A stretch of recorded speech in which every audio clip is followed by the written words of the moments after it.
Good morning. What's up, everybody? Good morning. Good morning. Drop those cities in the chat as you join in. Let me know where you tuning in from. I'm out here in gloomy LA. It's gloomy today. Why so damn gloomy today? What's this? What's today?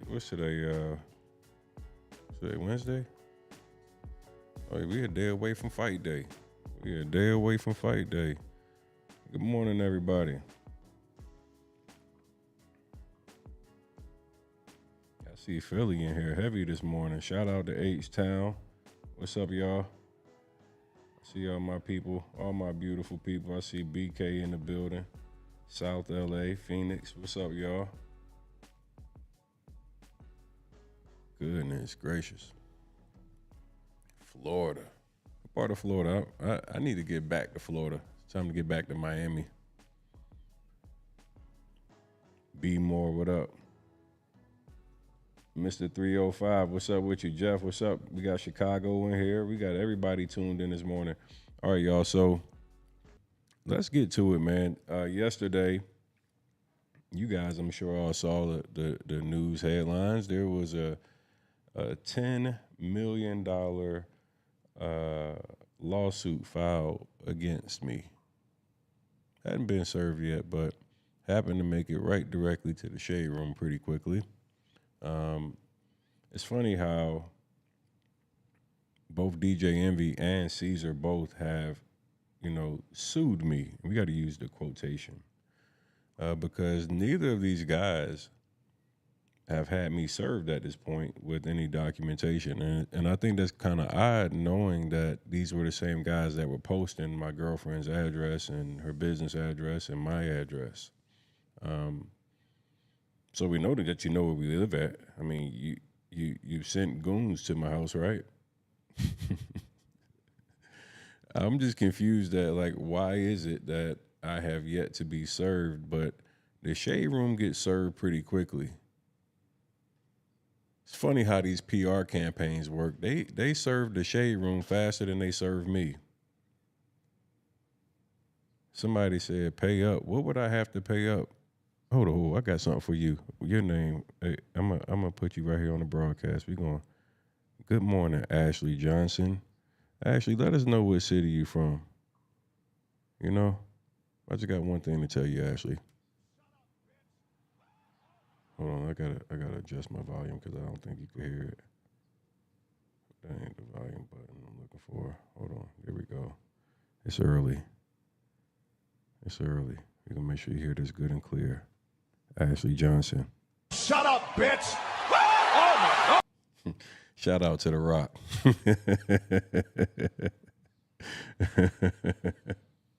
Oh man, yeah, we got time this morning. Shout out to everybody who has been supportive and understanding. Shout out to everybody who has helped us make sure the victims had their voices heard. Yeah, I'm blocking all the scammers. I'm hating on scammers. You scammers got to go. You heard me? I'm on a nigga head like Tony the Closer. I'm on a nigga head like Tony the Closer. Fuck that. These niggas gotta stop stealing, bro. Fuck that. They gotta They stop gotta stealing. stop stealing, bro. My man Boosie Boo told y'all, man. And look, I'm on their ass like Tony the Closer. They gotta stop stealing. If they don't want me to talk about them, all they gotta do is stop stealing. I couldn't talk about the niggas if they ain't take the money. The feds think you took the money too because they arrested you. You feel me? The feds think you took the money because it seems like the same things that I'm saying have been validated because the feds picked you up and said that it looks like you're running a Ponzi scheme.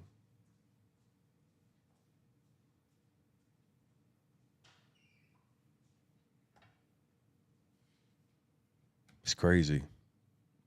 It's crazy. Let me let y'all take a look at what we had going on yesterday, though. Right? Let's get to the.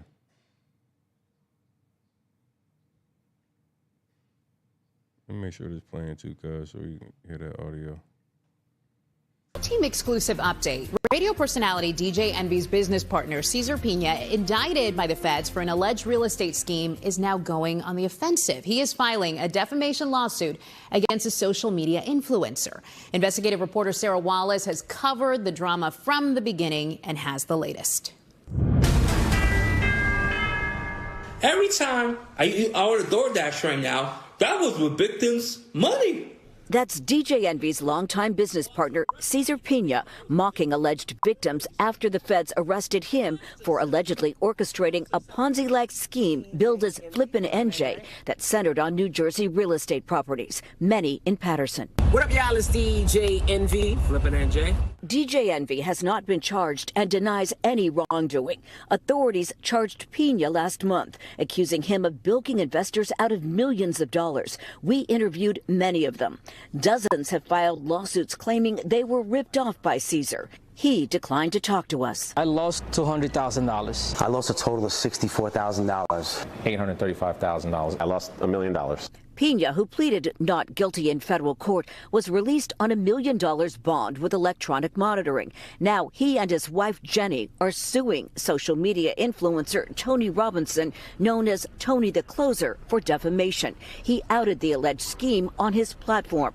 Envy has filed his own defamation suit against Robinson. I'm completely confused at why there's an energy towards Tony the Closer, who all I have done is give the victims a voice. This was all about people coming to me that said that they had hopes and trusted into Cesar and Envy's real estate program. And I just wanted to give people a platform. The Pina's lawsuit, demanding $10 million, claims Robinson's statements were malicious, reckless, and or negligently made and had the purpose and effect of damaging and injuring each individual plaintiff's good name and reputation in the eyes of the public. We're selling properties. We have assets. We want to move those assets and make people whole again. That was Jenny Pina last month before Cesar's arrest. She told us the couple planned to do the right thing for investors, but didn't say what happened to all the money. Anybody that is owed money or had a deal with him, it's going to be resolved the right way. I'm never going to waver from the truth. I know what it's like for these victims who I spend hours every day in conversation with, going through the struggle of not having their money and being completely lied to. The U.S. Attorney's Office said in court last month the investigation by several agencies is ongoing and there could well be additional charges, including money laundering. From Franklin Lakes, Sarah Wallace, News 4 New York. Okay, right? I just want to, when you hear this stuff right here, this is like you literally are listening to national news outlets report this story. National news outlets. You have the federal government who has made arrest in this case. And these guys here are saying, Tony's lying on me. He's slandering my name. I have a good name. I've never been sued by anybody. You have over 40 plus lawsuits. You have hundreds of victims that have been defrauded. They have sent me receipts on top of receipts on top of receipts.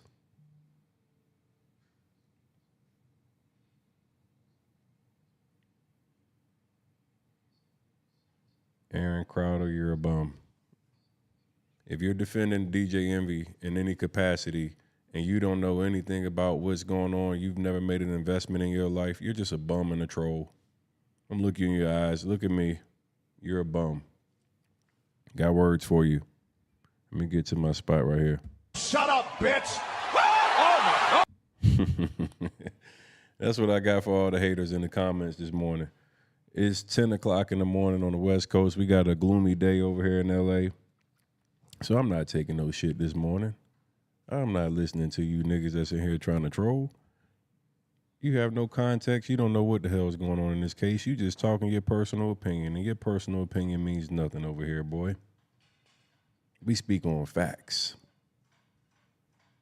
We speak on facts. So let's go to some of the facts.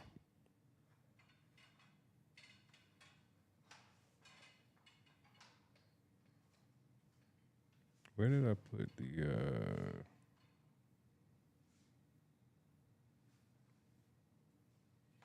Man, I got so many receipts on this thing right here. This thing is crazy. Where do we start with the receipts today? Cause we got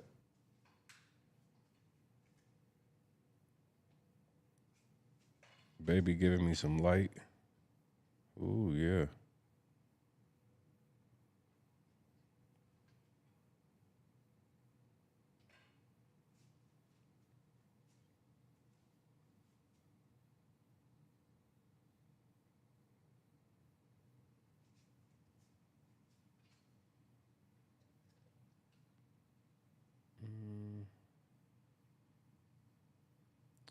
So, which one is this one? We are live at 5:30 and topping the news right now. An I-Team exclusive update. Radio personality DJ Envy's business partner, Cesar Pina, indicted by the feds for an alleged real estate scheme, is now going on the offensive. He is filing a defamation lawsuit against a social media influencer. Investigative reporter Sarah Wallace has covered the drama from the beginning and has the latest. Every time I order DoorDash right now, that was with victims' money. That's DJ Envy's longtime business partner, Cesar Pina, mocking alleged victims after the feds arrested him for allegedly orchestrating a Ponzi-like scheme billed as Flippin' NJ that centered on New Jersey real estate properties, many in Paterson. What up, y'all? It's DJ Envy, Flippin' NJ.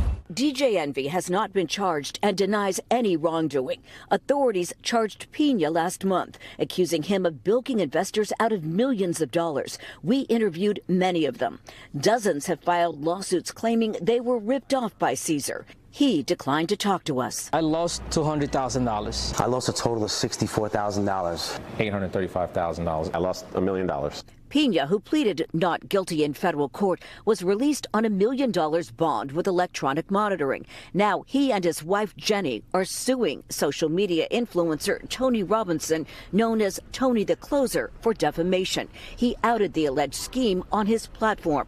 Envy has filed his own defamation suit against Robinson. I'm completely confused at why there's an energy towards Tony the Closer, who all I have done is give the victims a voice. This was all about people coming to me that said that they had hopes and trusted into Cesar and Envy's real estate program. And I just wanted to give people a platform. The Pina's lawsuit, demanding $10 million, claims Robinson's statements were malicious, reckless, and or negligently made and had the purpose and effect of damaging and injuring each individual plaintiff's good name and reputation in the eyes of the public. We're selling properties. We have assets. We want to move those assets and make people whole again. That was Jenny Pina last month before Cesar's arrest. She told us the couple planned to do the right thing for investors, but didn't say what happened to all the money. Anybody that is owed money or had a deal with him, it's going to be resolved the right way. I'm never going to waver from the truth. I know what it's like for these victims who I spend hours every day in conversation with, going through the struggle of not having their money. The U.S. It's amazing that the Shade Room gets the lawsuit. You and Envy, your lawsuits magically made it to the Shade Room. Quick. Bow. Why just get to the Shade Room?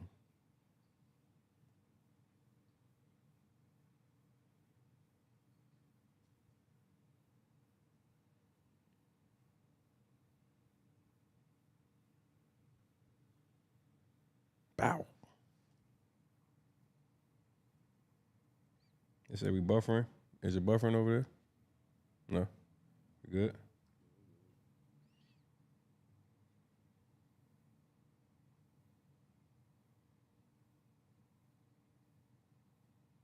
I want you to check this video out right here.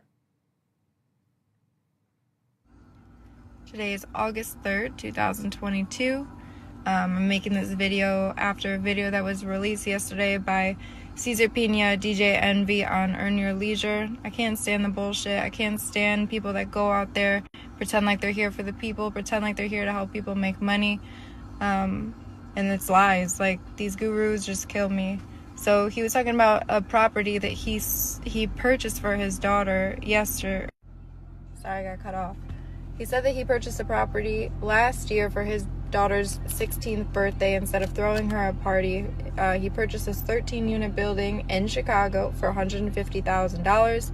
He says he put $300,000 into it, and it's cash flowing, whatever. It's valued at $1.3 million, and she's involved in the business. She's learning this, she's learning that. Not one of the properties that he has purchased from us in Chicago has been rehabbed. And this one that he just talked about, here's proof. Not even demoed. Hasn't changed since the day he purchased it. It's bullshit.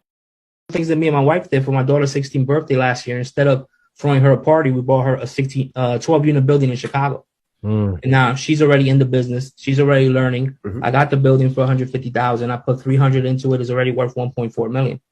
Now all of her bills. Now she's learning how to, manage her money.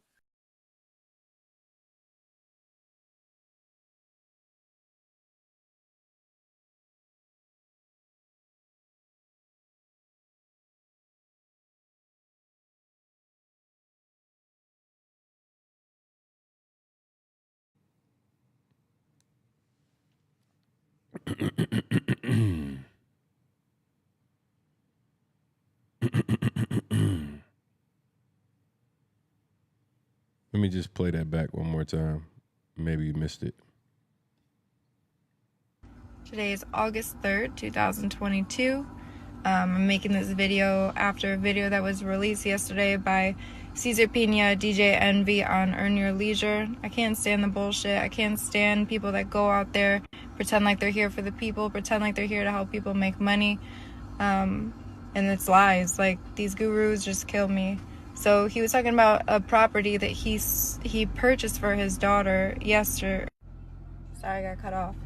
He said that he purchased the property last year for his daughter's 16th birthday. Instead of throwing her a party, he purchased this 13-unit building in Chicago for $150,000.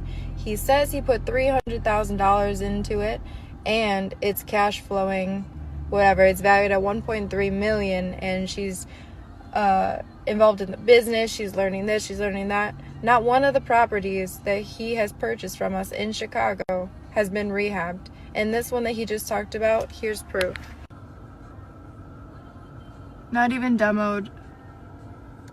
Hasn't changed since the day he purchased it. It's bullshit. Things that me and my wife did for my daughter's 16th birthday last year. Instead of throwing her a party, we bought her a 12-unit building in Chicago. And now she's already in the business. She's already learning. No, I want y'all to tell me real quick. I want you to tell me real quick. I want you to tell me real quick. Tell me how DJ Envy sitting right there next to this man while they both just sitting there lying. Why they lying? Why are they sitting in there lying? Bold-faced lying. Look, let me rewind that back a little bit.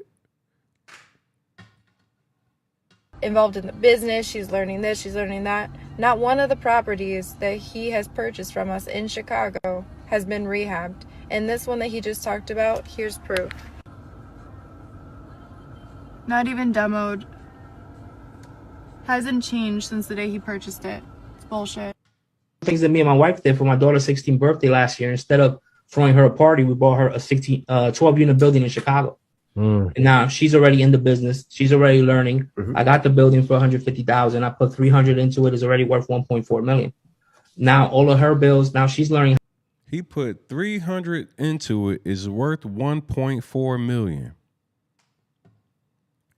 He put $300 into it and said it's worth $1.4 million.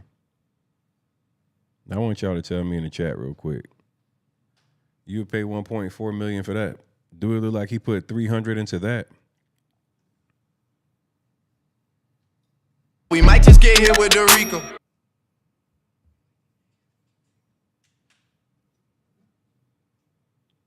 Do it look like he put $300 into that? Do that look like $1.4 million? Does that look like $1.4 million? So I want you to ask yourself, everybody's calling me the hater, the clout chaser, everything else. Like, how is it that there's so many inconsistencies in their story, but there's so many consistencies in what I'm presenting? Fraud, deception. They use national platforms to promote fraud and deception. Envy and Cesar sat side by side and promoted fraud and deception in real estate. He knew that those properties weren't being renovated. DJ Envy did business with Cesar with that property in 2017. It's 2022, 2023. You tell me you just realizing your shit ain't been completed?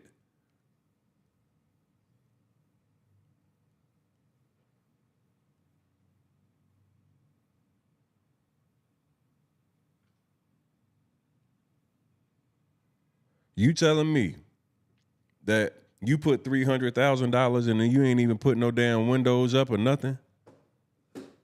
You ain't even put a door on this bitch. You put $300,000 into it? But I'm up here defaming your name and character. You put a $10 million lawsuit, bro. You're cooked. And wait till I get up here, man. I'm gonna tell you, we ain't got enough people in here yet. If we get to about 2,000 people in this motherfucker, I'm gonna start posting all kind of receipts.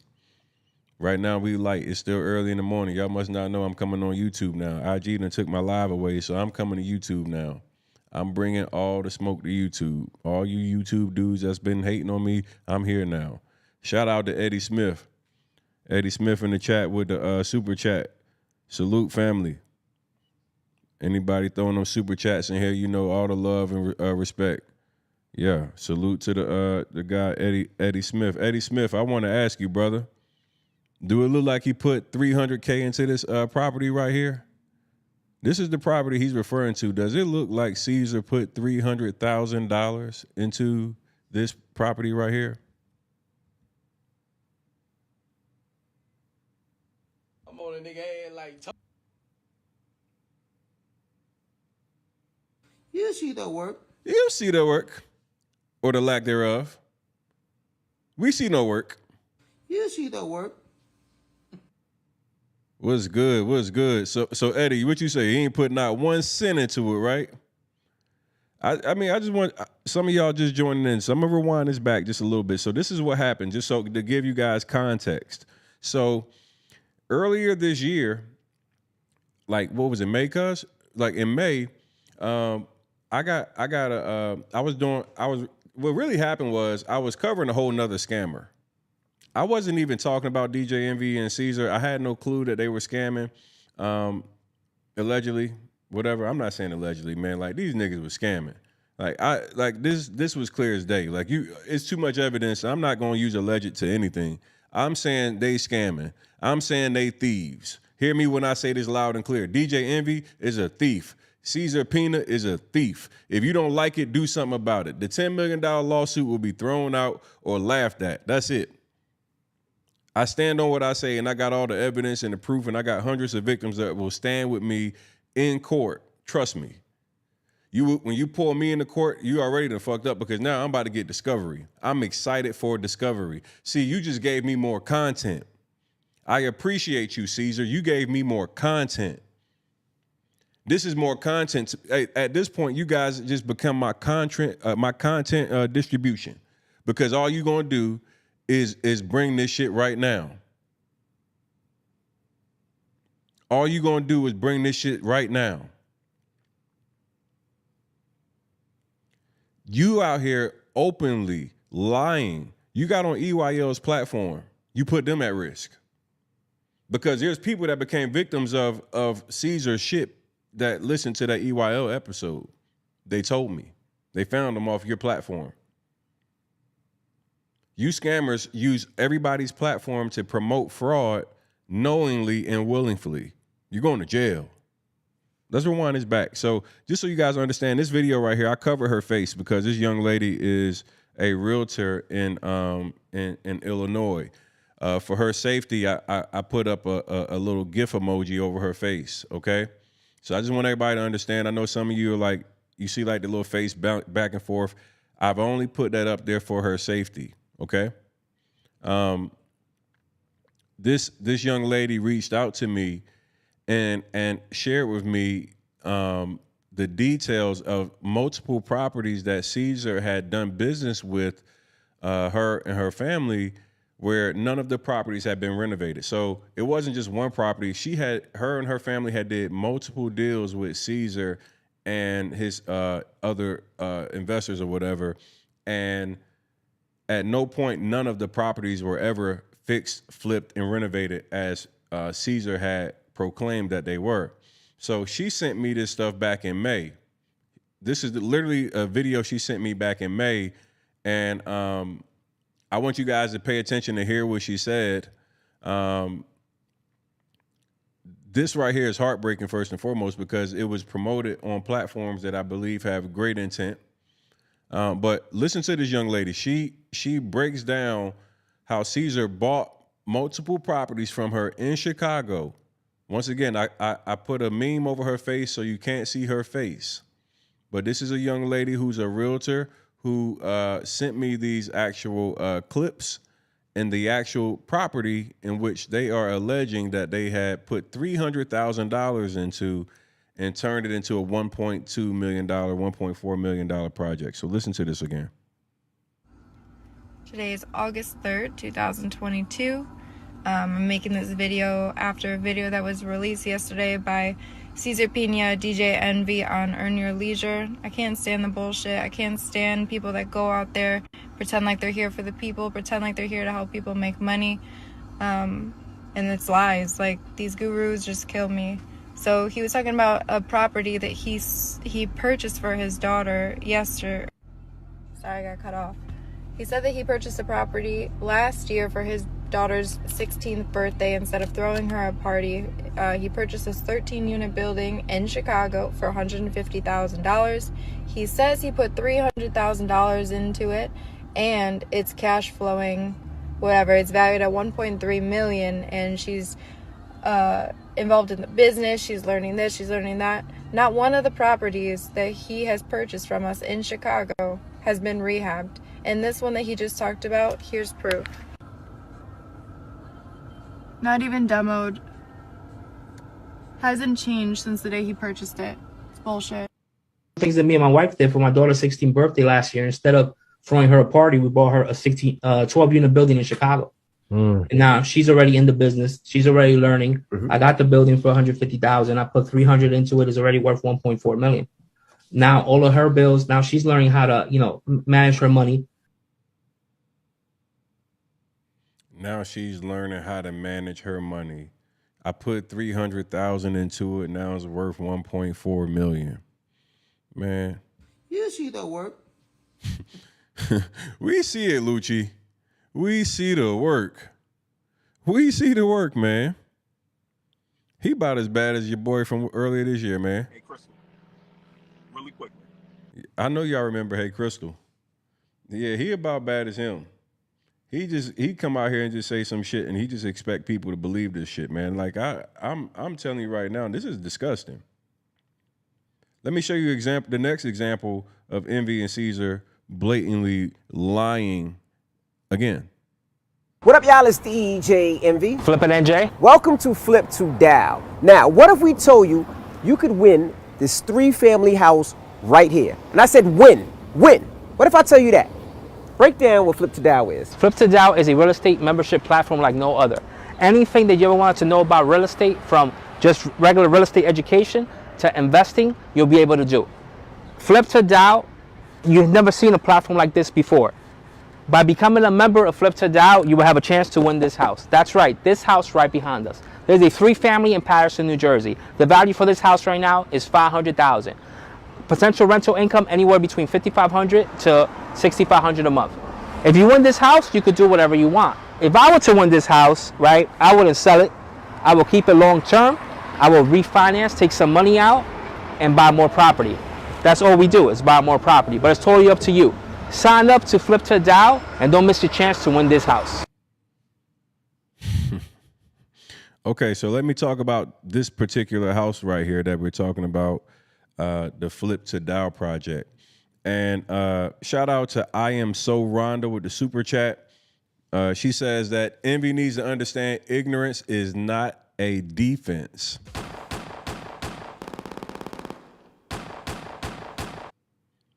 One more time, shout out to I Am So Rhonda with the super chat.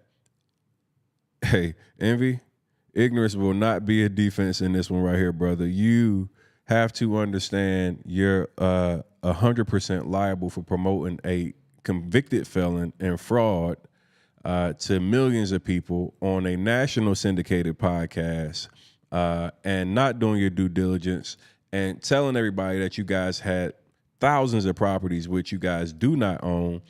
And now that the shit has hit the fan, you wanted all of the roses and all of the flowers when everybody was patting Cesar on the back and you on the back. But now that the shit has hit the fan, you, my friend, have tried to distance yourself and become victim.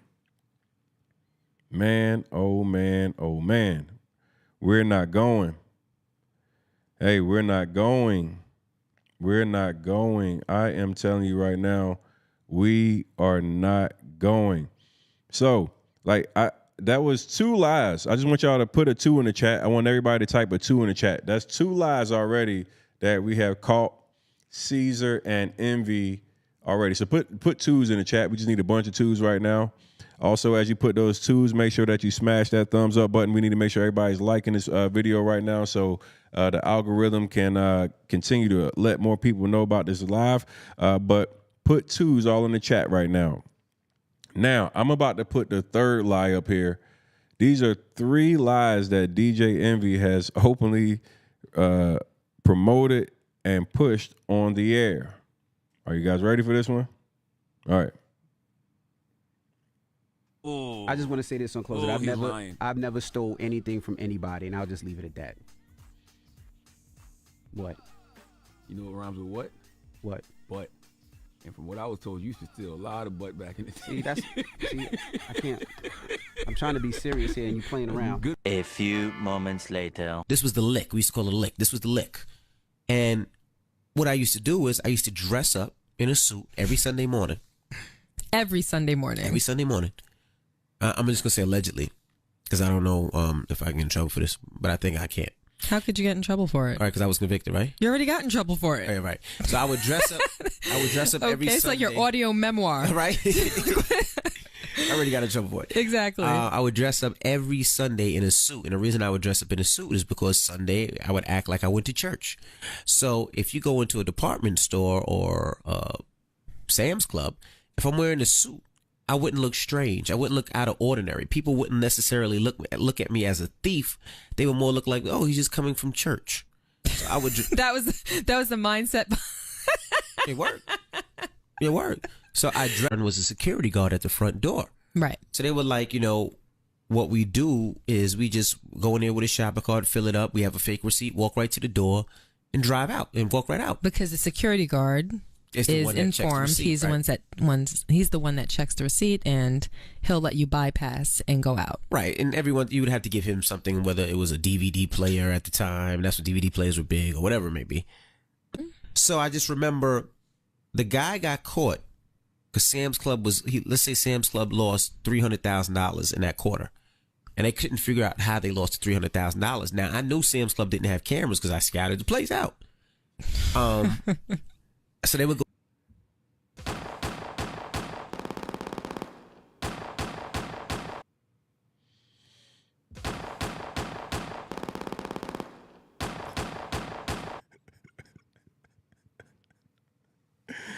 Hey, yo. Hold on. I want y'all to hear the last little part, bro. Hold on. The guy got caught because Sam's Club let's say Sam's Club lost $300,000 in that quarter, and they couldn't figure out how they lost $300,000. Now I knew Sam's Club didn't have cameras because I scouted the place out. So they would go.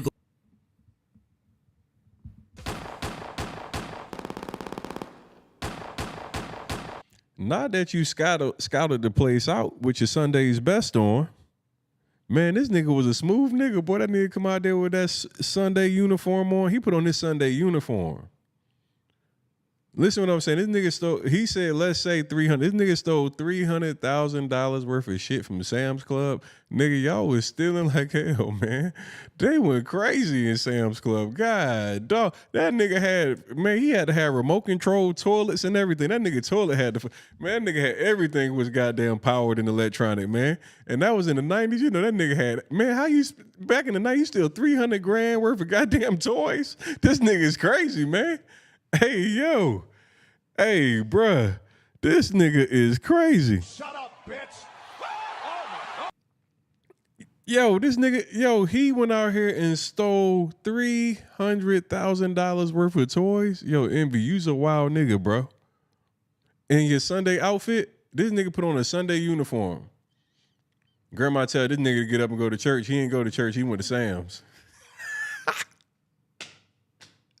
Grandma tell a nigga to get up on Sunday morning and go to church. This nigga went to Sam's.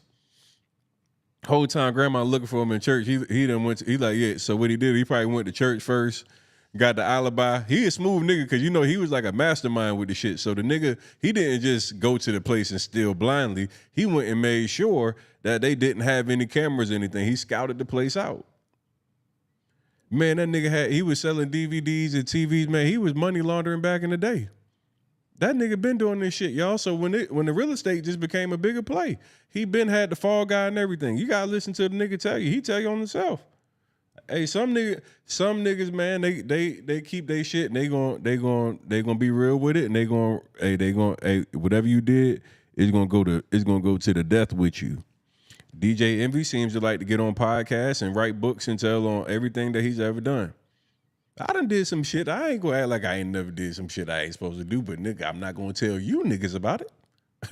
I'm not gonna tell you. That's a fact. See, I'm not trying to pretend to be perfect. I'm just saying I'm not stupid. Ain't that the difference? There's a difference between pretending to be perfect and not being stupid. See, like I see criminals all the time, like everybody like upset with the whole Young Thug situation. Shit, they was telling on themselves after the fact. If you beat it, why would you go rap about it? Nigga, I don't want nobody to know I did it. Niggas tell on themselves. I like your music. The thought of me telling on myself for views or for money, it better be a lot. I'm not going to incriminate myself. You got me messed up. Like, we all done did some shit that we might be embarrassed about, but to just blatantly just come out here and come on the podcast and just snitch on yourself like this, nigga, I'm gonna use it against you. Now you got niggas that your man was stealing and you said you ain't no thief, but we got evidence of you going through, scouting Sam's Club, and then knowingly and willingly going in with your Sunday uniform on and taking $300,000 worth of electronics. Nigga, you a different type of breed.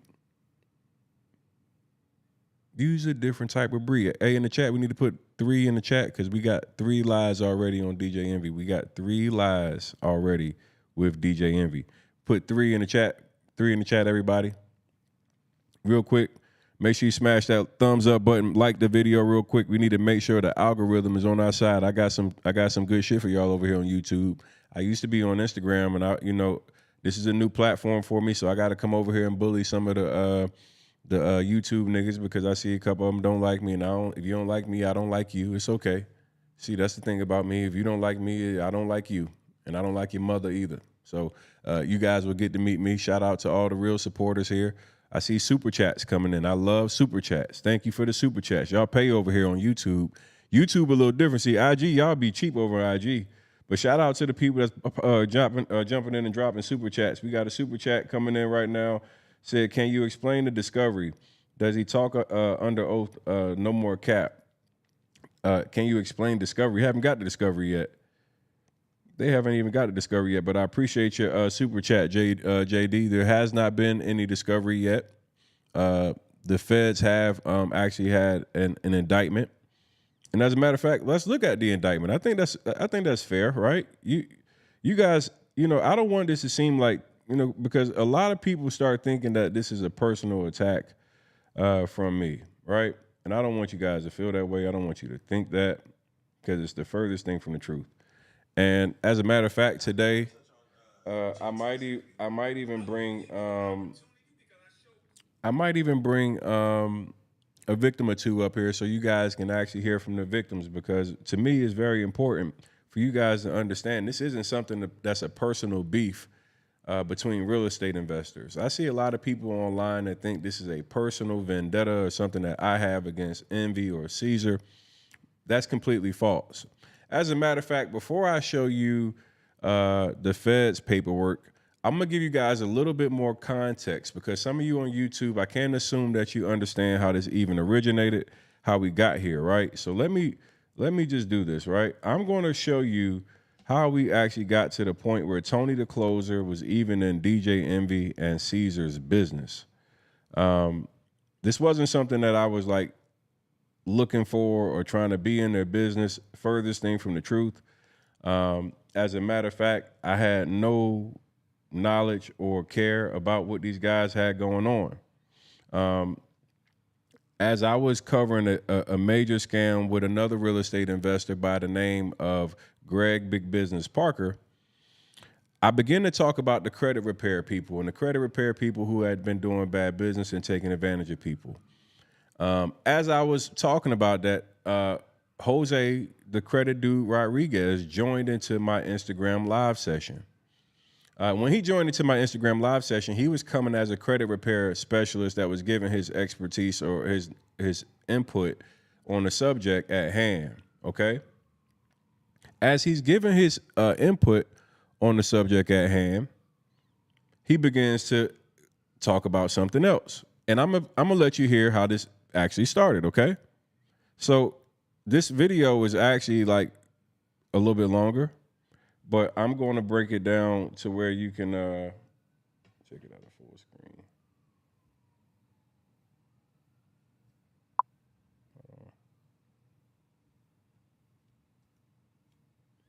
All right. So this video really will explain and make a lot of this make sense to you, okay? If you haven't already, I got the I Hate Scammers hats. Go to TonyTheCloser.com. Get your I Hate Scammers merch. The I Hate Scammers merch is here for you. So back in May, early May, this is Jose Rodriguez. He is DJ Envy's business partner. He joins into my Instagram live session, and then you're going to hear him tell me, this is how all this shit started. Just listen, okay?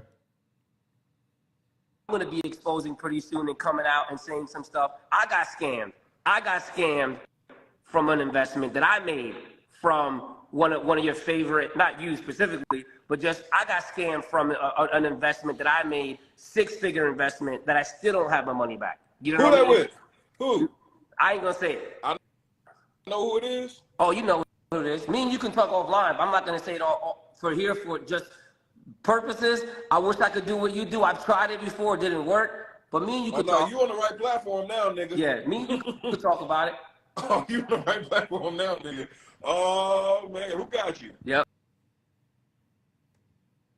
In the criminal justice system, the people are represented by two separate yet equally important groups: the police who investigate crime and the district attorneys who prosecute the offenders. These are their stories. You'll see. I figured this was credit repair, so I was like, let me talk about credit repair first, and then we'll come back for the other stuff. Oh shit! Now, see, Six figures. I told y'all these niggas be stealing. The one thing they can't say about Tony the Closer, yep, this nigga ain't nobody said Tony the Closer stole a motherfucking thing from nobody. Yep, stole from me, bro, and stole from me, bro. It sucks. You know what I mean? It sucks. It sucks.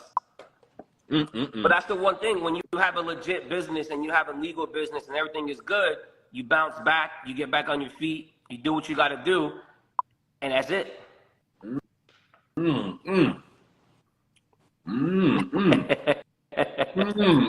and Credit Dude about to have a podcast episode, y'all. Yes, sir. Yes, sir. Damn. Yo, you'll hear about it. You'll hear about it. You'll hear about it. Damn, spitting 6 figures? 6 figures. Like 100,000 or 200,000? Closer to 2. Damn. Is he black, white, or Hispanic? We'll leave that for. No, nigga. No, nigga. Yeah, see? Is he I was black? like, I knew if I come on here, that somehow it was gonna come up. Is he black? Is he white, or is he Hispanic? He's a male. Is he black? Is he white, or is he Hispanic? Hispanic. Oh! Oh! Yep. No fucking way. Yep. No fucking way. I'm out of here. Oh! Yep. No. We'll talk. Oh! We'll talk. Oh, shit. Oh, shit. Yep. Yep. See, any reasons why I don't be doing business with niggas, and that's the reason my instincts don't be off, yo. Oh, yep. Lordy. Oh, shit. Yep. All right, so let's talk about this for a second. Instantly, you can see my reaction. Instantly, you can see my reaction, right? When Jose tells me that it was a Spanish guy, I knew in that moment this was huge. I knew in that moment this was huge. If you watch my reaction, I'm going to rewind this back for you. I instantly knew. Is he Hispanic? He's a male. Is he black? Is he white? Or is he Hispanic? Hispanic. Oh! Oh! Yep. No fucking way. Yep. No fucking way. I'm out of here. Oh! Yep. No. We'll talk. Oh! We'll talk. Oh, shit. Oh, shit. Yep. You can see my reaction. I knew in this moment this was something that was going to be a significant dollar amount, because if they would do damage to their own partner, this thing had to be bad. And more importantly, I had actually went to one of their seminars just as an attendee. I just paid because I wanted to see what they were doing. And when I saw the amount of people and I started hearing the stories, I was like, Immediately after this live, I began to get DM after DM after DM after DM. Within a couple of days, it was over like $6 to $7 million worth of DMs from people who all had made a minimum of $100,000 investment. Sometimes it was 3 to 4 people, and I was at $1 million because most people were, investing at least $250,000. But I'm gonna rewind back just a little bit more because I want to make sure you hear something. At the very beginning of this, right? I want you to hear what Jose says. Listen to what he says. Face a thing that I'm going to be exposing pretty soon and coming out and saying some stuff. I got scammed from an investment that I made from one of your favorite, not you specifically, but just I got scammed from an investment that I made, 6-figure investment that I still don't have my money back. You know who that with? Who? I ain't gonna say it. I know who it is. Oh, you know who it is. Me and you can talk offline, but I'm not gonna say it all for here for just purposes. I wish I could do what you do. I've tried it before, it didn't work. But me and you can talk. You on the right platform. He said, I tried it before and it didn't work. Listen to what Jose said. I tried it before and it didn't work. What is he talking about? You might ask yourself. What is Jose talking about? You might ask yourself. Well, back in July of 2022, last year, Jose went to social media and posted he was no longer associated with anybody that was doing business with Cesar and his partners. He also notified DJ Envy that Cesar had owed him money and had defrauded him out of their investment. DJ Envy continued to promote Cesar to the masses, acting as if he had never been warned by Jose, the credit dude. He tried to bring it to the light. Nobody listened to him. And I'm going to be honest with you guys. I had talked to Jose this exact day offline.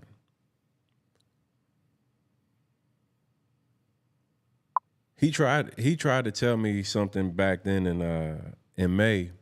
He said, Tony, I really fear for my life because this is a really deep situation. And nobody wanted to hear me when I brought this to the light. And I said, Jose, that's your money, bro. That's $150,000. Don't let nobody bully you and take your fucking hard-earned money from you. Raise hell. And he just said something to me that stuck to me, man. I ain't gonna lie. Jose told me, he said, man, I've been bullied and picked on my whole life. And I don't know why, but boy, that pissed me off. It pissed me the fuck off. This shit ain't had nothing to do with me, but when I heard that, I got mad as a motherfucker. It pissed me the fuck off to hear him say that he had been getting bullied his entire life and he was afraid to speak for his own fucking money. And I'm like, man, fuck that. I'll speak up for you. Send me that shit. Fuck them. Let nobody bully you for your fucking money, man. You want an ally? You got one now. See, a lot of this stuff, man, I realize we got a culture of people who are okay with being cowards and spineless.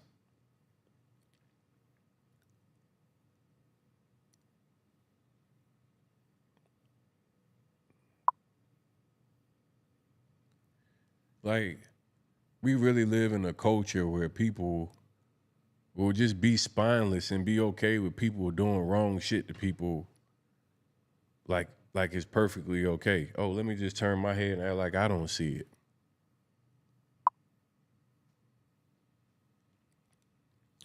Unfortunately, I was built a little different, and I decided I'd be a motherfucking advocate. I'd be your advocate.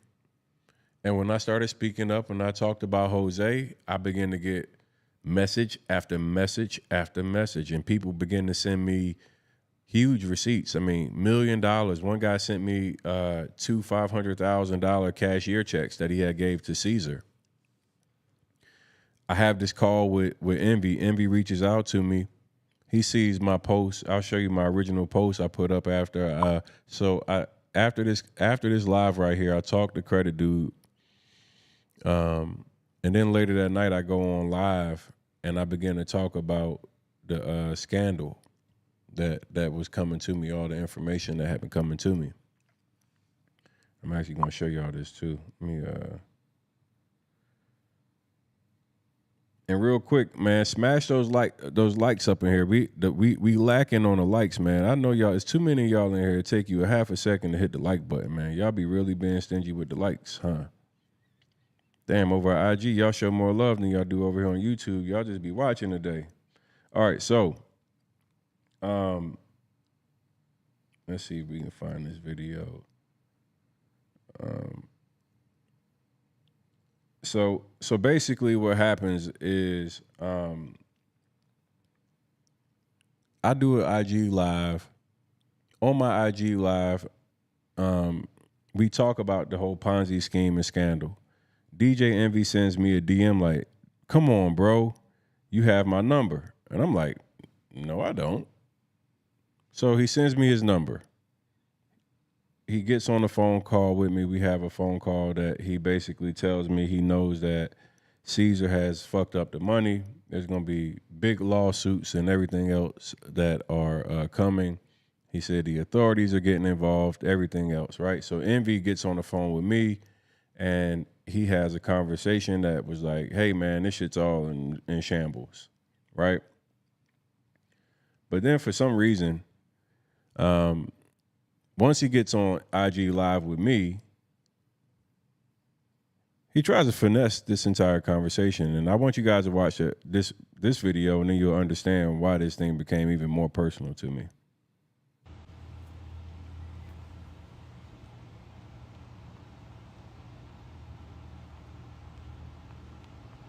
Thank you to everybody that's hitting that like button. Shout out to y'all. Shout out to the super chats. Thank you, everybody that's dropping the super chats. I'm gonna post all the super chats here in a minute. But much love to everybody dropping super chats. Appreciate y'all for not being cheap. If you ain't cheap, go ahead and drop that super chat. You know, a 20 ball for the content. I like 20s. What's up, y'all? What up?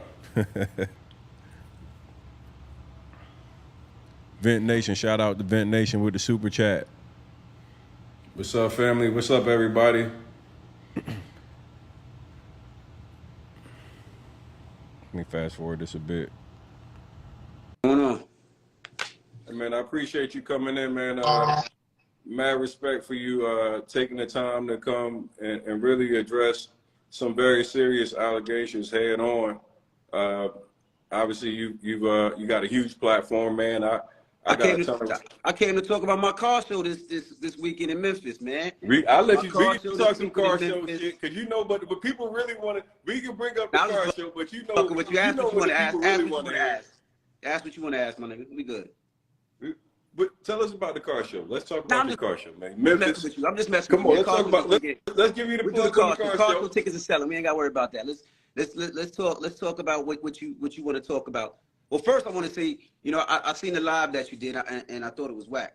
First of all, and I'm gonna tell you why I thought it was whack, and you can ask me whatever you want. All right, let's go. And the reason I thought it was whack is because you know me. You've been to my seminars. You spoke on I think a seminar or two. No, I never spoke. You never spoke, but you've been to a seminar or two, and you know that we did those seminars to teach people how to do real estate and to encourage people how to do real estate. So the fact that you said it was trash was kind of weak, especially when you know my number. We just spoke many times. But you know, I get what you're doing. But like I told you earlier on the phone, because we spoke a couple of times. I said, you know, me and you, we alike in certain ways because we like to expose the fake shit. And that's one thing I say. I don't like. You heard DJ Envy say it himself, Mr. Oh my God, the real estate Rico. You heard Mr. Real Estate Rico himself say it. Hey, we like to expose shit, right? Ain't that what he just said? We like to expose shit. So Envy likes to expose shit.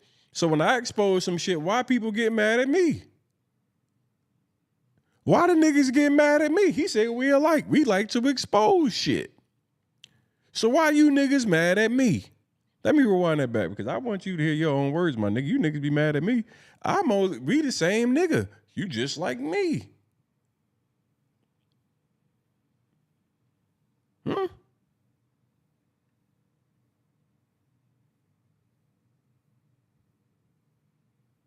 Guy, right? This guy said he was on his deathbed. He got $1 million lawsuit from a multi-million-dollar lawsuit from almost dying. And come on, let's talk about. Let's spoke a couple of times. I said, you know, me and you, we alike in certain ways because we like to expose the fake shit. And that's one thing I say. I don't like when people take advantage of our people. But go ahead, ask away. Let's go. No, man. First off, man, I've never been at one of your events as a speaking capacity, but I came to the big event that you had at the Javits, which I said on the live. I said, yo, first off, you packed that bitch out. I came in and my initial impression was very impressed. I said, I've never seen people bring people together for that scale for financial literacy. I thought it was one of the most amazing things I saw from a wide-eyed lens, right?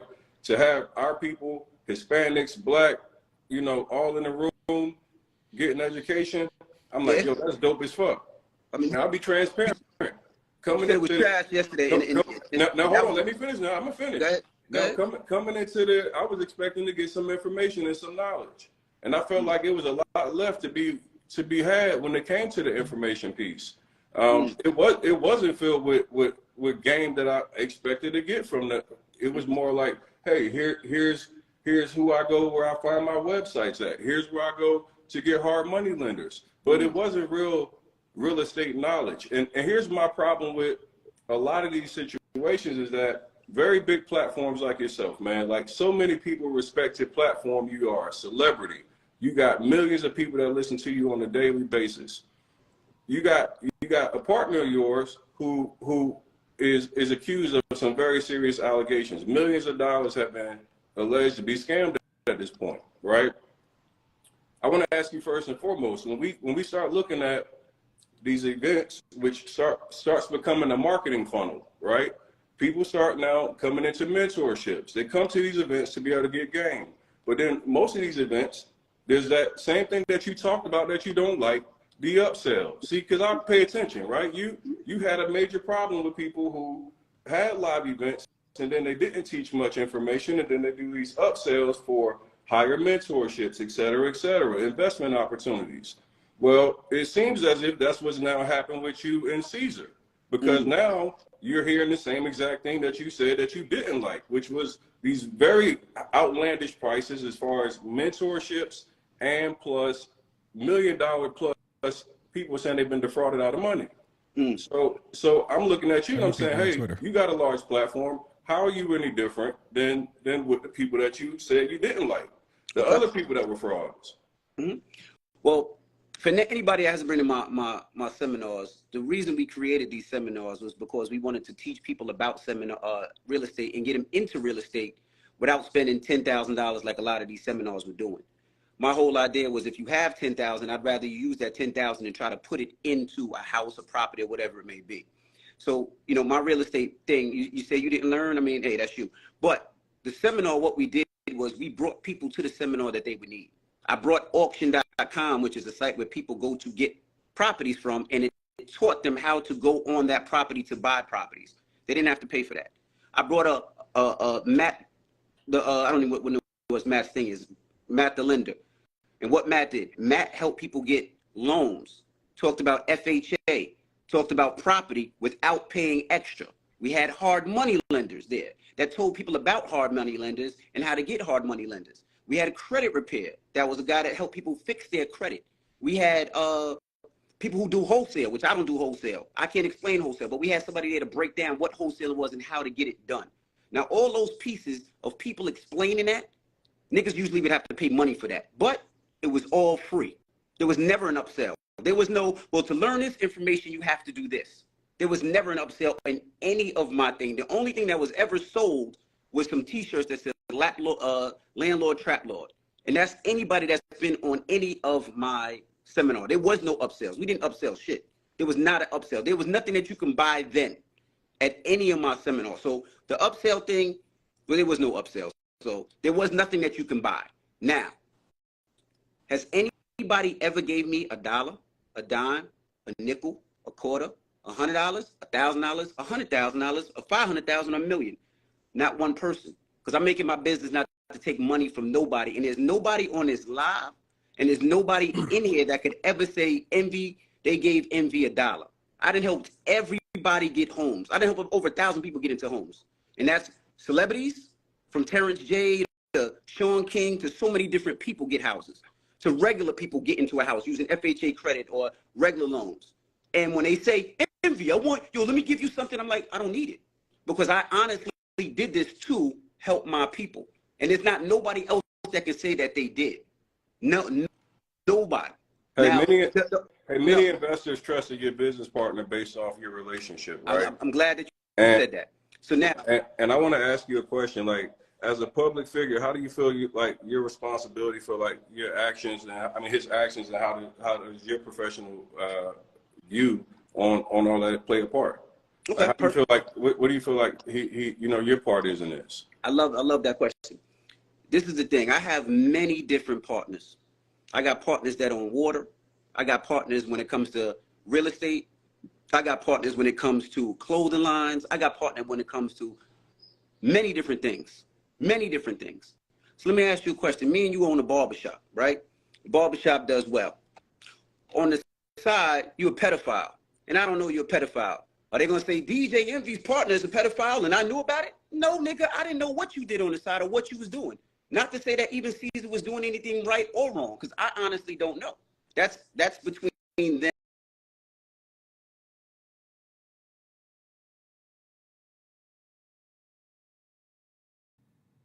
So I have to mute it. I mean, pause it here for a second. Excuse me. Because at this point, you can see my eyes closed.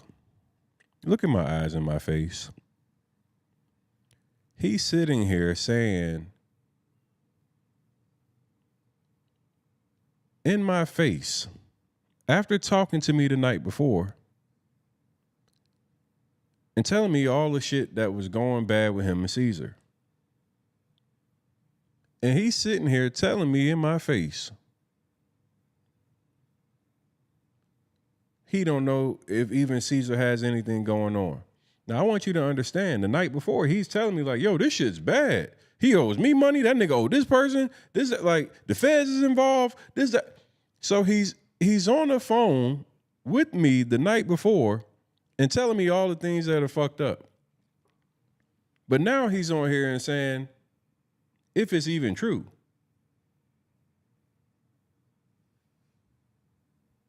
Let me rewind that just a little bit so you can hear it. I have many different partners. I got partners that own water. I got partners when it comes to real estate. I got partners when it comes to clothing lines. I got partners when it comes to many different things. Many different things. So let me ask you a question. Me and you own a barbershop, right? The barbershop does well. On the side, you're a pedophile, and I don't know you're a pedophile. Are they gonna say DJ Envy's partner is a pedophile and I knew about it? No, nigga, I didn't know what you did on the side or what you was doing. Not to say that even Cesar was doing anything right or wrong, because I honestly don't know. That's between them and whatever happened. But did I say, here, take this money and give it to this person or do this with this money? I never did. And nobody's ever come to me. And anybody who's ever came, if you ever came to my seminar, I tell everybody on this stage, whether it's credit repair or it's a conventional lender, do your homework, because I don't trust anybody. And I said that. And I said the reason I don't trust anybody is because, like anything in this world, somebody will treat me different because I'm a quote-unquote celebrity than they'll treat somebody else. And if you've been to my seminars, I say that a million times where people, the speakers get offended sometimes. But the reason I do that is because I don't trust people. I don't trust anybody. I don't. That's just me. Even with real estate, I'm not a person that just buys because I never seen. I need to touch the house. I need to feel it. I need to walk through it. I need to know things on my own. So if by you putting out DJ Envy and a picture of me and Cesar saying that y'all did that, you know I didn't scam nobody for no money. You know I didn't take no money. And like I said, the thing with me and you is where I go from different is you know me. You say you didn't have my number. My number's the same. You got my number. You can call me anytime. Well, I actually didn't have your number, Henry, but like as soon as I heard, what did I do? I my number. But let me ask you a question, because the guy last night, he said that he gave Cesar $1 million. When he said he came to the office, you were right there to greet him. He said he felt like you were part of the entire process as far as bringing him into the, him even deciding to make this investment. He's like, I would never have made $1 million investment if I didn't have DJ Envy co-signing him and telling me that, yo, he's a good dude. And then I come to the office and he's in the exact same office as I'm walking in before we even come to an agreement on the deal.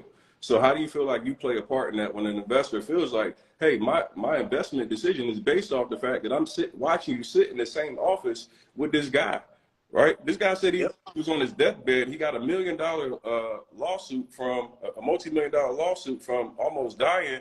He invests his money with Cesar and he's been chasing his money. Now you telling me because I'm in the same office with somebody doing my car show business and somebody's in another office building, another office spot doing something else that I know what he's doing in that office space. And I greet everybody that comes in the office. You know why? Because that's what my mom taught me to do, because I'm a respectful, kind person.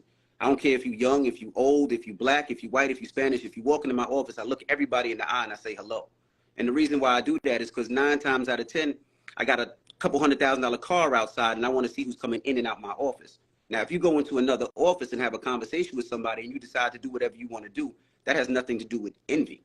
If Envy said, do this because I said it's cool, that's a different story. If you see Envy's name on a contract, that's a different story. But now it seems like you're fishing for things to put me involved. Just because I'm in the office with somebody else doesn't mean that me and that person is doing anything with each other. Well, doesn't we mean I'm are co-signing anybody. Doesn't mean that at all. And now, if that person, we all look at you. We look at you and Cesar from a perspective that you guys are business partners. So, like every time I've ever seen anything with real estate, you guys both do it together. Like no, we all business partners. When I see the events, anytime I see Cesar never speaks. I only hear you speak. So no, Cesar definitely speaks. Bro, every time we see an ad, I see C's looking over like this, and you are actually doing the presentation. So he's not like the person that's the spokesperson. So I'm just like, just being real. When we look at it, like this man wouldn't have. Nobody would fuck with Cesar if it wasn't for DJ Envy. Like I wouldn't know who he was if it wasn't for you. Like most of these people wouldn't, when you say I'm attaching you, it's because you marketed them. Everywhere we see Flippin' NJ, there's DJ Envy. So if I'm just looking at it and I'm saying, if this is a guy that I'm investing with, I'm investing based off your likeness. Well, see, this is the thing. I'm not anybody's babysitter. I don't tell people what to do and what not to do. Now, Cesar's a guy that got me into real estate. And he got me into real estate where I purchased a lot of homes. And because of that, he made me a lot of money where I own these houses and I have tenants. And I was excited about it. And I was excited about it because not too many people that look like me are buying property. So I told Cesar, let's teach people how to do it. Now, we taught a lot of people how to do it. We taught a lot of people how to buy homes. We taught a lot of people about FHA and things that people had no idea about. Now, that's my business with Cesar. That's my business with a lot of people. Now, if you go outside of that and want to jump in on your own, that has nothing to do with the kid. That has nothing to do with me. I'm not part of those deals. I'm not part of anything that goes on. I could be a partner with Elon Musk, and me and Elon Musk do Teslas together. Now, if Elon Musk decides he wants to do his space property, and he does some foul shit on the space property, people are like, oh, well, I invested because Envy was part of the Tesla. No, that ain't got. Then people need to stop being followers and be leaders. People got to do their own homework. When I give anybody money for any of my investments, some do well, some don't do well. All my investments, I do my own homework. If you come up to me right now and say, yo, Envy, I got a crib in Miami and it's worth this. I'm not doing it because you a nice guy that got a lot of followers. I would be a fucking asshole. I call my accountant and I'm like, hey, look at this deal. Does this deal make sense? No, it doesn't make sense. I'm not doing it. So that's how it is. That's what people I like keeping it real, right? 100%. So how has your business dealings been with Cesar? Some have been great, some haven't been. Some have been really good and I made a lot of money, and some have been slow. And that's why I say when people invest money, sometimes it goes like this, right? And you know this. I didn't hit with Cesar a couple of times and flip money and let. I call my accountant and I'm like, hey, look at this deal. Does this deal make sense? No, it doesn't make sense. I'm not doing it. So that's how it is. That's what people I like keeping it real, right? 100%. So how has your business dealings been with Cesar? Watch his eyes, y'all. Some have been great, some haven't been. Some have been really good and I made a lot of money. Homework. If you come up to me right now and say, yo, Envy, I got a crib in Miami and it's worth this. I'm not doing it because you a nice guy that got a lot of followers. I would be a fucking asshole. I call my accountant and I'm like, hey, look at this deal. Does this deal make sense? No, it doesn't make sense. I'm not doing it. So that's how it is. That's what people I like keeping it real, right? 100%. So how has your business dealings been with Cesar? Some have been great, some haven't been. Some have been really good and I made a lot of money, and some have been slow. And that's why I say when people invest money, sometimes it goes like this, right? And you know this. I didn't hit with Cesar a couple of times and flip money in less than 30 days. Some of my builders, like the school, we still got, and I haven't got my money back yet. But I know that's part of the game.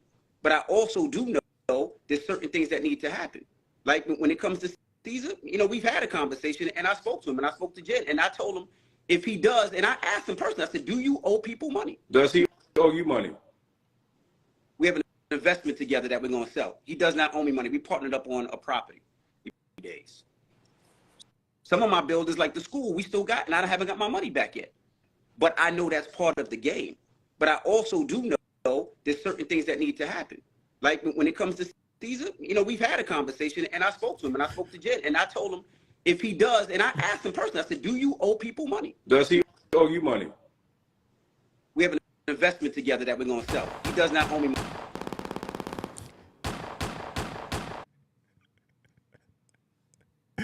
Hey, yo. You see the work. Y'all see it. You see it. You see the work. I lined this dude up. I walked right into my question. Hey, look, Black Queen Jack said Tony asked him knowing the answer already. Hey, Black Queen Jax, you knew it. I already knew the answer. I had already talked to him the night before. He's sitting online thinking I'm about to help him lie. No, nigga, I'm not your friend. Nigga, you told me the feds and everybody, attorneys, that this is about to be a class action lawsuit. Do you think I'm about to side with you? Nigga, no. You said it yourself. You told me on the phone that the feds and the fucking people was calling you and this shit was about to be class action and everything else. Why in the fuck would I side with you? No, bro. You see the work. Envy. The lie detector determined that was a lie. We partnered up on a property. We partnered up on a property Does a he year and a half. It's owe you money, DJ Envy? It's a school. Let me tell you. You and I talked offline, DJ. Sometimes it goes like this, Watch right? his face, And you know watch his face, watch his face. I didn't hit with Cesar a couple of times and flip money in less than 30 days. Some of my builders, like the school, we still got, and I haven't got my money back yet. But I know that's part of the game. But I also do know there's certain things that need to happen. Like when it comes to Cesar, you know, we've had a conversation, and I spoke to him, and I spoke to Jen, and I told him if he does, and I asked him personally, I said, do you owe people money? Does he owe you money? Watch how you look over to the left. Look, watch. We have I mean to the right. He looks to the right. Man, I looked the wrong way. You look the wrong way. Hold on.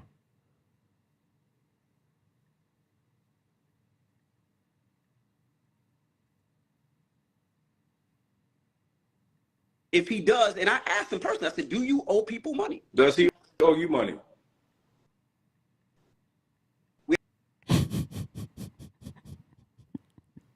Investment together that we're going to sell. He does not owe me money. We partnered up on a property. We partnered up on a property. Look at the smile, y'all. The lie detector determined that was a lie. You can't be a victim. You can't be a victim. Hey, look at the smile, y'all. Look at the smile. Look at the smile. You look at it. You see the work. You see the work. Man, oh man. Y'all see the smile? Got him. Got him. Half. It's owe you money, DJ Envy. It's a school. Let me tell you. You and I talked offline, DJ Envy. No, I'm can't gonna do tell you that. 100%. No, I'm gonna You tell you. can't do that, DJ Envy. I'm gonna tell you the truth. You're gonna let me speak or we not? No, but we gotta do. If we're gonna tell the truth, we gotta tell the truth. We gonna tell the truth. Now. We speaking the truth. Cause I tell you everything. I talk to you offline. That's what I'm I saying. told you, me and Cesar, we bought a school. That's the only. So you hear him say, I talked to you offline. Now, knowing that you talked to me offline, Rashawn Casey, why the fuck would you get on the internet in an attempt to try to lie with me sitting there? Like, why would you lie after having a conversation?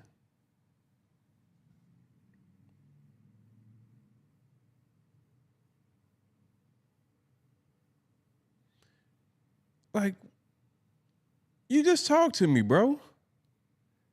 Nigga, if you just got off the phone with me, what?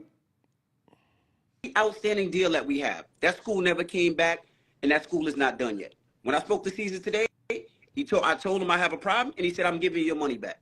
That's it. So we don't have any dealings with each other. And I even told you, because when we had that conversation, I called him last night. I'm like, do you owe anybody money? Cesar told me no. He said there was people that we invested with that did well, and there was people that we... Listen to this. He's going to say there's people that didn't invest in listen to this shit. Just listen to this explanation, right? This explanation is the goofiest shit I've ever heard in my life. Listen to this. Invest with, that it takes a little longer. And I told...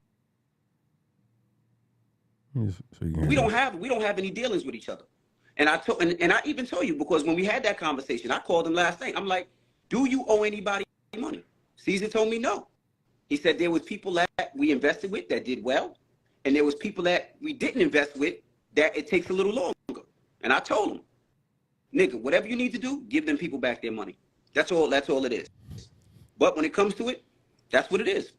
And you find somebody else that will talk to you on live in a minute to talk to you about the real, because I honestly, but you can ask people this here. But you know, we talked offline though. That's why I asked you the question. And it's like, we personally offline. I mean, I know you might be wanting to still not really throw your man under, but like, we talked offline. And we spoke online yesterday. That's why I was kind of upset when you put out a picture of me and Cesar and said DJ's Envy's partner owes all this money. And I'm like, damn, my nigga, we spoke last night. And I'm telling you, I would tell you. But, I get it. My name on it is a little, you get more clicks and all that. 1,000% it gets more clicks. But that's the same thing you do when you call out real estate investors and then you do a real estate event. That's called marketing, right?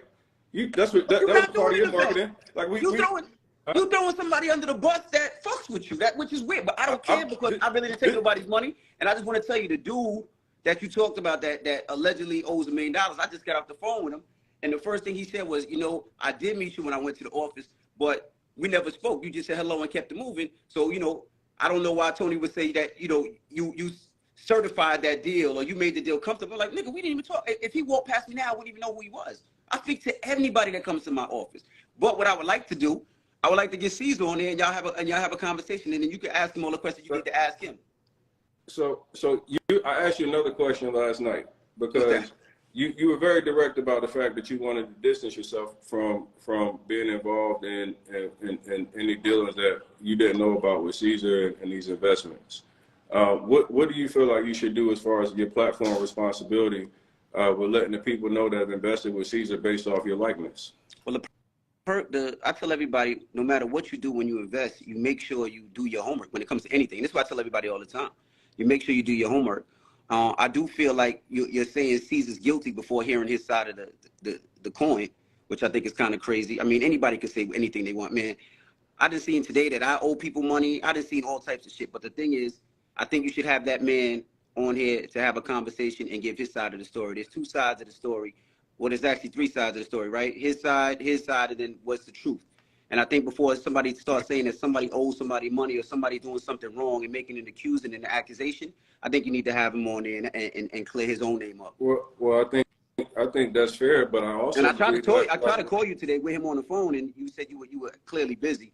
So he's not. But we talk about. Don't try to flip the narrative on me because that's bullshit. And then did I not call you? I'm gonna really swing it because like I've been being nice and I've been trying to. You don't have to be nice. Did I not call you this morning? Tony, did I not call you? You said I call you 30 minutes. But you know you bullshitting too, right? I'm not bullshit. Because the fact of the matter is that you know that Cesar been doing bad business, and you just right now really trying to distance yourself because you don't want to be implicated with it. You know that he's been fucking people over. He fucked you over. He owes you money. You told me last night he owes you money. Like, this ain't me making up shit. This ain't me just coming out and attacking anybody. This is real people. And it's like even like your man, the credit dude, that was a part of y'all whole situation, bro. He's out of 150,000. And nigga was out here talking about committing suicide. See, you can't play me like I'm the nigga that's just clout chasing or doing some bullshit. I'm really talking about people. Credit dude called me talking about he's in fear of his life. Like he like, yo, I'm in fear of my life, and these niggas took my money. I got 7 or 8 DMs of people that's $400,000 or $500,000, bro. Last night on the phone, you told me, yo, this nigga owe me over $500,000. Don't do me now. You're gonna try to get online and make me look like shit because then I'm gonna come back with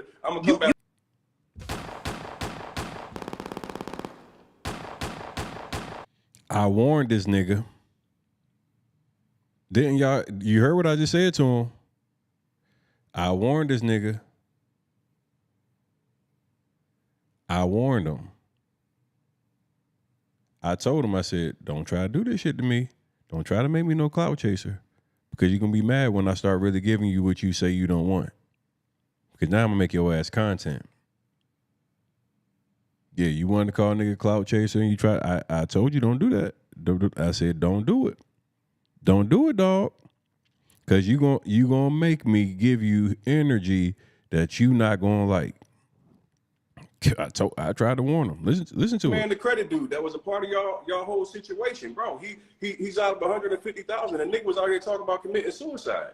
See, you can't play me like I'm the nigga that's just clout chasing or doing some bullshit. I'm really talking about people. Credit dude called me talking about he's in fear of his life. Like he like, yo, I'm in fear of my life, and these niggas took my money. I got 7 or 8 DMs of people that's $400,000 or $500,000, bro. Last night on the phone, you told me, yo, this nigga owe me over $500,000. Don't do me now. You're gonna try to get online and make me look like shit, because then I'm gonna come back with the smoke. And this is the thing. You could come back with whatever you want. I'm gonna come back with the smoke. I just got off the phone with Credit Dude. I just got off the phone with Credit Dude, and Credit Dude told me that you were making things up. I just got off the phone with Credit Dude, and you said he's making things up. I just got off the phone with him. So obviously, you are clout chasing, because the main thing that you did was fuck up is you.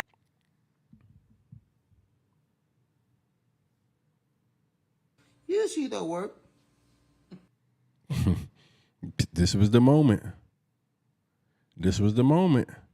The nigga fucked up. This was the moment when I said, we might just get here with the Rico. That was the moment. That was the moment I said DJ Envy was about to get the hit with the real estate Rico. It was that moment when DJ Envy called me a clout chaser, and he had already told me that people were investigating and there was class action type shit going on behind the scenes. I said, did you just come at me and disrespect me on a public platform with 3,500 people? Yeah, it's time for you to get hit with the real estate Rico. We might just get here with the Rico.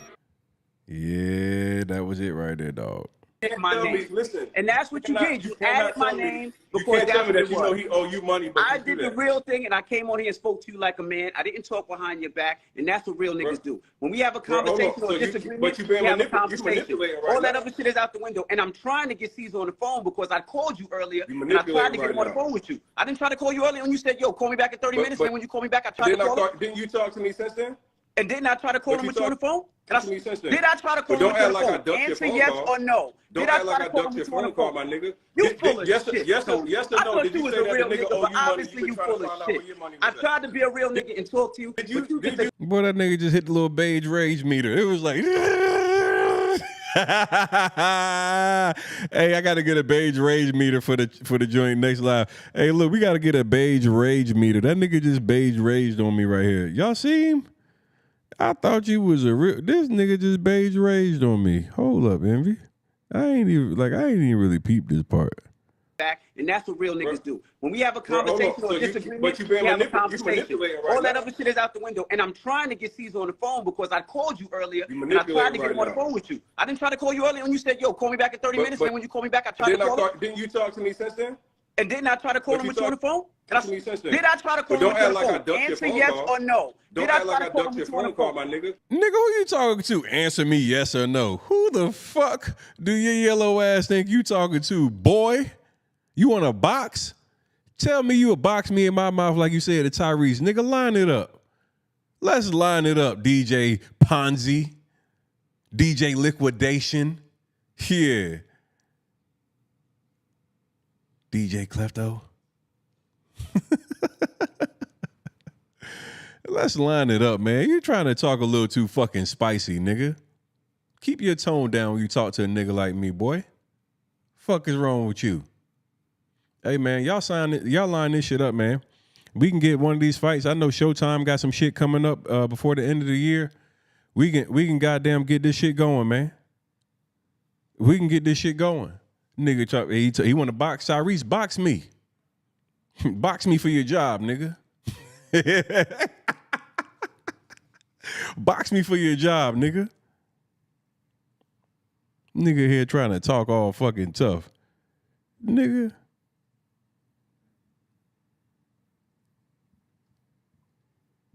And don't sell no fake houses. Don't sell no fake deeds. Don't do that. We not doing that. We not doing that. We not taking advantage of the old people. We refuse to do it. We can't do it. The Brooklyn Bridge is not for sale. The Statue of Liberty is not for sale.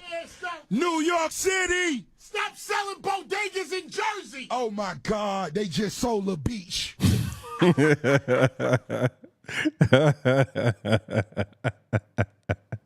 They just sold a beach. Hey, yo. Hey, man.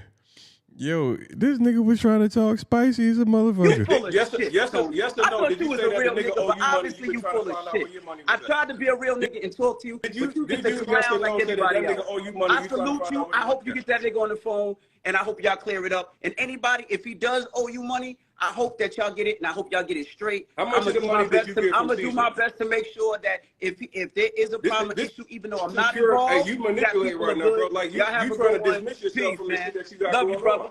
I love you. No. Don't Did I act try like to I call ducked him your with you on the phone phone? call. And that's what you did. You cannot added my tell me- name You because can't that's tell me what that it you was. know he owe you money, but I you do did the that. real thing, and I came on here and spoke to you like a man. I didn't talk behind your back, and that's what real niggas do. When we have a Bro, hold on. conversation or So you- disagreement, but you being we have a you conversation. manipulating right All that now. other shit is out the window. And I'm trying to get Cesar on the phone because I called you earlier, You and I tried to manipulating get right him on the now. phone with you. I didn't try to call you earlier when you said, yo, call me back in 30 minutes. And then when you call me back, I tried to call him. Didn't you talk to me since then? And didn't I try to call him with you on the phone? To me since then. Did I try to call But him with you on the don't act like I phone? ducked your Answer phone yes call. or no. Don't Did I act try like to I call him ducked your with you on the phone call, phone? my nigga. You full of Yes shit, Tony. or I no? thought Did you you was say a that real the nigga nigga, owe but you money? obviously you trying to full of find out shit. where your money I was at? tried to be a real nigga and talk to you, but you just a clown like everybody else. I salute you. I hope you get that nigga on the phone, and I hope y'all clear it up. And anybody, if he does owe you money, I hope that y'all get it, and I hope y'all get it straight. How much of the money did you get I'm from gonna do my Cesar? best to make sure that if there is a problem, an issue, even though I'm not Hey, involved, you that manipulate people right are now, bro. good. Like Y'all have you a trying good to one. dismiss yourself Peace, from the I man. shit never that you really got paid going on. attention to I that love piece you. I right love you, there. brother. Peace. I never paid attention to that piece right there. Listen to what How he you says, dismiss everybody. yourself? Hold on. Listen to what he says right here. Even though I'm not involved, I'll do my best to make sure people. Hold on. Let's listen to this piece. Excuse me. This is May. Has DJ Envy done anything to help the people that's involved? Listen to what he says. That if there is a problem, an issue, even though I'm not involved, Hey, you manipulate right now, bro. Like you have a trying good to one. dismiss yourself. To make sure that if there is a problem, Didn't you talk to me since then? and didn't I try to call him with you on the phone? To me since then. Did I try to call But him with you on don't the act like I phone? ducked your Answer phone yes call. or no. Don't Did I act try like to I call him ducked your with you on the phone call, phone? my nigga. You full of shit. Yes or I no? thought Did you you was say a that real the nigga nigga, owe but you money? obviously you trying full to of find out shit. where your money I was at? tried to be a real nigga and talk to you, but you just a yes clown or like no say that everybody nigga else. owe you money? I salute you. I hope you get that nigga on the phone, and I hope y'all clear it up. And anybody, if he does owe you money, I hope that y'all get it, and I hope y'all get it straight. How much of the money did you get I'm from gonna do Cesar? my best to make sure that if there is a problem, an issue, even though I'm not Hey, involved, you that manipulate people right are now, bro. good. Like Y'all have you a trying good to one. dismiss yourself Peace, from the man. shit that you got Love going you, brother. on. I love you. I love you.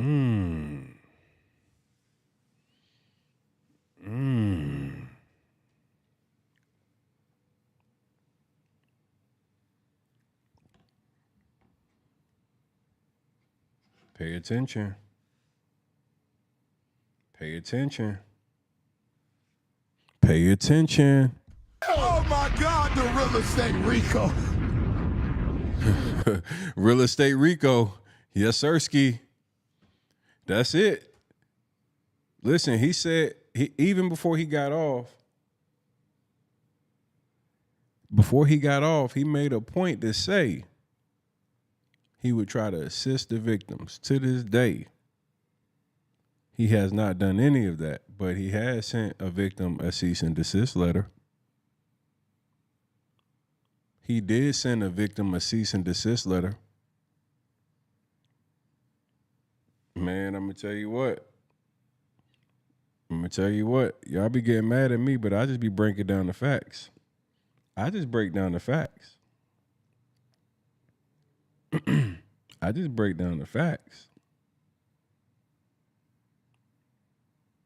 What up, y'all? It's DJ Envy. Flipping at Jay. Join us July 31st right here at the Jacob Javits Center. We're doing a real estate seminar talking everything real estate from Airbnb to wholesaling to flipping. Not only that, you can partner with us on some deals. Make some money with us, your partner. And we'll see you July 31st. Come on. I do feel like you're saying That you can partner with us on everything real estate from Airbnb to wholesaling to flipping. Not only that, you can partner with us on some deals. Make some money with us, your partner. And we'll see. Put your partner in the chat real quick, everybody. We heard him in there. How many times we said your partner? If you heard your partner in the chat, I need you to put your partner in the chat. Let's go. Oh my God, the real estate Rico. You see the work. You see the work. I want y'all just real quick, put in the chat your partner in the chat. If you heard DJ Envy say your partner, I need you to put your partner in the chat. Make some money with us, your partner. and we'll see you July 31st. Come on. I do real estate seminar talking everything real estate from Airbnb to wholesaling to flipping. Not only that, you can partner with us on some deals. Make some money with us, your partner. And we'll. He's telling people, not only can you come to my real estate seminar, now you just heard the live stream with me, right? On the live stream with me, he tells me.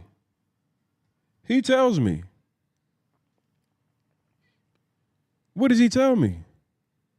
On the live stream with me, he says he knows nothing and you can't invest with his on his seminars. You can't do that. There's no upselling. There's no nothing. But what is he saying right here? He's saying you're a partner. Come to our real estate event. Listen to him now. What up, y'all? It's DJ Envy. Join us July 31st right here at the Jacob Javits Center. We're doing a real estate seminar talking everything real estate from Airbnb to wholesaling to flipping. Not only that, you can partner with us on some deals. Make some money with us, your partner. And we'll see you July 31st. Come on.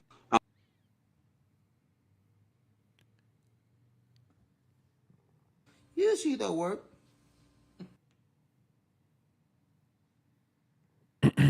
Hey, look, it's free to give that like button, y'all. I know y'all don't like giving out super chats. The likes is free. Y'all can't be that cheap. We got a cheap ass live. Y'all too cheap to give a like.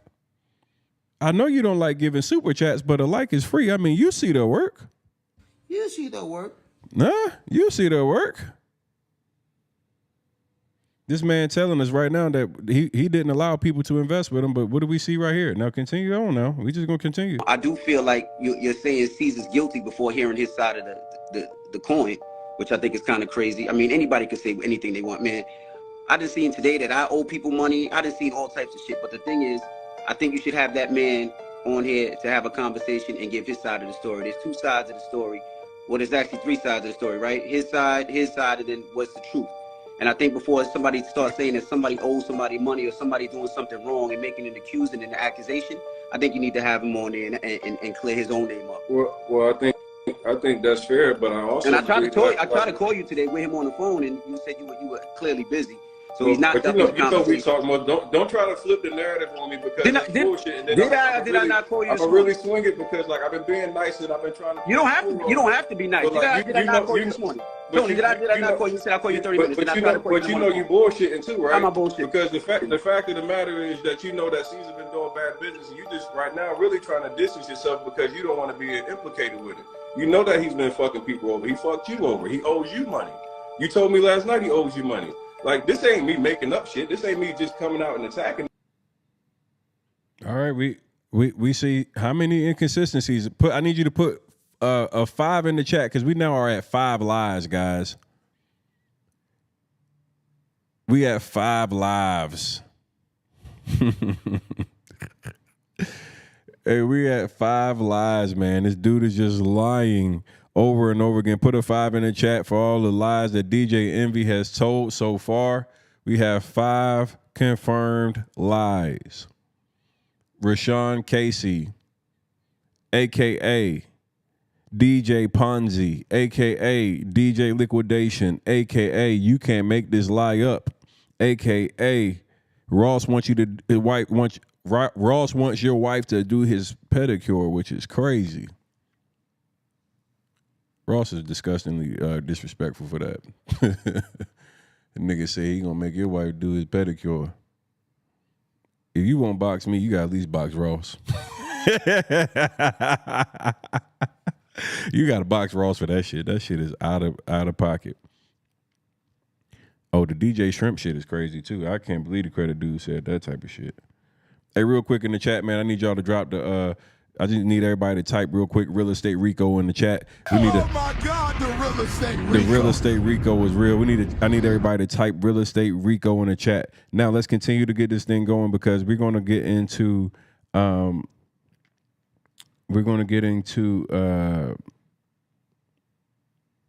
when Cesar broke his silence.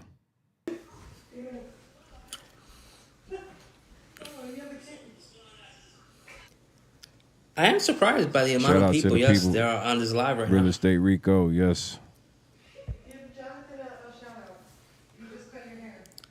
Shout out to John the barber, just cut my hair. Tony the Please leave my barber what alone and stop burning him. Turn up on your live. He's a good guy. Real estate Rico. That's lame. As fuck.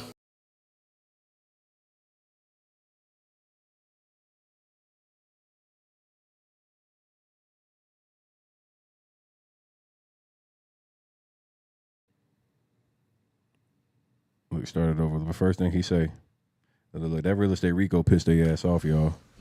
That real estate Rico make them mad, y'all. Ooh, that real estate Rico make them mad. I am surprised by the amount of people, yes, there are on this live right now.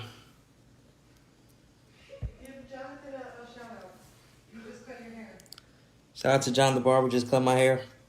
Push that shit Please back. leave my barber alone and stop threatening him. He's a good guy. Real estate Rico. That's lame. As fuck. Oh, let me get this nigga right here. This nigga Everyday Jack. Man, you niggas is the corniest niggas in the world. Tell me something. I'm not paying you to bring these guys to bring up this guy's demise. Thanks for the heads up. But how much of the proceeds from this live go to the victims? You niggas that be trying to talk about what the proceeds or what a nigga do, nigga, do you know what it costs what I had to actually spend on fucking helping these victims? Do you know what I spend on being an advocate? Do you know how much money I lost using my platform to advocate for people that got victimized? How much money you pulled out your pocket? Why haven't your cowardly ass spoke out against DJ Envy and his scams? See, you niggas got everything to say, but you all cowards. You spineless, backboneless bitches. Like niggas is a straight pussy, bro. Everyday Jack, you's a pussy. Niggas like you that want to talk about where my live proceeds, motherfucker. Like, why is it that cowards like you don't step up and do a damn thing for anybody? Talking about the proceeds of what I got going on. I didn't steal money from these people. The only thing I've done is give these people a platform when they got silenced by everybody else. Motherfucker, I use my platform that I spent millions of dollars in building. They should pay me. Understand that. People should pay me because now I get eyes on a situation that nobody else is paying attention to. You coward. You know, I spent millions of dollars in building my brand so people can understand and see what I had going on. I invested into me. So when I use my platform, my brand, why would you expect me to spend money or give my money back to them? Me right now, I have already given more than enough. What have you done? But type in the comments like a coward. That's what y'all do. You've mastered the art of criticism. 99% of niggas in the chat have mastered the art of criticism, but the art of doing nothing at all but criticizing. Think about it. We live in times where people won't even stand up for people that are getting violated. They'll question the person that's giving the people a voice. You won't question. You ain't on DJ Envy's ass. You in my comments asking me about what my proceeds look like. Nigga, fuck you. Nigga, fuck you. Gonna sit there and talk about what I'm doing to help the victims. What the fuck are you doing? The fuck?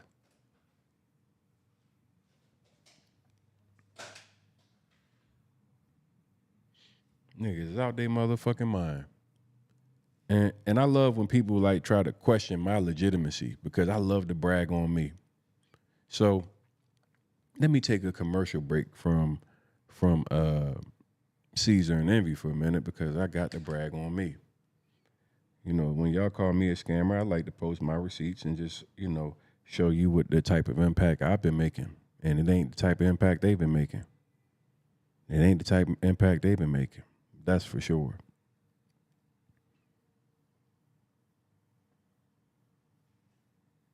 Let's show some receipts. And I'm blocking you just because I don't even like the name Flipping NJ in my shit, even though I know you ain't Cesar.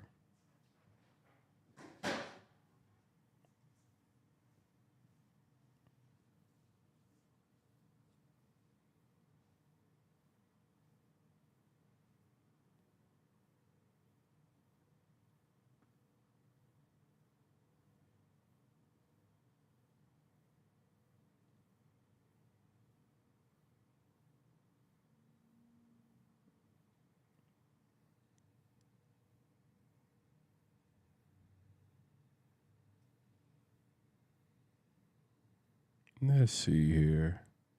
Which video am I posting? I like this one. I think this is a good one right here.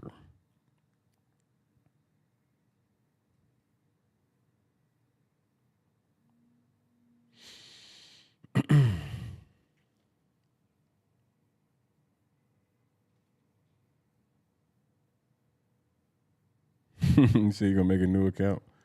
No, he ain't. Hey, put this one right here. Hey, yo, drop this in that folder for me real quick, cuz. I need to put this in here.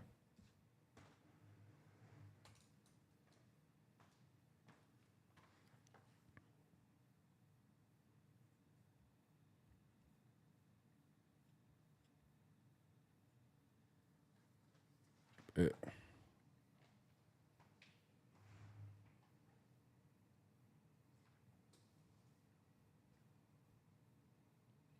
Man, I love bragging on me. Ain't nothing like it. Tone, what up? What up with you, man? What's good, man? Yo, before you even start, my goddamn smoke detector has batteries, so you will not hear no beeping. Thank you, brother. Thank you, thank you, thank you. Okay, Everyday Jack said he meant no disrespect. Well, it's disrespectful to even say that. You know why?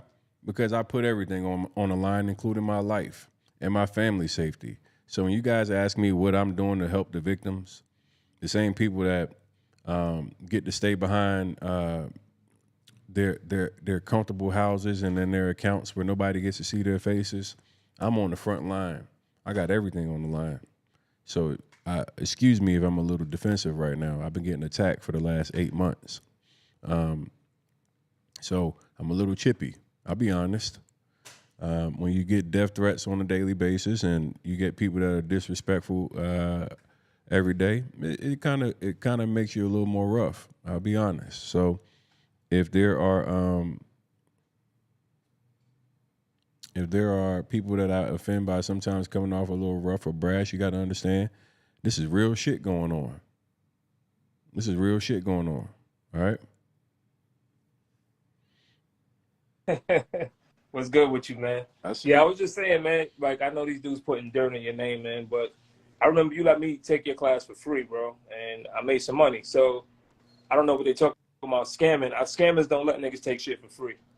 I want you to repeat that again. Scammers don't let niggas take classes and training for free. That ain't part of it. And I've seen you that night, you let me and quite a few people take your shit for free. And lifetime for free. Lifetime. I could log into your shit right now for free. And I'm not saying he do that all the time for people. The man got to be compensated. But the fact that he does it and does it consistently, gives money away consistently, bro, it speaks for itself. Speaks for itself, man. When I gave you my program for free, why did I give you my program? When we was on, all I did was like I'm doing now. I jumped in your live. And you were saying how much your program costs, and at the time I was like, yo, I ain't got it, bro. And you said, yo, you know what? I want to see you win. I'm gonna give you your shit for free, and you go ahead and make use of it. And I did. I did. So, I mean, Tony, you looked out, bro. I appreciate it. You're a real one, man. Salute, my brother. No doubt, man. And yo, see, no beeping. Y'all stop backing your fucking smoke detectors beep. Y'all get on this live. Yeah, man, they too lazy, man. That's why I be telling them, man, they ain't got no discipline, no work ethic or nothing, man. Niggas want to goddamn change their battery. See, but this is the difference, Ron. They don't have people that can come in and say this type of shit. Facts.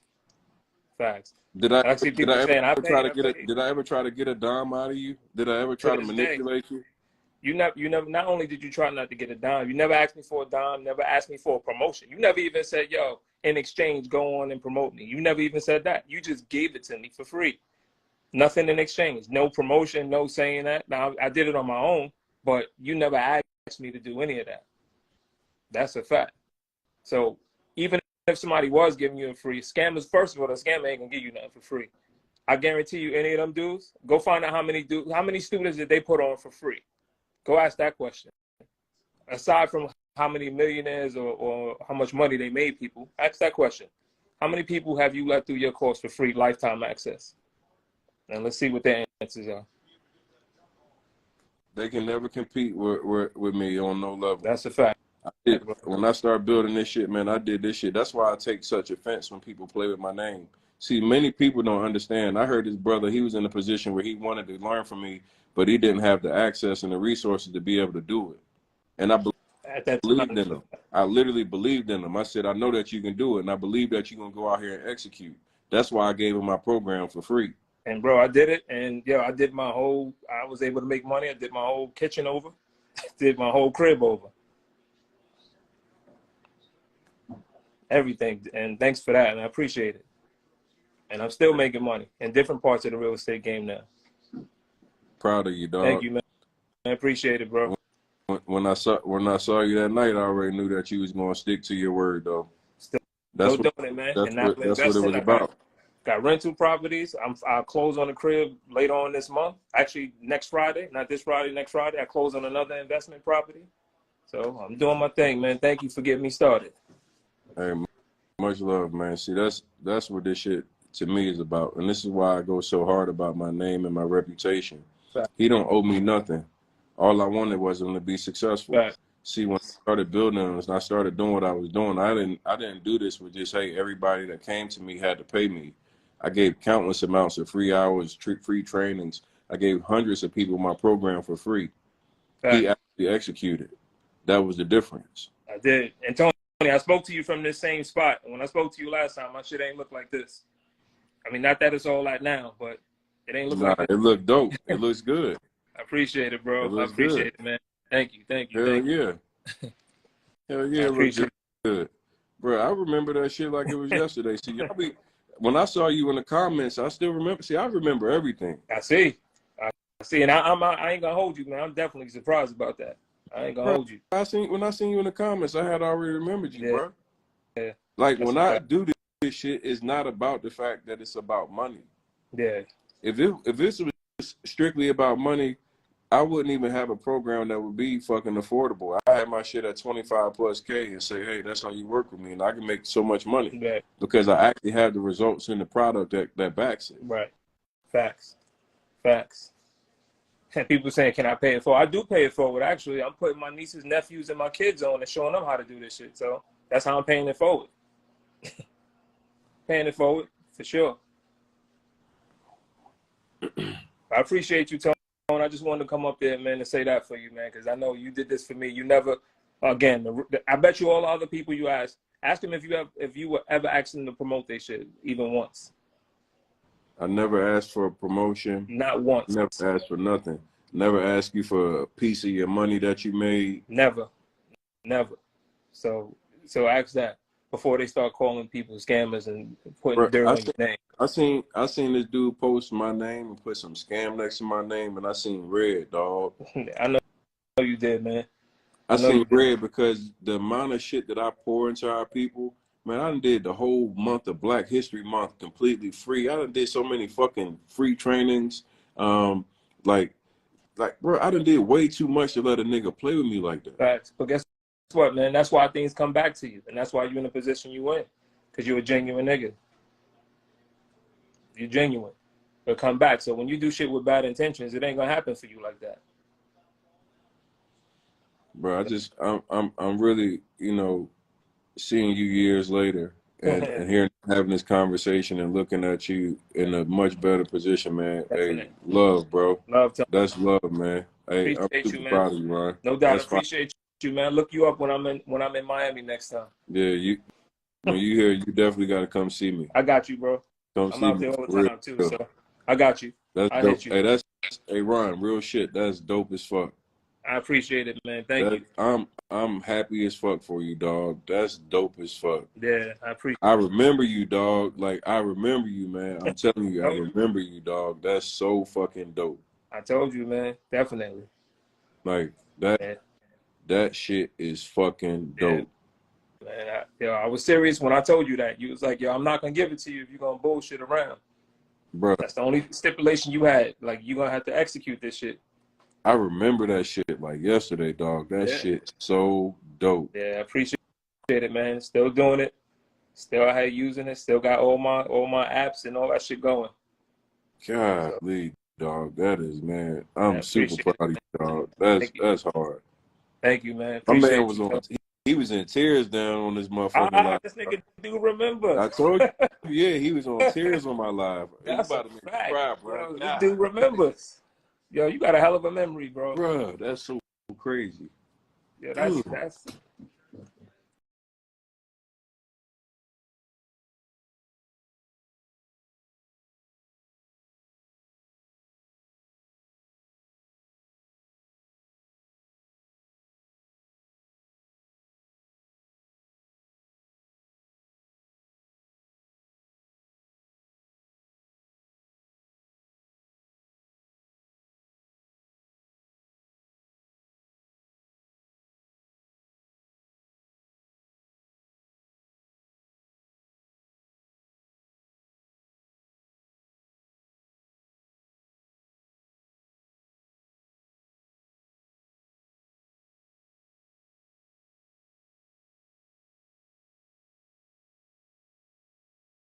This man right here, I've been watching wholesaling for a long time.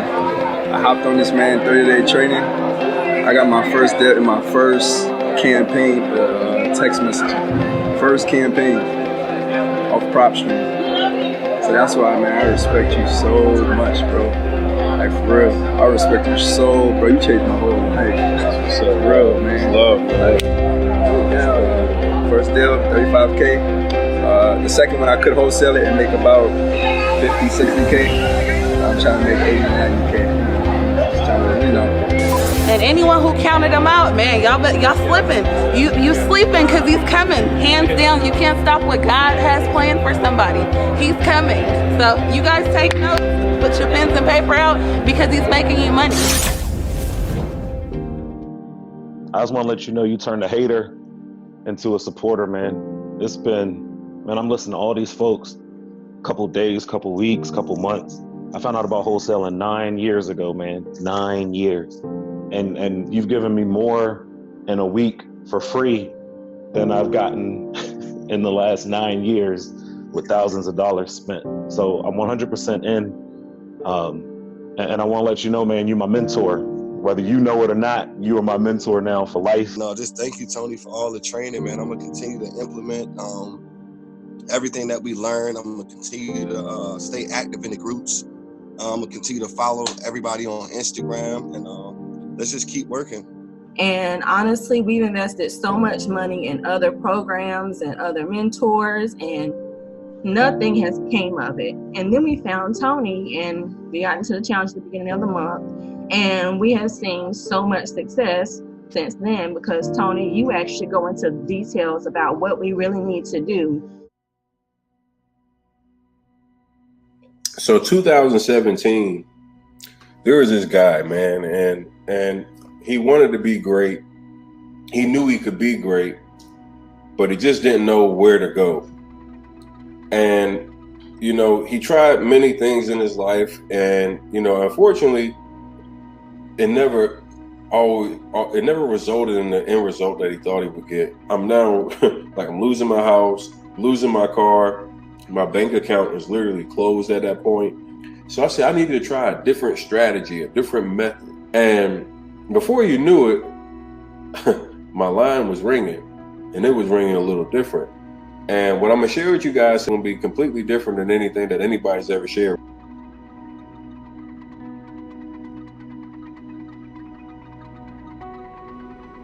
You literally will be able to control real estate, which we're not going to be buying real estate. We're going to be controlling equitable interest in real estate. You know, I'm standing here in front of you guys. We're about to do $1.1 million in wholesaling fees this Tuesday. By contracting properties. I'm going to teach you how you can find distressed sellers who will be willing to sell their properties off market for a discount. And then you'll be able to basically be the middleman and sell that contract to somebody else and make a profit.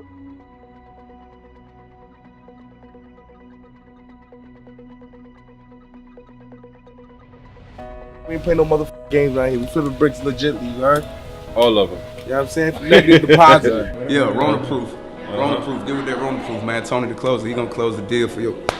Then maybe you can get you some money, man. Roman proof, man. Real estate, get into it. Yeah. Most people think when you get in real estate that you got to have a real estate license. You got to have great credit. You got to be rich. You got to have a couple $100,000, and all that false. I tried with somebody else in a program that didn't work.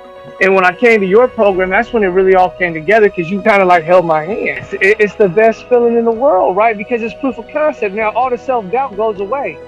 All the self-doubt vanishes because now you've actually done it. There's no more mythological black unicorn in the sky. It's some real shit.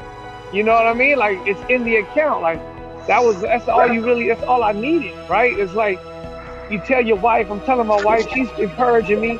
And then when you're able to fulfill what you put out to complete the goal, come on now.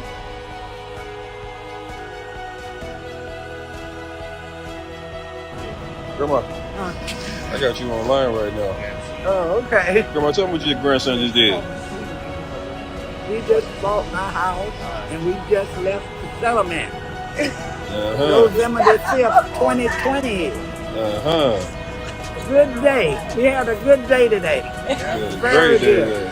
All you have to do is follow the 10-step method. I have trained over 50,000 people using this exact strategy.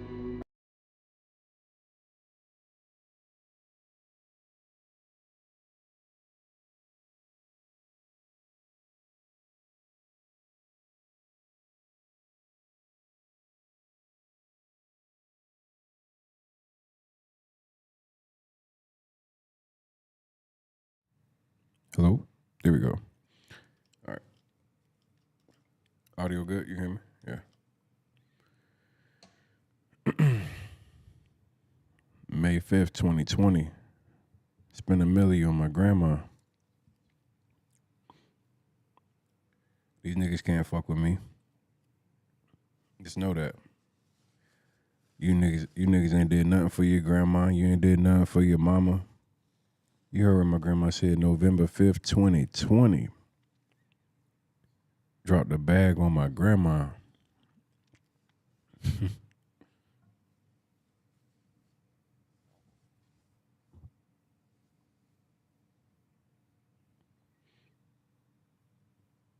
Y'all don't take care of nothing. Y'all go buy designer. These niggas just buy designer. You ain't took care of your mom. You ain't took care of your sisters. You ain't took care of your kids. You ain't did nothing. Salute KRST. How you doing? Shout out to Tracy Brown. That also brought up another great point. Don't forget he let us pay what we want at one point. The program is worth thousands, but at some point people paid $10 for the course and it's worth much more. Thank you, Tracy. I appreciate you sharing. Salute to all of you that have been around, have supported me, and watched and witnessed me make every attempt to try to help and encourage as many people to get into the real estate industry and do it the right way without scamming, without taking advantage of people, ethically teaching people how to get into business. I take tremendous pride in knowing that I've educated thousands of people and I never took a single dollar from anybody. And I am a hater. See, a lot of y'all say shit like hater and a clout chaser, and those words aren't offensive to me. It doesn't bother me. I am a hater. I hate thieves. I hate liars. I hate con artists. I hate niggas that take people's hard-earned money. I am a hater. But you're also a hater and a clout chaser. You're in my comments calling me a hater. You hate me, and I hate scammers. So it's all good. That's the beauty. We all can be haters. We can all be clout chasers, right? We're clout chasing different shit. I'm clout chasing the right shit, and you're clout chasing me.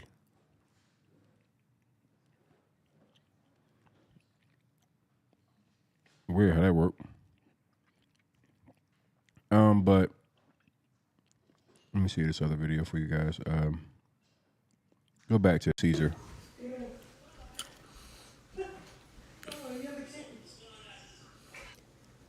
I am surprised by the amount of people, yes, there are on this live right now.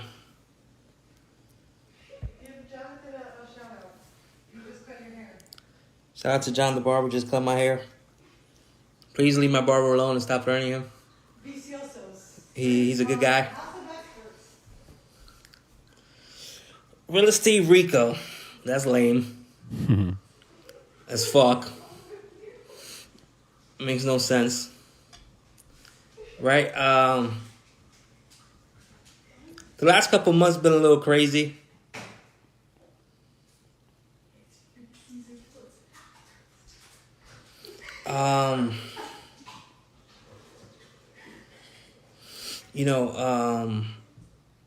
I apologize that I haven't really spoken out, right? Because everybody now, we have attorneys. We got to watch what we say, all these different things. There's so many different rules now, right? Every 5 minutes, I say hi to my mailman and I think he's going to sue me, right? At this point, I think my landscaper, I think everybody's suing me. I don't know who's going to sue me. I can't say anything, right? The one thing I am going to say, whenever you touch success, right, you get all these people that want to be around you, right? Everybody wants to be a friend. Everybody wants to just touch you, right?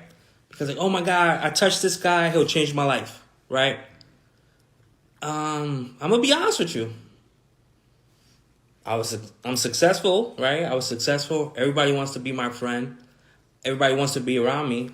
As soon as shit hits the fan, all these people that have profited from my success, which there's more people that profited from my success than the people that are suing me. But yeah, all these people that profited from my success, all the people that I have bailed out of jail, all the people that I have put cars in my name, apartments in my name, helped them with down payments for houses, helped them with this, helped them with when they can't pay their rent. Where are these people at? I don't see them. But yet I got all the haters, right? All the Tony Baloney fans. They're on my page. You're going to jail.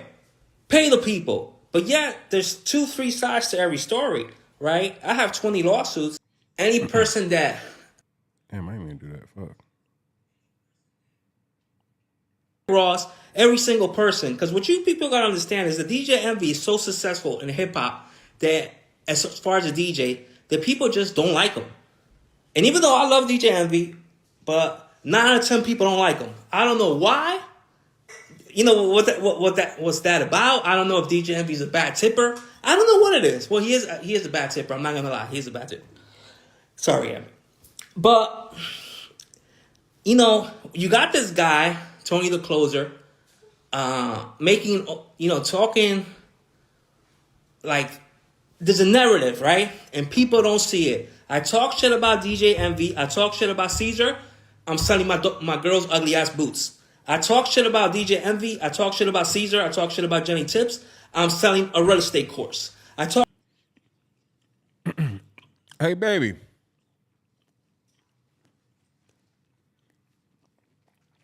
You got some boots in here? My girl boots ain't ugly. What the fuck is he talking about?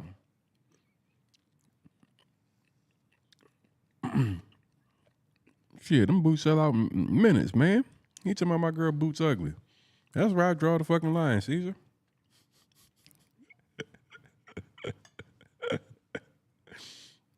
You gotta draw the fucking line somewhere, Cesar. You ain't got no boots in here?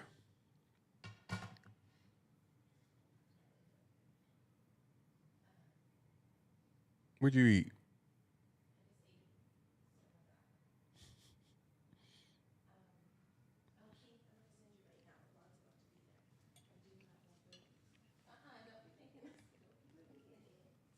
Shit. I'm trying to figure out what the fuck your boots do. What's these guys?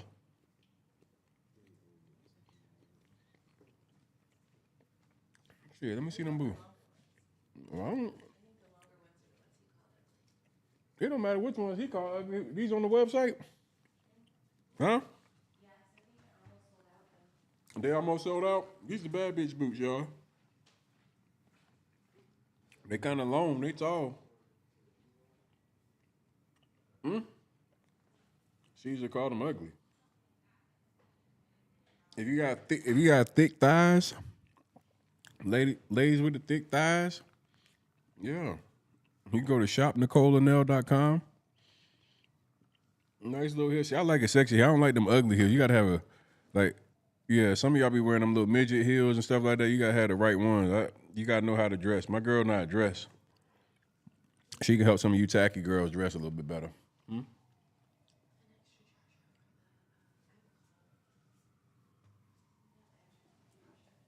And then here go the other joints. These joints like Shaquille O'Neal boots. Who the fucking wear these tall ass things? These joints right here.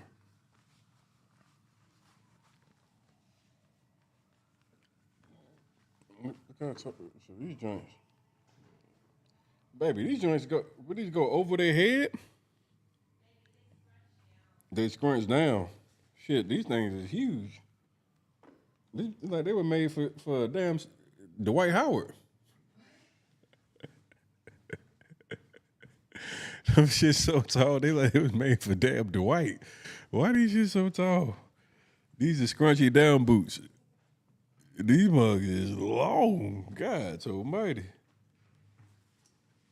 I ain't lying, man. This shit from the floor. The heel is on the floor right now.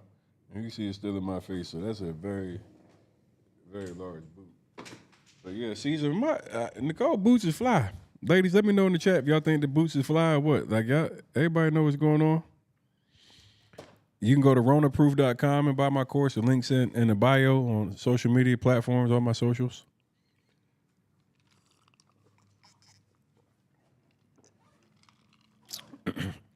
The difference is when you purchase my course, you'll actually get the course. You'll actually learn information. This is not shit that, well, it could potentially be some of it on YouTube now because everybody goes and buys courses, then they get online and act like they the ones that learned it. But ronaproof.com, RONAPROOF.com. Let's get back to Cesar. Shit about Cesar. I talk shit about DJ Envy. I'm selling an ugly ass t-shirt. And people don't see that, right? They're not seeing that. Then all these people with these lawsuits, they're all suing me, right? Ugly? Again, before 2023, I had one lawsuit. Now I have 20 ever since this guy started bashing me. Jose the credit dude, the biggest piece of shit in the world, this guy's a fucking scumbag, goes on Tony's page in May, says, Cesar owes me $200,000. He didn't pay me. Yet, Jose the credit dude, I have the receipts that I paid you back in November, back in January. Now you go in May and you make up this lie. And you start this whole thing where now all these people are being affected, right? Because at the end of the day, it is what it is. If I owe somebody, I owe somebody. Nobody is here to lie or whatever. I owe you, you sue me, or court of law will work the shit out, whatever it is, right? But now all these people putting this energy behind this machine, putting this energy. Tony the closest does not give a fuck about victims. All the money that he made from the t-shirts that he sold or the badges, he is not donating to victims. He's not giving them money. He's just in it for the clicks. Just like everybody else, right? So all these people are feeding this machine. You're feeding this machine. You're feeding this machine. Oh, I hope he gets locked up. I hope he gets locked up. I hope he gets locked up. I got locked up. I'm still here. Right? So now I'm here. And guess what? You fucking geniuses that you all want me seeing get charged and get locked up. Now the government is involved. Now the government's going to come in and say, we're staying all these lawsuits till your criminal proceedings are done. So guess what? From a year to 2 years to getting paid, now it could be 3 to 5 years. And if you guys will be lucky if you see anything. And this is like the most retarded shit in the world. And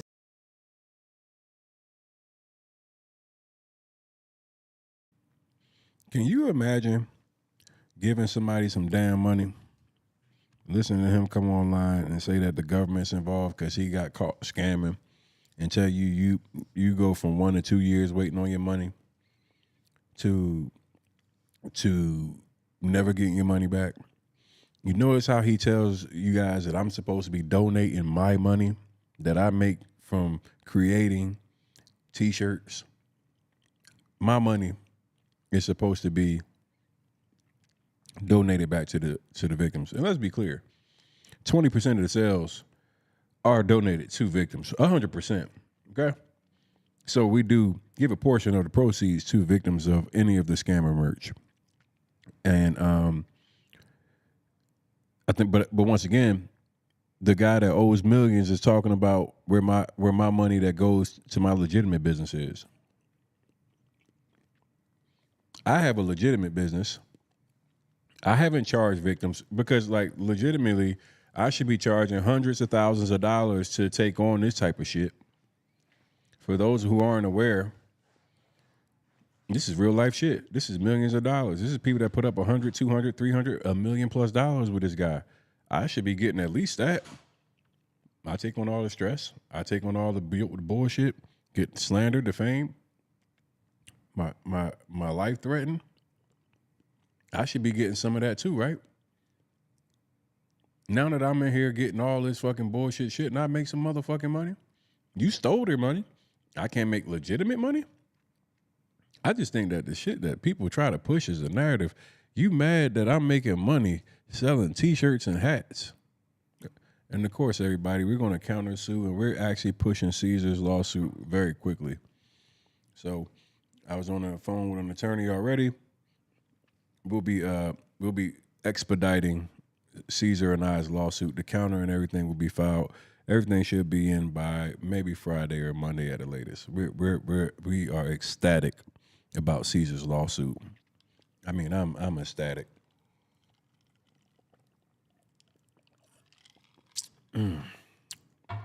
Yeah, I can't wait. I can't, like, Cesar gave me the alley-oop of alley-oops. The alley-oop of alley-oops. It wasn't $100 a t-shirt. It was actually cheaper, but I decided to make my shit more expensive. You know why? Because I got good quality shit, first and foremost. Second, I started thinking about it. I said, because I'm giving a portion of the proceeds away, I have to make this make sense, right? If you're giving away 20%, that would mean you be basically giving away all of the gross profit that's attached to the actual t-shirt. There's not a lot of money in t-shirts. So you have to make the t-shirt more expensive in order to be able to have a profit, to be able to give money to other people. I think it's kind of common sense. I think a lot of you kind of lack that sometimes. So I'll explain it to you. Okay?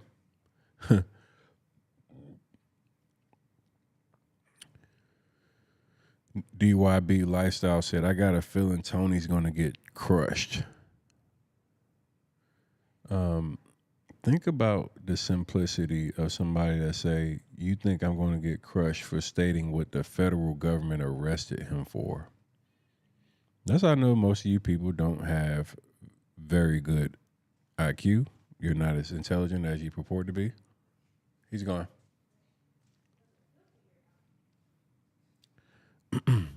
But let's continue to listen to Cesar.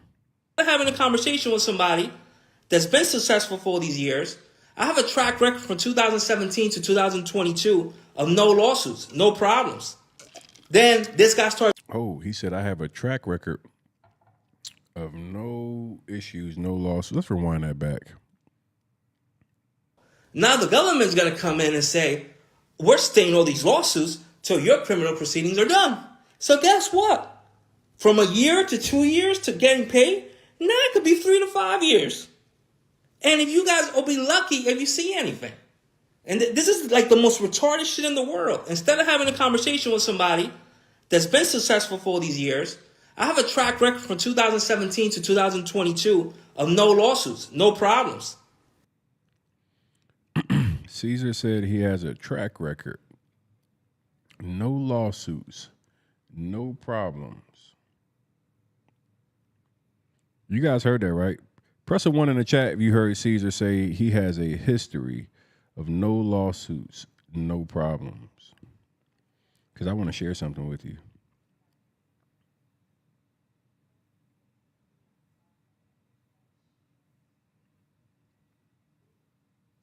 I want to share something with you. Excuse me. Let me move myself around a little bit. All right, everybody. Here you see the United States District Court of New Jersey filed a criminal complaint against Cesar Pina. Okay, I just want you guys to take a look. And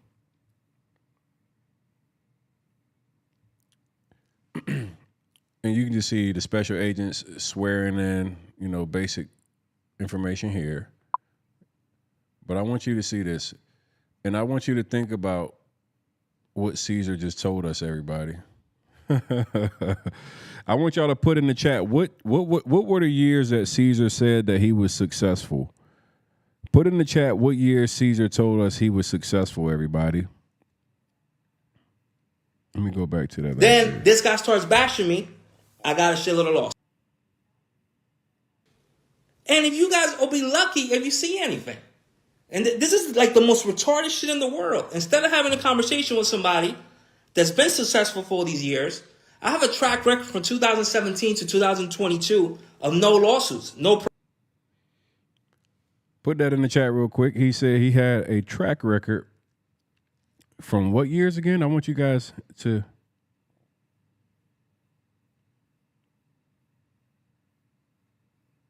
Let me see in the chat. I just want to make sure you guys heard that one more time. From a year to 2 years to getting paid, now it could be 3 to 5 years. And if you guys will be lucky if you see anything. And this is like the most retarded shit in the world. Instead of having a conversation with somebody that's been successful for all these years, I have a track record from 2017 to 2022 of no lawsuits, no. A track record from 2017 to 2022 with no lawsuits.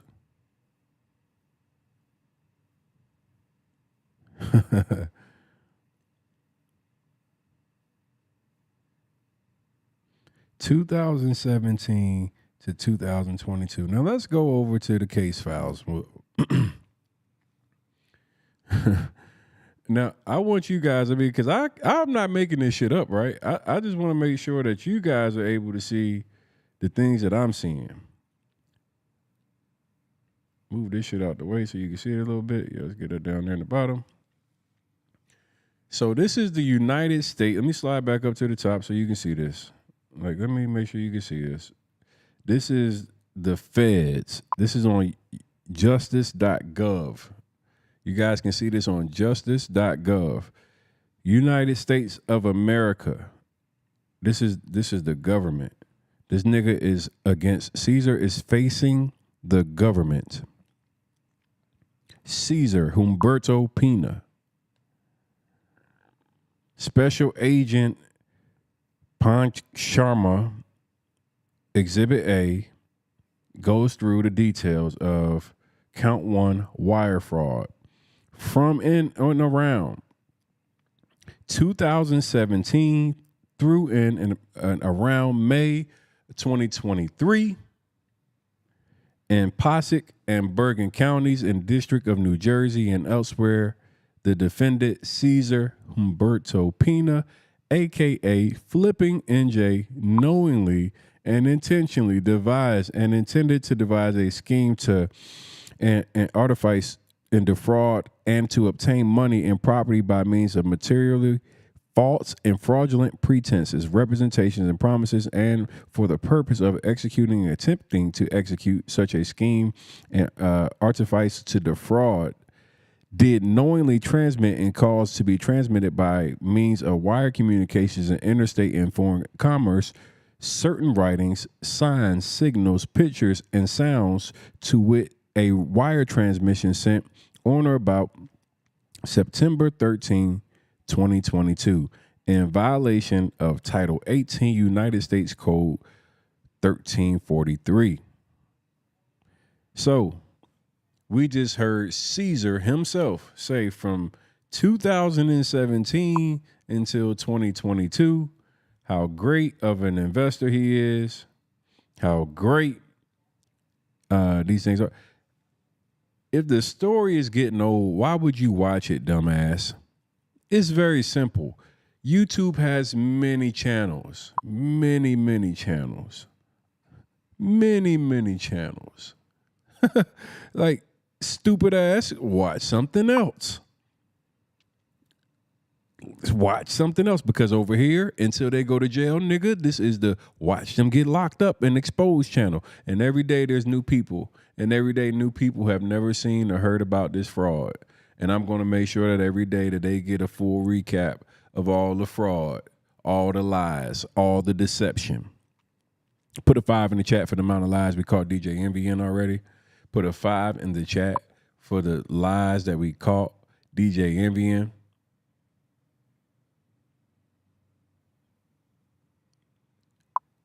Check this out, though. Check this out. Cesar himself said that, hey, before this hater came into my life, I had no problems, no issues, no beef, no lawsuits. The federal government says, contrary to what you say, nigga, you've been stealing since 2017. Put this in the chat. If you believe that the federal government is saying from 2017 to 2023 that Cesar is stealing, put they stealing in the chat. I need you to put they stealing in the chat if you believe that the federal government is saying between the years of 2017 and 2023 that Cesar Pina is scheming and stealing. I want you to put it in the chat. Tony the closer, what it do? Turn up on your live. They stealing. They stealing. So you notice that these people, they tried to make it like, hey, like he gets on live and he goes, I've never had any issues before 2023. I never had any issues. And then this guy comes in and he becomes a problem. And he starts making up all this fake stuff. And as he's making up all this fake stuff, now all the people want to sue me all of a sudden. But yet the feds say from 2017 to 2023. Tony the closer, what it do? Turn up on your live. They stealing. I have only presented this information in a manner that people had to pay attention. That's all. I brought this to the light because they thought that they could try the bully tactics. They tried to send people to my house. They tried to make threats. They tried it all. They had celebrities call me and ask me to take shit down. I mean, they had everybody. Now, I want you to think about this now. Everybody has tried to make Tony the closer the bad guy. But yet, it shows 6 years of wire fraud. 6 years. 6 years of fraud. Think about how many years on the Breakfast Club Cesar was getting promoted while he committed complete fraud the entire time. I just want you to understand the context. Cesar gets on this platform, the Breakfast Club. The entire time he had been committing wire fraud, scheming, knowingly and intentionally devising plans and schemes to defraud and obtain money and property by the means of materially false and fraudulent pretenses, representations, and promises. And for the purpose of executing and attempting to execute such a scheme and artifice to defraud, and did knowingly transmit and cause to be transmitted by the means of wire communications and interstate and foreign commerce, certain writings, signs, signals, pictures, and sounds to wit a wire transmission sent on or above or about September 13, 2022.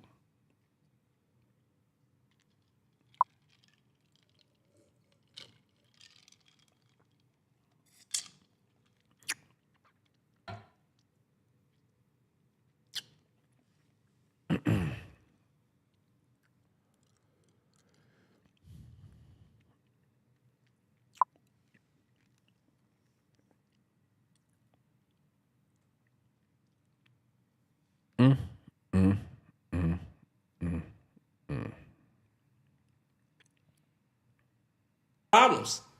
Then this guy starts bashing me. I got a shitload of lawsuits, right? And again, you know, it is what it is. If I owe, I owe. Nobody is here saying that I'm a victim. I don't give a fuck. I'm going to be honest with you.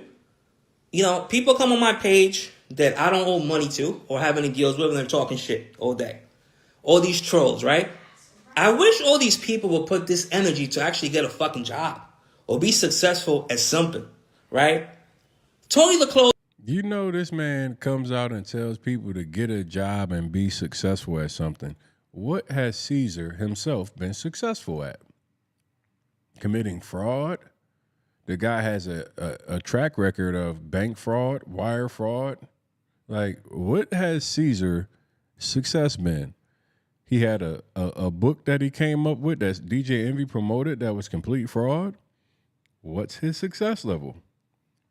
What has he actually done? He's attacking everybody else. Doesn't own any real estate. He's a fake real estate guru, right? I'm the real deal. Even though now I'm going through some shit that I gotta deal with, because I'm a fucking man first. He's the real deal. So once again, I just like to go back to the receipts now. Let's continue to see what the Fed said.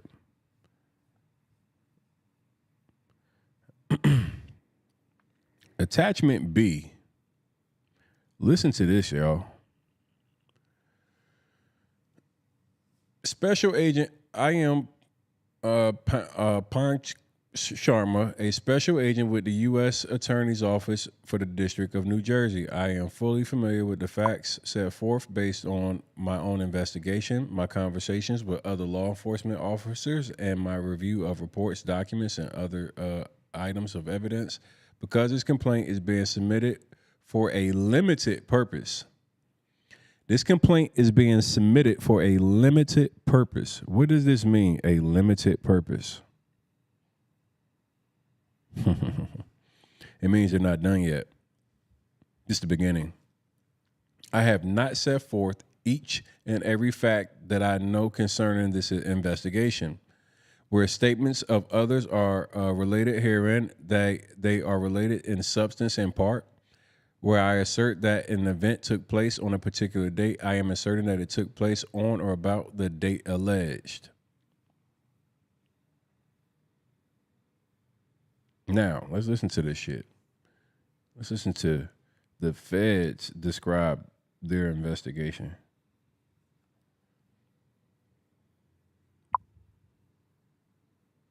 Tony the Closer, what it do? Turn up on your live. They stealing. At all times relevant to the complaint, defendant Cesar Humberto Pina, a.k.a. Flippin' NJ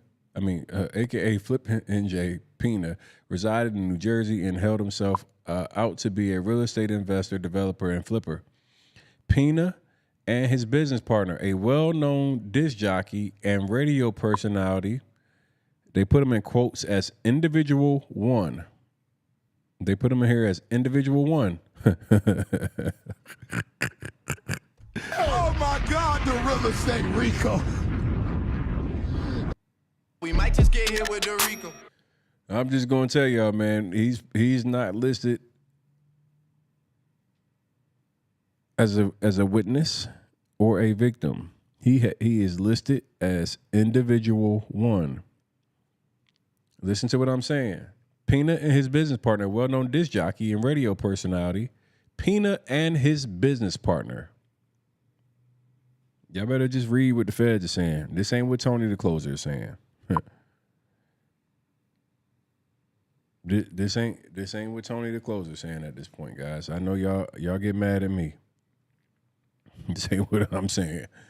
Pina and his business partner, a well-known disc jockey and radio personality, they're labeling him as individual one, operated a company that conducted real estate seminars around the country. Together, they used individual one celebrity. They used, look at the words now. Look at the words. Look at the words. I just want y'all, are y'all paying attention in the chat? Are you paying attention in the chat? See that work? Chat, let me know if you see this, chat. I need you guys to let me know you see the work. Say you see the work in the comments if you see it. If you see the work, let me know. You see the work. You see the work. Let me know if you see the work. Let me know if you see the work. You see the work. I just want to know if y'all see what's going on right now. I just want to know if y'all can read what I'm reading or if I'm looking a little too deep. I see the work. Oh shit. Hey, you better together they used You see the work. Everybody getting mad at me. Why you keep trying to put envy in this? Envy ain't got nothing to do with this. You just trying to tear brother down because he got more success than you and he's got business and this, that, and the third. I'm going to get a jello pudding pop. You niggas be all over me. All upset with me. But what would you be doing if that was your 100,000, 200,000, 300,000 that you had invested?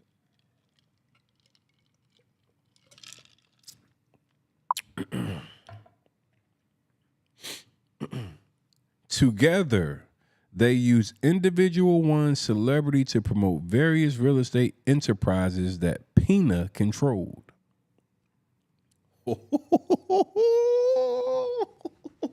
Listen to the wording of this shit, everybody. See, Blacklock is activated. Blacklock is activated. Together, they use individual one celebrity to promote various real estate enterprises that Pina controlled. They put it right there in our face. So what they're saying is that individual one never ever was on anything because Pina controlled it all.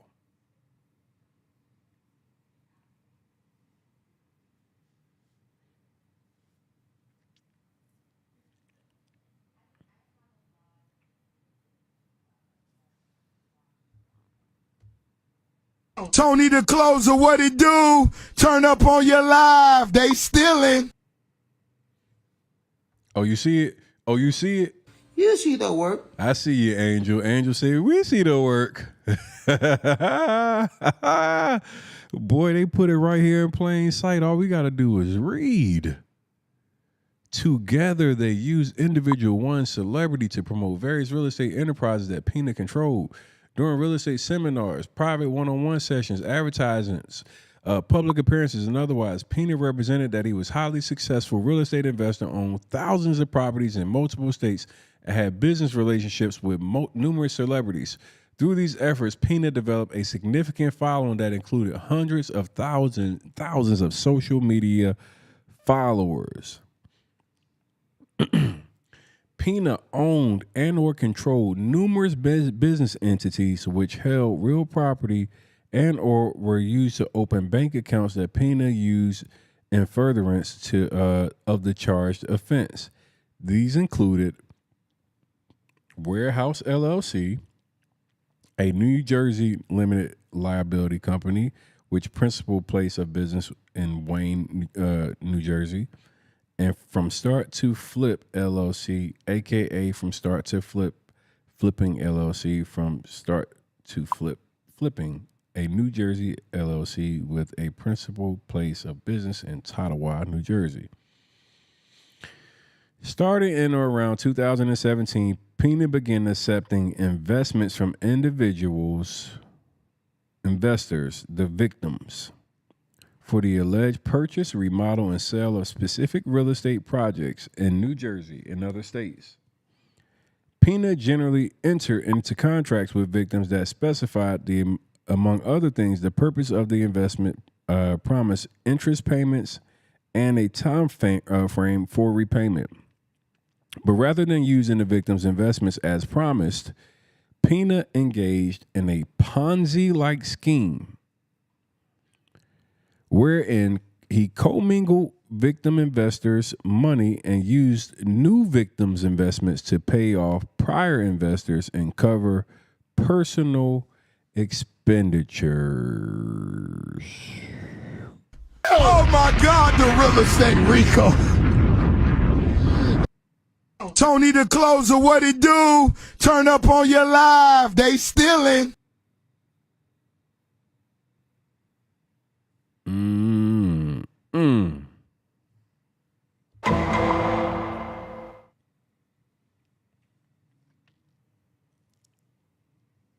Thank you, U.S. Livestream. Protect me from the DJ envy, backup dancers, riders, and all of them. Yeah, we need to get them out of here. If y'all see the work in the comments, you see that work. If you see that work in the comments, let me say, you see that work. Man, oh man, this thing is crazy. So, since 2017, they've been scheming. Since 2017, they've been scheming. When did envy bring Cesar around, y'all? Go back and figure out when did envy bring Cesar around. And when did he bring him around? You just start looking at this stuff and you go, wow, this is insane, right? Everybody's upset because Tony the closer is covering this thing, but look at what's going on. So he commingled victim investors' money and used new victims' money to pay off previous investors and cover personal expenditures. Through the scheme, Pina defrauded dozens of victims of millions of dollars. Examples of the manner and means of Pina's scheme are described below. Okay? So I'm not going to go through all of these. I'm just going to show you the Manchester property. And then, we'll continue to go back to Cesar's video. But I just like to, like these guys are like habitual liars. Like they just lie. They just lie. Okay? So, like, let's just look at this. On or about April 4, 2019, Pina used warehouse to purchase a property located on Manchester Avenue in Patterson, New Jersey, property 1, for approximately $140,000. So back in April of 2019, Cesar buys a house for $140,000. Now, from July of 2019 up until April of 2023, I want you to hear this, everybody. He bought this house in April of 2019, so May, June, July. 3 months later, he started finessing and soliciting investments, okay? So in July of 2019 through April of 2023, Pina solicited and received investments from dozens of different victims for the purported purchase, renovation, and sale of the property. Pina typically concealed from the victims, among other things, that he had already solicited and received money from other unwitting victims to invest in property 1. As a result, Pina collected more than approximately $5 million from victims as opposed to investment capital just for property 1. Hey, Crystal, really quickly. Tony the closer, what it do? Turn up on your live, they stealing. Unbelievable. Unbelievable. Dr. Anthony T. Latson, my course is still available. You can go to ronaproof.com. 100% still available. You can rest assured that if you learn inside of Rona Proof, you would know how to look up the owners of a property address. You would know who owns a property, so you wouldn't be able to get finessed like this. Dozens of investors. He got $5 million for a property that he spent $140,000 on. Holy shit. And don't sell no fake houses. Don't sell no fake deeds. Don't do that. We not doing that. We not doing that. We not taking advantage of the old people. We refuse to do it. We can't do it. The Brooklyn Bridge is not for sale. The Statue of Liberty is not for sale. New York City. Stop selling bodegas in Jersey. Oh my God, they just sold a beach.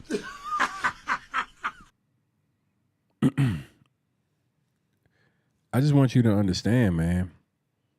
This thing has been fraud from the beginning, 2017, all the way through.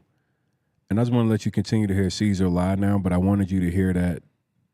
Well, I want you to read the information from the criminal complaint from the feds, and now I'll go back to Cesar lying again. All right? So whatever I am responsible for, I am responsible for. And if I hurt anybody in any way, made their life difficult, I apologize. But my life has been difficult. All of my friends and all the people that have success with me, where are they? Have any of them come up here and told me, yo, Cesar, you good? Cesar, somebody put online, they're going to kill your daughter. They're going to kidnap your mother. They're going to rape you. They're going to rape this person. Even if they said they're going to rape me, who the fuck wants to rape me? This is crazy. Right? And it's like, wow, this shit keeps on. This shit keeps on. You know, then you got these.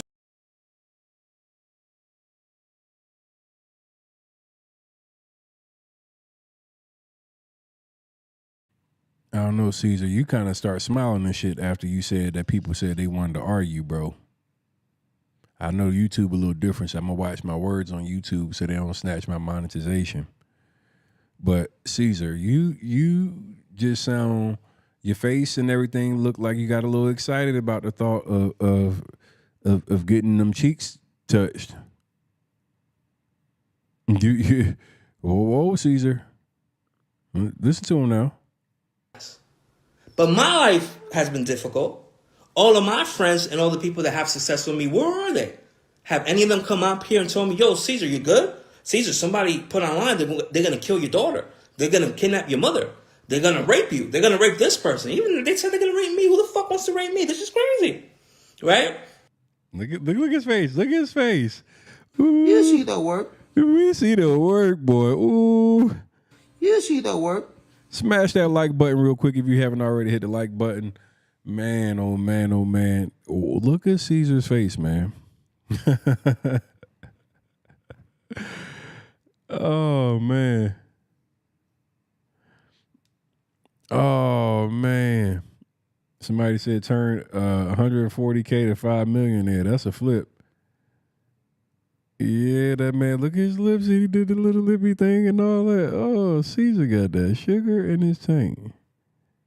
Mother, they're going to rape you. They're going to rape this person. Even if they said they're going to rape me, who the fuck wants to rape me? This is crazy.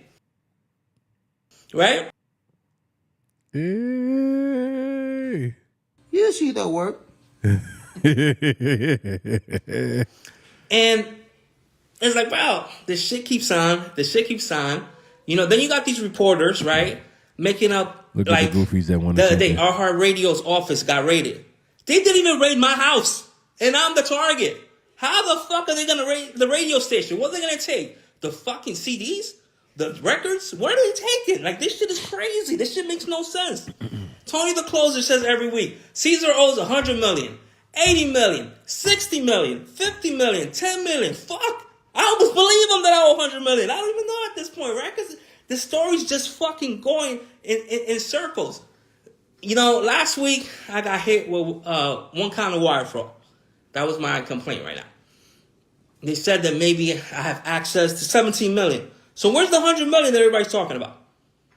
Right? Again, I have nothing against the government. The government is doing their case. I understand it. This guy has created this frenzy where hundreds of people or 500 people are calling every single fucking day to see this shit on social media saying that I'm defrauding people and I owe people money. But I don't know these people. Right? And all this shit is going on. And it's like, bro, social media is like the fucking devil. This shit is crazy. Like, it just makes no sense. And my whole case, everything that's going on is based on social media. Everybody's looking at social media and this whole thing and listening to people that are lying. I'll give you an example. There's this guy, he went on Channel 4 News. He's suing me, right? Let's say his first name is, I don't even want to say his name, right? But his name starts with an N. He sues me ahead of our transaction is done and says, I'm only suing you. Every single woman that complains when you read them, I'm suing you because Tony the Closer said you're scamming people. I'm suing you because I saw it on social media. This is what people say in these complaints, right? You know what? Why don't you talk about Jeff?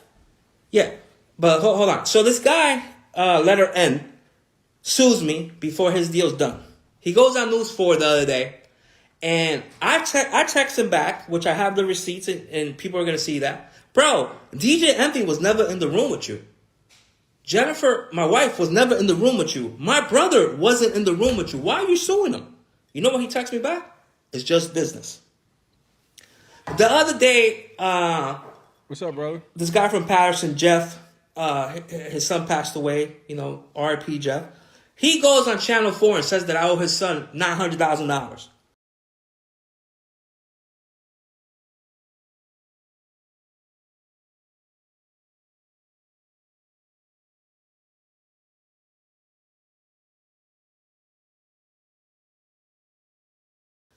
I changed that kid, Jeff's life. His father was in foreclosure. Losing Anthony was never in the room with you. So he's suing you. Every single woman that complains. So right now, Cesar's addressing one of the victims. He's talking about this person by the name of Letter N, right? He goes, this person, I'm going to just say his name is Letter N. I'm now about to call Letter N on the phone and let Letter N talk to you about his experience, okay? So let's listen to what he says about Letter N, and then I'm going to call the victim. When you read them, I'm suing you because Tony the Closer said you're scamming people. I'm suing you because I saw it on social media. This is what people say in these complaints, right? You know what? Why don't you talk about Jeff? All right, so before we do that, let's go ahead and...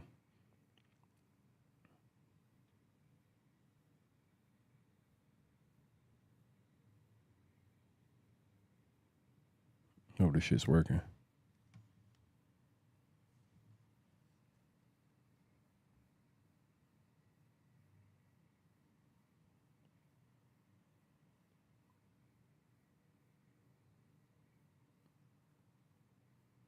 Let's see. I'm gonna try to get one of the victims to call in real quick. I hope this works. Music works. That'll test it first.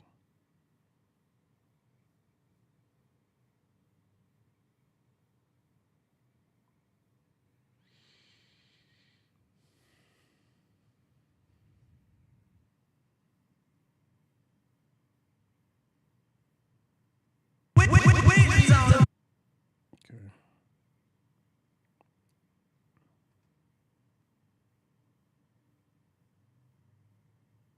Damn, why is it doing that?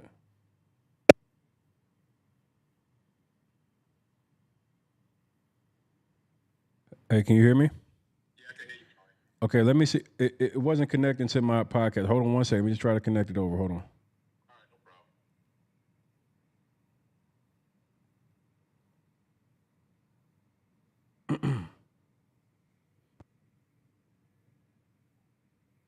How about now? Can you hear me, Nigel? Damn, it's tripping. That shit sucks. Hold on, y'all. We gotta get him in here.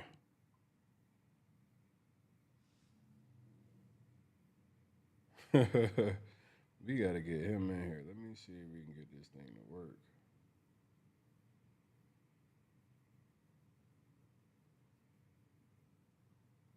Let me disconnect this one.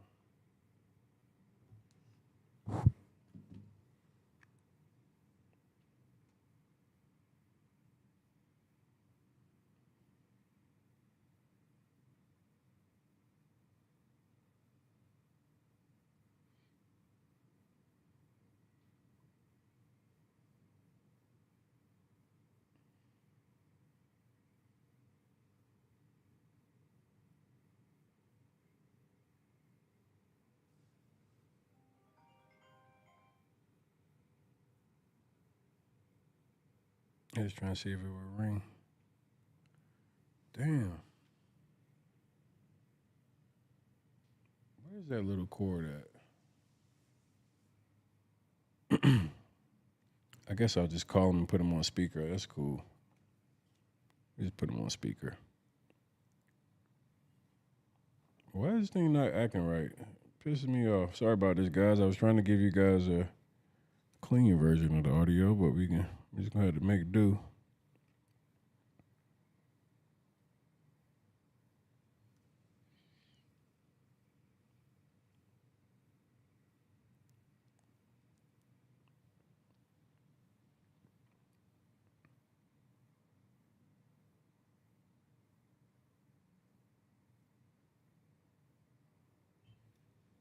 Letter N, how you doing? Doing very well, my brother. Very well. How are you? Let's talk about your experience with the Pina gang.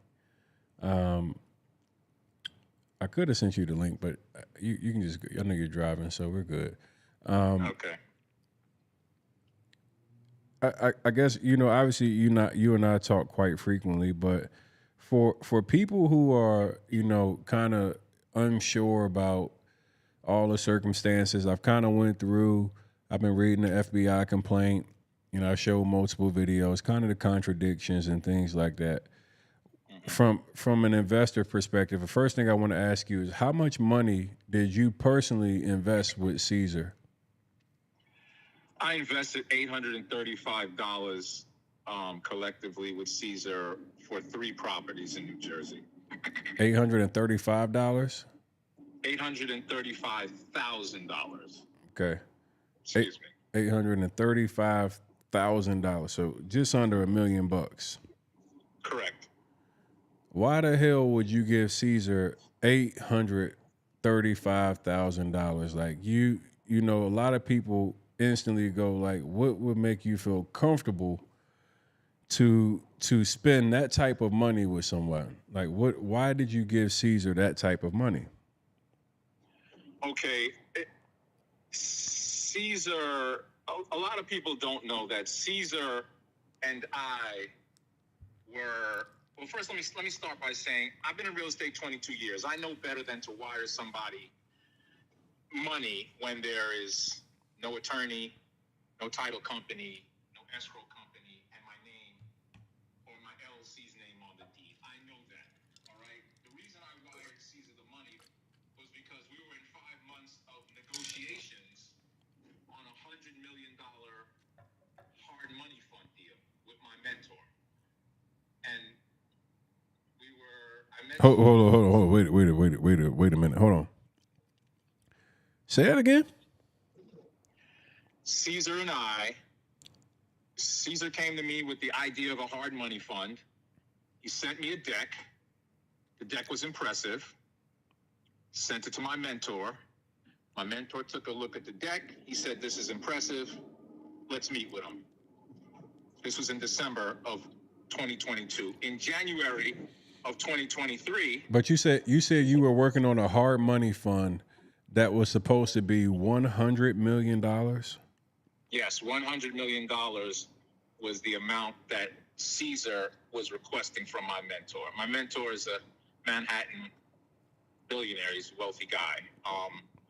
And that was the premise under which Cesar was able to get me to invest in the 3 properties.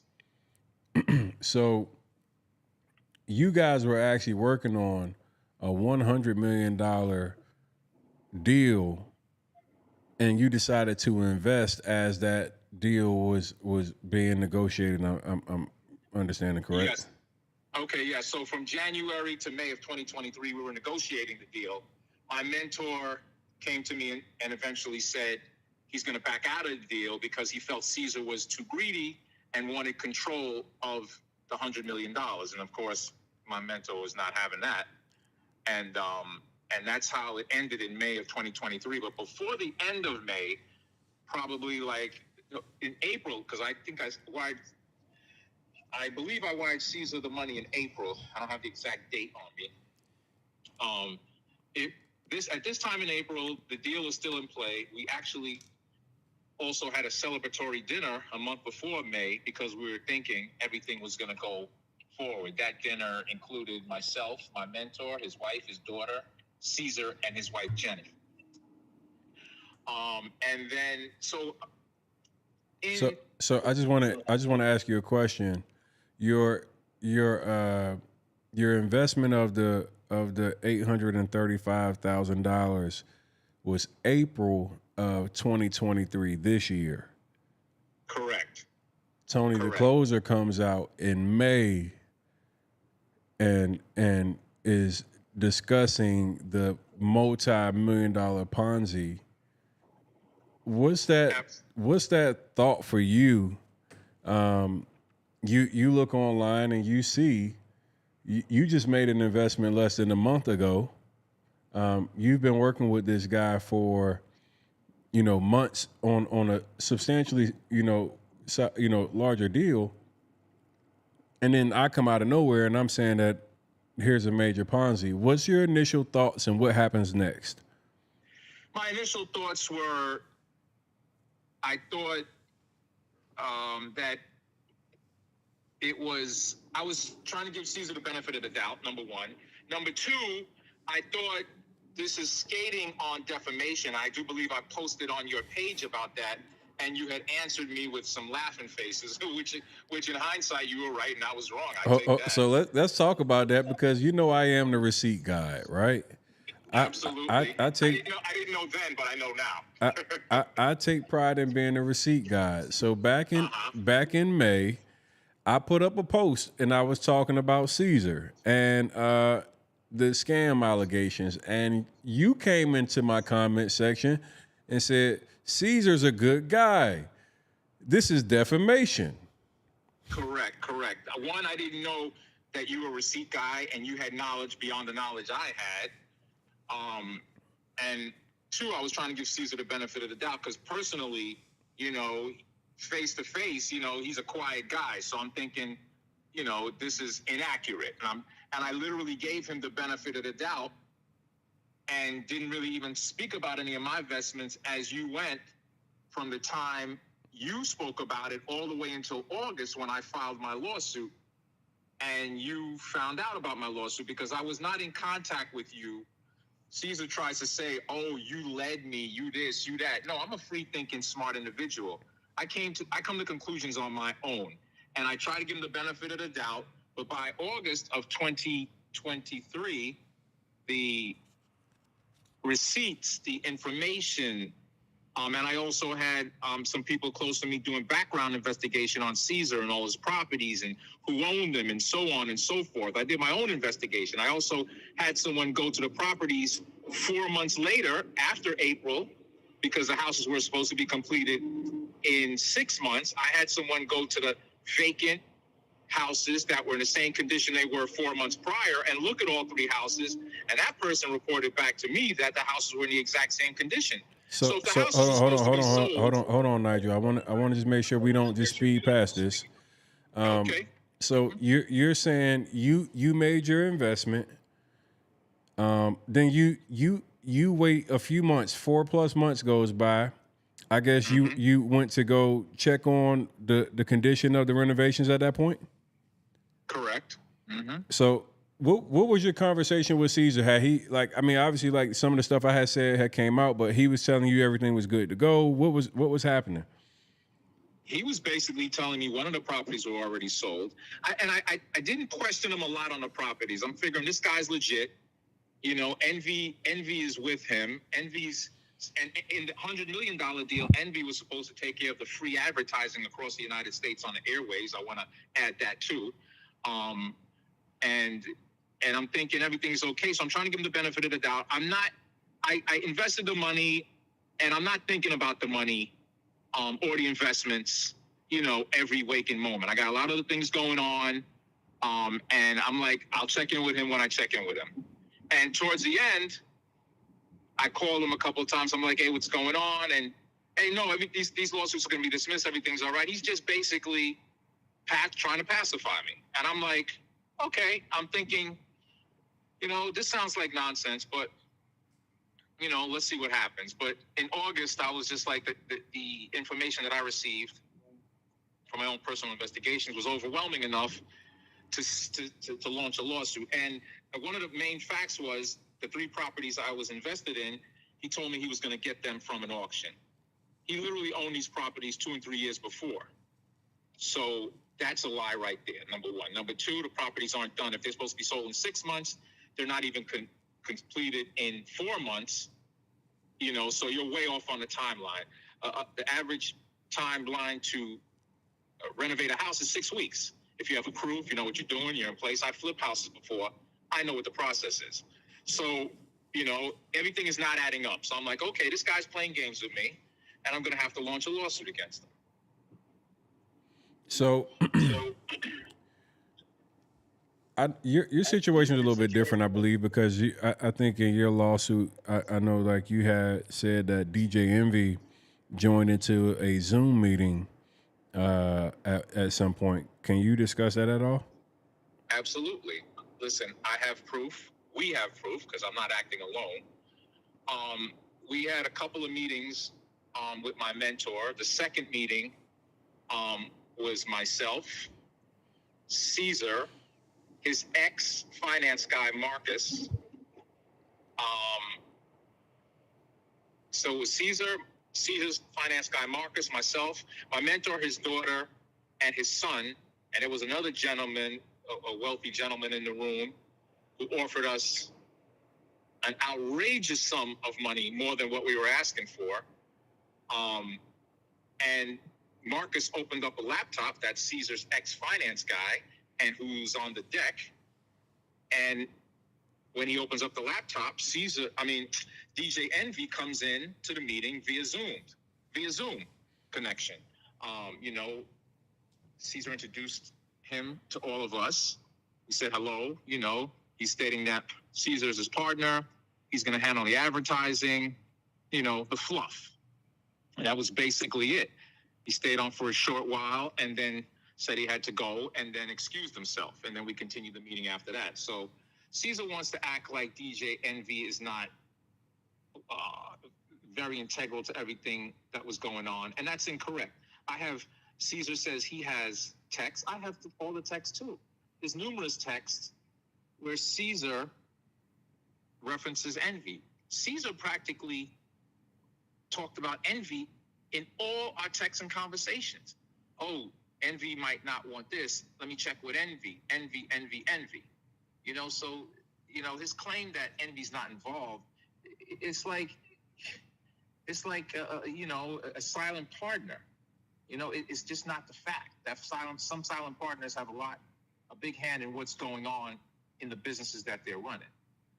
So the fact that DJ Envy is trying to distance himself from this is laughable, and irresponsible, and that's just where we are. We have proof, and all of that proof will come out in court. Absolutely.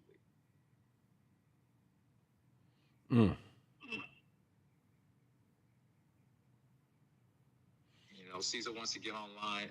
I made a news for New York. IG posted something. I made a comment on it, and Cesar jumped in the comments. He also wants to talk about. He sent me a text, and I still have the text of why did you include my wife? Why did I include your wife? Your wife is on most of the corporations that you own. How do you not think that we're not going to include your wife's company, Warehouse LLC, in any of the lawsuits? You designed it that way because maybe you couldn't have an LLC because you're a felon, but your wife is on all the paperwork, the accounts that we wired the money to. Like this guy is dense. Like he must not think we understand what's going on. I have full research on all the houses, past the amount of houses that I have. I have diagrams. I have research from the websites in New Jersey, the real estate websites. My team has supplied our attorneys with all this information, and we'll present it in discovery, no problem. But you wanna make this a legal battle. It's gonna be a battle, and I have the resources to run him for years in this. So, your move. This guy's a liar. He's ruined a lot of lives. Every word out of his. A couple of times he said, "Oh, I'm doing this for our people. I want to help our community." You have helped nobody in New Jersey, nobody in New York. You've robbed a lot of people. You've ruined families. How are you living? How are you sleeping at night? You want to give excuses of everything will be taken care of. Where is $100 million? Where this is $80 to $100 million missing? Where is it? I know where it is. I didn't mean to do that. Come on, this guy is hilarious. 80 to 100 million. You don't have the money, or you must have hid the money, but we really know this was a money laundering operation, and it's not speculation, it's fact. So either, maybe the money laundering people, it's a big organization, maybe they took the money and told them, listen, we got the money, nothing you could do about it. If you say anything, you're going to be missing, and go do the time, and we'll figure it out later. That's the only logical explanation I could come up with in all of this, because where's the money? Did you hide it overseas? Like, where's the money? Pay people back their money. You got people chasing you for years. I'm chasing him just this year. This is going back to 2020, people chasing him for the money. The credit dude, this one, that one. All the lawsuits are evidence of this. You don't have all these people suing you for nothing, and everything's an excuse. You're ducking from people. You're hiding. Like, come on, dude. Now you're arrested, running around with an ankle bracelet, Unreal, this guy. Unreal, but I'm going to be relentless in getting what's mine. You're not going to rob me and think you're going to get away with it. I'm going to chase this guy to the end of the earth. He doesn't understand my resolve and my focus and my diligence in life. Let me ask you this, Nigel. What do you think about the recent Cesar lawsuit when it comes to me? I think this guy is either super delusional or he's trying to bait you into something that's just going to take up your time. I think it's absolutely ridiculous and irrational that you have defrauded all these people. You have multiple lawsuits against yourself. This is the second time you've been arrested by the feds. You have an ankle bracelet on. There's money missing. And you're trying to sue Tony the Closer for defamation of character when we have solid paperwork that you're a fraudster. It is ridiculous. I think this thing is tantamount to a reality show. And I think that's what him and his brother and his wife think it is, or are acting like it is, and envy, envy is not envy came out that one time to say something. Envy's actions speak loud. He's not saying a lot. He's saying he was trying to help his community. I want to know what envy does or did in the past to help his community before he met Cesar. Did you do any turkey giveaways? Did you set up any coding facilities in the hoods in Queens? Because I know what neighborhood he's from, Queens Village. Are you helping with cancer research? Do you help kids with disabilities? I want to see what you've done besides buy your family extravagant gifts. And hey, listen, if you got it, you got it. I don't understand how a guy making a radio DJ's personality is spending the way he's spending on his family and posting it on social media. The numbers and the visual don't add up. But okay, fine. You're getting money, happy for you. A lot of people have things to say about envy. I don't have one thing one way or the other to say, except he fully understood what was going on. But what else have you done besides try to uplift your community in this venture? Do you have a history going back to doing good? I don't think so. Even based on the podcast with his wife, he was at college with no need to steal, because people hustle. Real hustlers and people from the bottom hustle out of a need to eat. He has everything and he's hustling to fit in. That talks to his personality, which obviously hasn't changed, because he's running around, flossing heavily. Okay, fine, but nobody cares about that. This is the real world, and the world's upside down. Nobody cares about a DJ Envy running around with trunk jewelry on and car. Listen, you're not. You can fool a lot of people, but you're not going to fool the smartest of us. And that's just what it is. His lawsuit, Cesar's lawsuit against you, is laughable.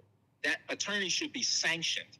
And I know a lot of people, and I'm connected to a lot of people. That attorney, I'm hearing, because I did research on her too, and I have my people reach out. She's not a good attorney. Even the document they sent you is full of typos.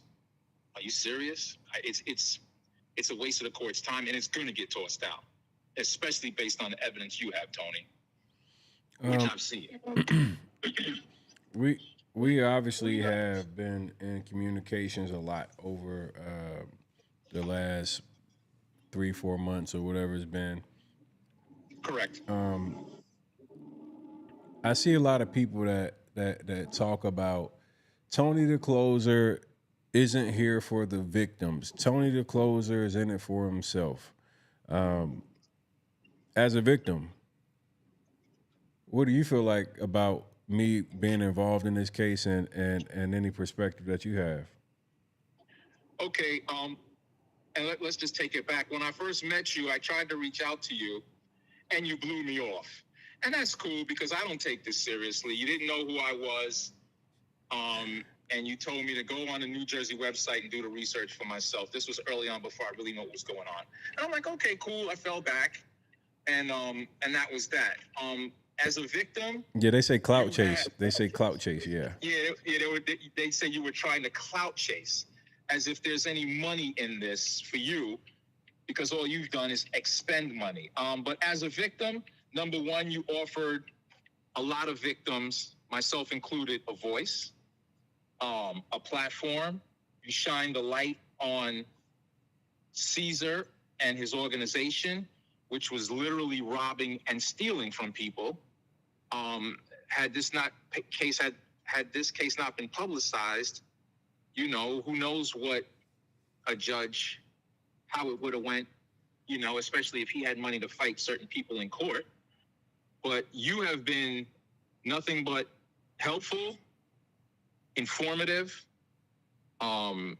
forthcoming information that you have, that you supply me, that I've checked.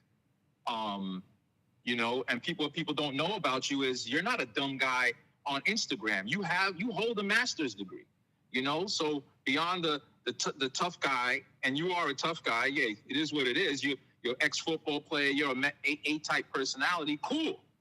But beyond that, you're highly intelligent. You got a master's degree. And in my conversations with you, you know, you're always on point. You're always on topic. You know, you understand what's going on and what needs to be done. You're an executor. You were the one who helped me. You were integral in getting our story on the mass media. People credit Sarah Wallace, and she should be credited for bringing it to the mass media, but you were the one who made that happen. You were the one who broke the story, and there was a story. So they could shift and dance and play, you know, stupid all they want. You know, you've been nothing but helpful. You've talked to a lot of victims. Victims have confided in you. You know about victims' personal lives and the struggles they're going through beyond what they have told the media.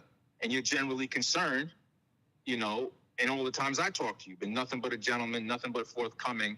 So they could spin it talking about Tony is whatever negative you want to say about Tony, have fun with it, because at the end of the day, he's the one that shined the light on you guys, and he's the one who put everything together, and it takes a definite high degree of brilliance to do what you've done, do the research, correspond with different people, correspond with my team, get us to Sarah, get us interviews in the print media.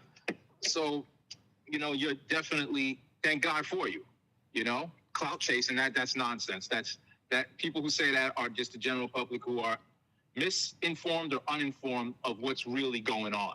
That's like the general public, myself included, trying to make decisions or calls on the legal process. I'm not a lawyer.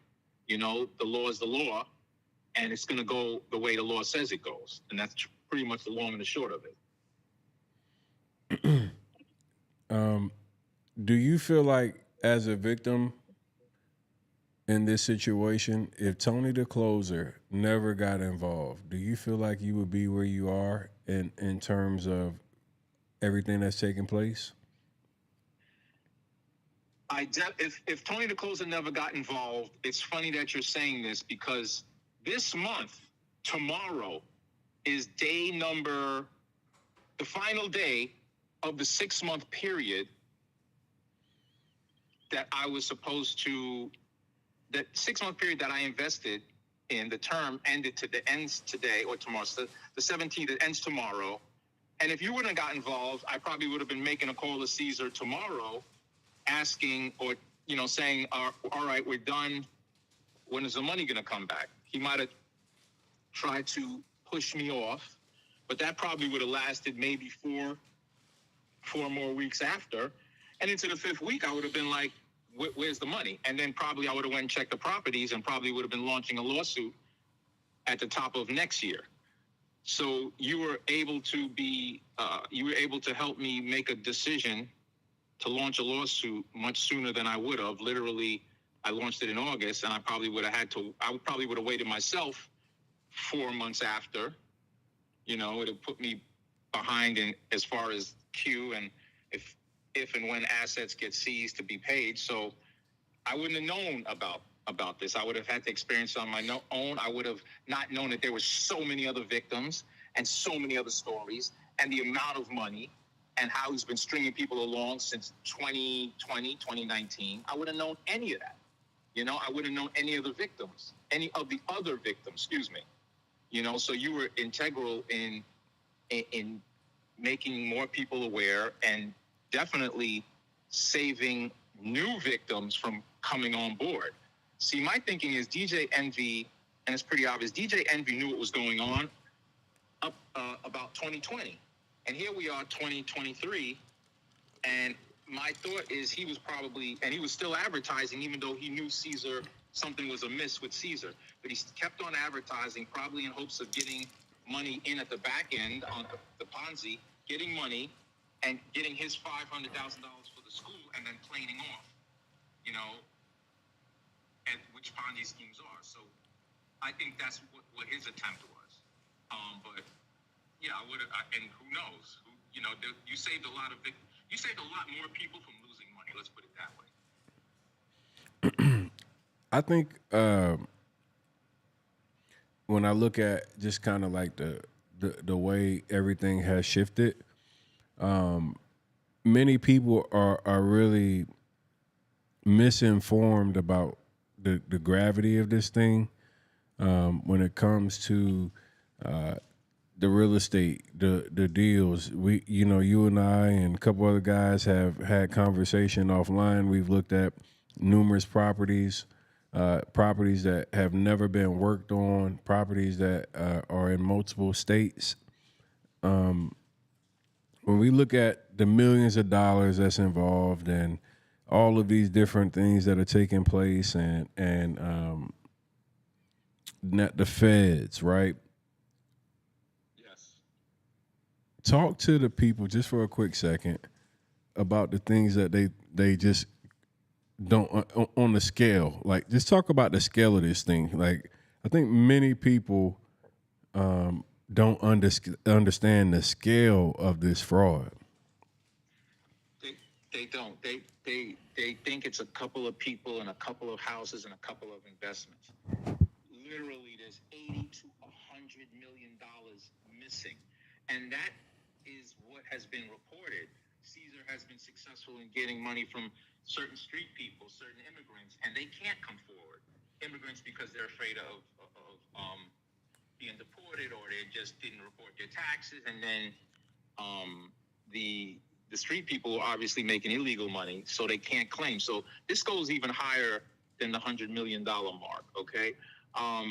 Yes, the feds came to see me and interviewed me for 2 hours. You know, and the feds are heavily involved. The feds, the DEA, and a few other entities, a couple other entities that I understand. I don't have it in front of me here. But this is big. I mean, one of the things that Cesar was doing and that my team figured out was a lot of the properties that he had that were vacant, he's held them for a while. He obviously, on one house, had 10 plus investors on one house, so he's constantly getting money that way.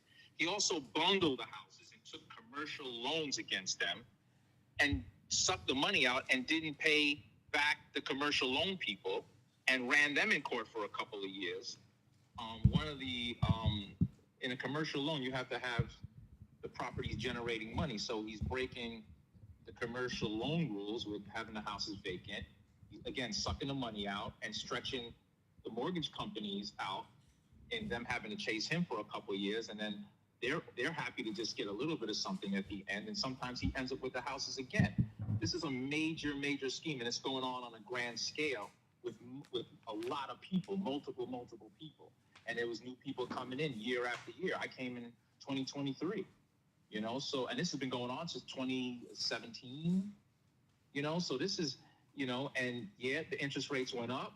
And then somebody in his organization got arrested and he started having hard times, and now everything backed up on him and it came to light. But at the end of the day, it's a Ponzi scheme, and this is a grand scheme. I mean, the IRS is involved, the feds are involved, and when the IRS is involved, I want to see the taxes he paid on all the corporations Jenny has. Where are the K1s? Nobody's speaking about the K1s that are supposed to go to, to the investors. Where are the K1s? This thing is very intricate, very detailed, and on a massive scale. It's not just a couple people who invested houses and he just got away with it. This is a big deal. And then he had Envy advertising, lending him credibility, introducing him to celebrities. iHeartMedia is responsible. They're culpable. Not once did they issue a disclaimer. iHeartMedia, DJ Envy, no disclaimers since they've been rocking with Cesar. Come on. And you can't tell me that iHeartMedia and the heads of iHeartMedia and Thea Mitchell and Doc Winter weren't getting a kickback. This is payola. This is FCC violations. This is a grand scheme, okay? And we're going to prove all of that, So strap in, because it's going to be a long battle, and it's going to be a battle, trust and believe. But this is a big deal, You mean to tell me iHeartMedia has a DJ in their employ for since when forever, but he starts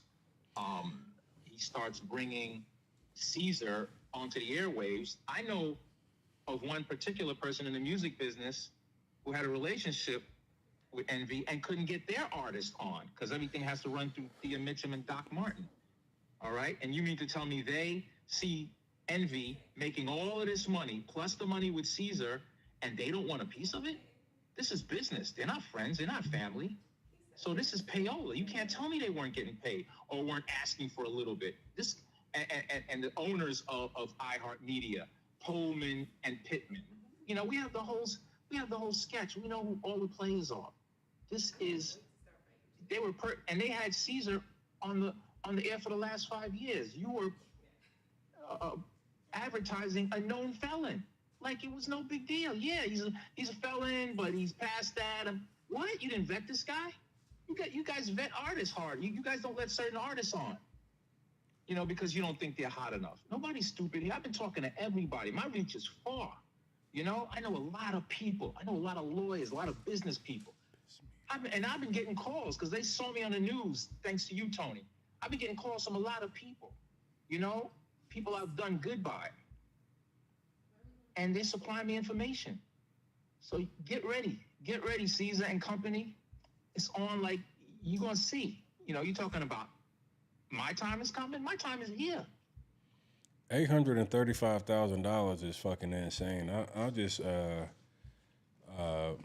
can't believe the gravity and the amount of money, and I mean, damn.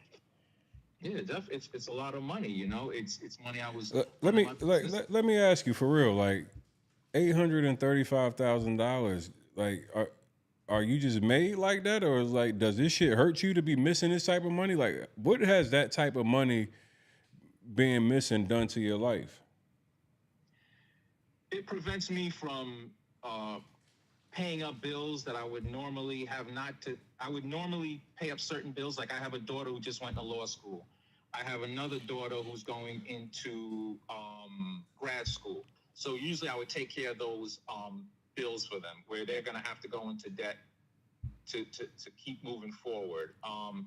It's prevented me from investing my money in investments, in flipping houses, in multi-unit properties to generate more money. It's hindering me in a lot of ways business-wise, because I have to kind of like, go back. I'm not a young guy. I'm going to be 58 years old next year.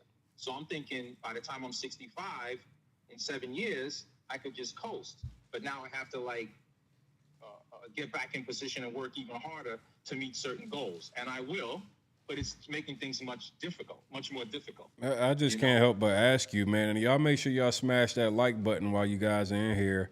Let me know in the chat what you guys would do if you invested $835,000 and somebody scammed you.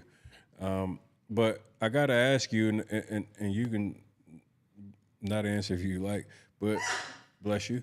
But do you have 800 grand in your account now, or is that like, was that like a significant piece of like what you had to your wealth? Like what, I have to know if you had 2 million to your name, like what fraction or like, how does this really truly, impact you?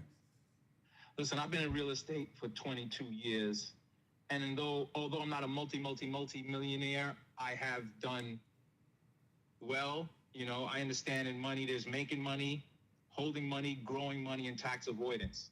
I happen to have acquired those skills through 5 people, 2 lawyers, an accountant, and 2 mentors that I've sought out business advice from. I also, of course, I have a degree in business, but I sought out advice to get where I am. I didn't get here by myself.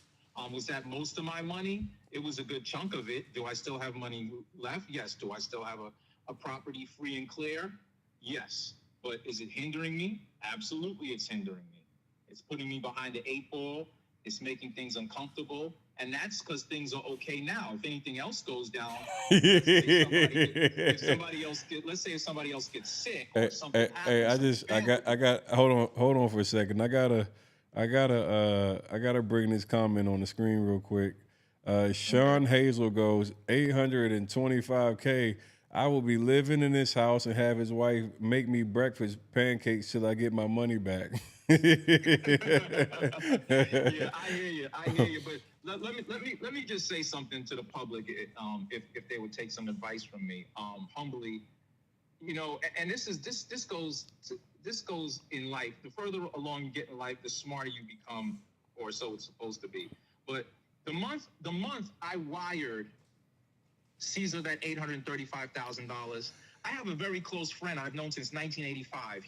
He's the same age as me, and we have the same birthday next month. That friend of mine had a stroke, and a severe stroke.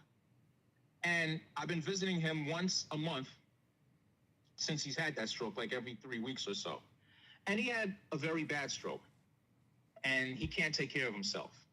So in my eyes, I'm thinking like, you know what, things are bad, but he has it worse. He can't move. He can't get up. He can't feed himself. He has a feeding tube in his stomach. He has a shunt in his head. He's paralyzed on the left side. He can't talk. So it's all relative. Money makes things easier, but I'm not focused on money. It's just not who I am. And another quick story, I was taking my daughter to law school one day, and I looked over on the side of the road, and in this section, you're in the law school section, getting ready to drop my daughter off, and I see someone in a motorized wheelchair with a knapsack on the back, with the big battery between the wheels. And I didn't say anything to my daughter, but in my head, I'm thinking, this person is paralyzed out here, rolling his way, and I don't even know if it was a him or her, because I saw it from behind, him or her from behind, and I looked away. This person is paralyzed, can't walk, probably won't ever be able to walk, and is pursuing a law degree. So what excuse do I have for myself? There's no excuses. Get Shawshank Redemption, get busy living or get busy dying, all right? And as long as I could get up and I'm healthy, I'm going to make it happen one way or the other. I could walk around. I didn't always have a decent situation. It was years I walked around with no money in my pocket. But, I'm content. I get some food, catch a movie, catch some cable, I'm good. But yeah, is this a bother to me? Absolutely. Is it inconvenience? Yes. It's affecting my normal way of life. Will I survive? Yes. There's other victims who are worse off than I am, so I have to look at everything that's going on, and it's all relative. You understand? Everything's included in the grand scheme of things. I'm healthy. I work out 3 times a week. I intermittent fast. I'm a pescatarian. I'm on the weights. What hours do you intermittent fast? I stop eating around 7:30, and I don't eat again until 1 p.m. the next day. So 16, 17, 18 hours sometimes. And I eat 1 meal a day now, So it's just, and I got this, and I drink a lot of water, not out of plastic bottles, but out of glass bottles, and on and on and on. I've just taken a lot of little things I've learned from different people and try to incorporate them to try to stay healthy. And the doctor's telling me I'm healthy with all the blood work and everything. So we'll see, but just trying to be better, bigger, better, stronger, faster is how I want to be always. The game don't stop.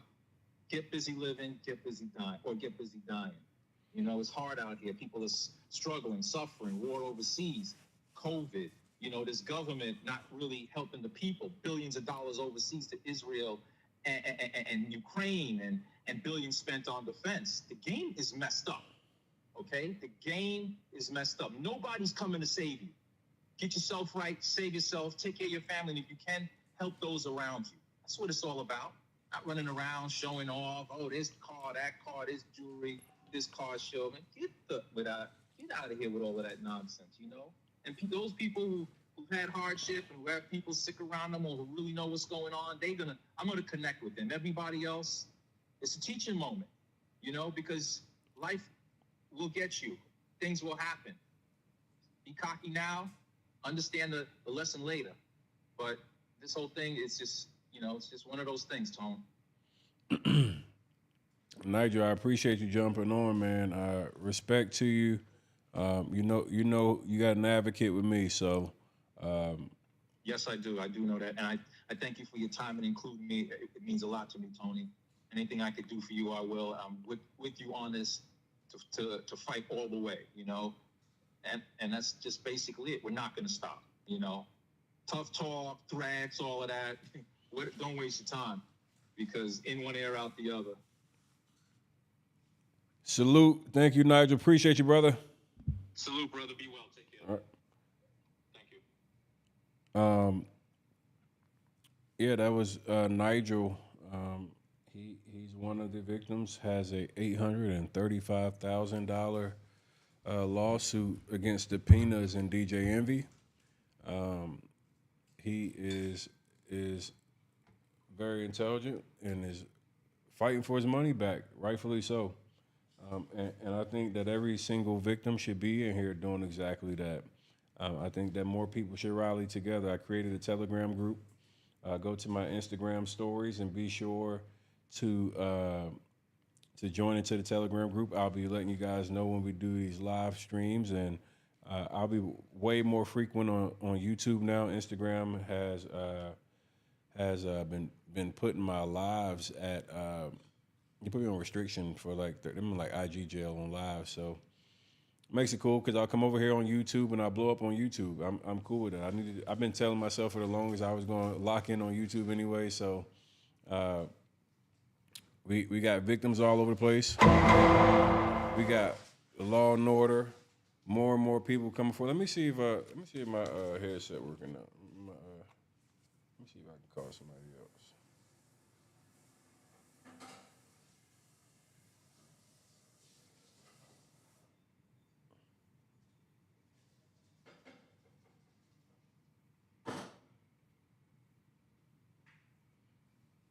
I don't know why this thing ain't giving me none of my.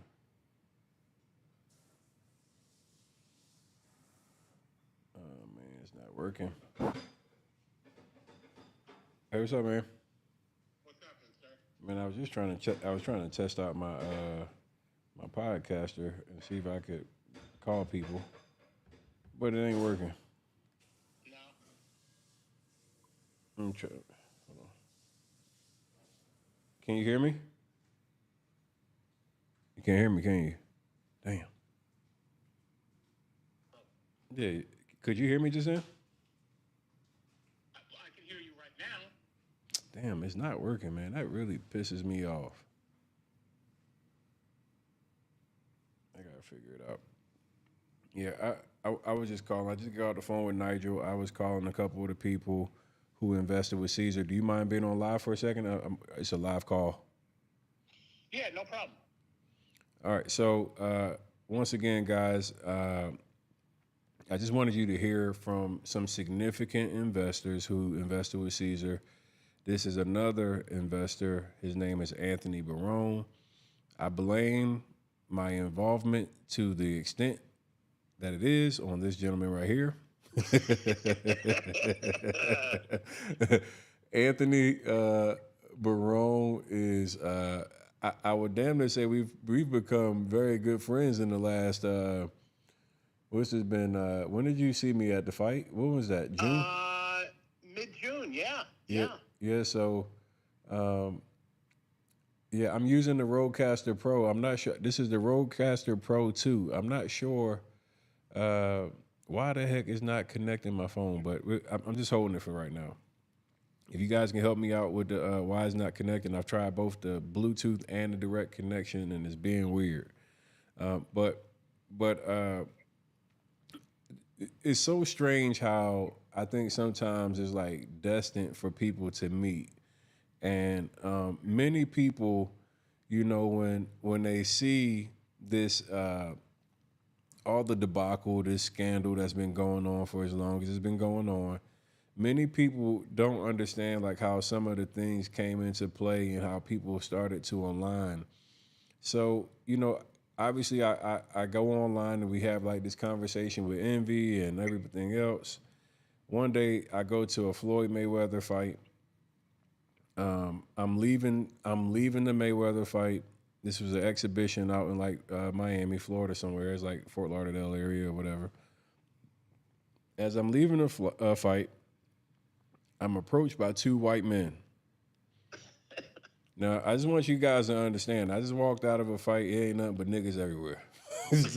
I mean, it was. This was a fight where I didn't see many white people. I'm just gonna be honest.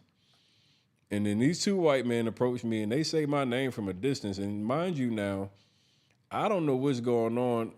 From like who, like you gotta understand, like the environment kind of changed a little bit once I started addressing the scam, right?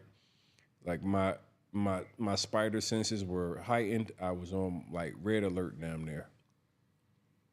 So so on the I'm walking out the fight, and Anthony Barone sees me, and I'll let you just kind of like catch people up from that spot there. Yeah, it was a weird situation because I parked in a parking spot around that arena and didn't look at where I was parked. And when we exited, me and my friend, we exited the arena on the wrong side of where my car was parked. So we had to walk around the whole arena. And it was getting later because most people exit the right spot of the arena, so there weren't many cars in there. And we're walking by, and I see Tony, and I stop him, and I go, Tony. And he turns around and looks, and I could see he's looking a little like, you know, what's going on here. And I says, great work on that DJ MD Cesar Pina thing. And he looks a little surprised. And I'm like, yeah, you got a few minutes to talk. And then we went up to him and, you know, had a long discussion. I had some, still in my folder, in my emails, I had copies of some wires that I sent Cesar in the past for Taylor Court Apartments and for Flip to Dow. And I wanted to make sure Tony knew that I was legit, too, at that point, and just wasn't someone stopping him on the street. I said, Tony, you know, let me show you these wires that I sent. And, you know, that kind of built my credibility, you know, I think with Tony right off the bat. And we had a long discussion on what his experience was, you know, since Memorial Day, because he was 2 weeks into, you know, all this craziness, and what my experience was from investing with Cesar in May of 2020, you know, up until the current time. You know, and we had a good discussion on this whole thing and where we thought it was going to be headed to. Tony at that time even said, and this was again mid-June, he says, I don't think we've seen nothing yet. He goes, I think this is larger than anybody's ever thought about. I'm getting, you know, Tony at this point, his DMs were flying in all the time, as everybody knows, from different people and, you know, different victims, what have you. And I told him, I said, listen, I said, you know, I'm in the process, I'm going to sue him.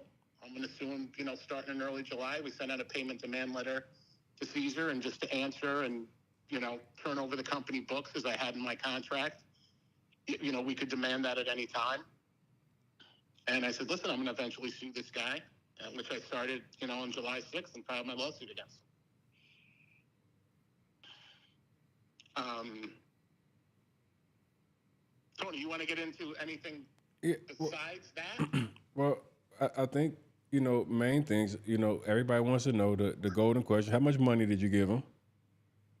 So it was a total of $800,000. I did $500,000 on Taylor Court Apartments that I invested in May of 2020. That was supposed to be a 50-unit ground-up apartment building. 27 parking spots, 50 1- and 2-bedroom apartments. I should have received a positive cash flow of that somewhere between $9,000 to $10,000 a month. That project was supposed to be completed within approximately 1 year of me investing the money with him, which would have taken us to, May of 21. The land still sits vacant, as of today in November of 23. But there was excuses all along the way for that. It was COVID. It was this. He laid down a foundation. He did, very basic work to show that something was being done over that time period. And then in June of 22, $300,000 on Flip to Dow, which now everybody knows was supposed to be an online platform for fractional shares in real estate buildings that he owned.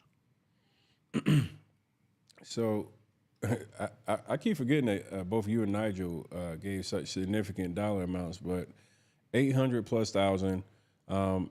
You invested in both Taylor Court, which is an apartment, and another property, or was it just Taylor Court and Flip to Dow? No, just Taylor Court and Flip to Dow for me. Okay, and to your understanding, like I know you said that none of the properties were ever renovated. There was no work done to the property at all. No, on Taylor Court there was, Tony, in November of 22, so a year ago now.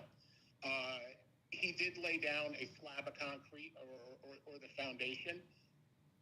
That's what was done over from May of 20 for me until November of 22. He laid down a concrete slab, for the foundation. At least that's what I've seen.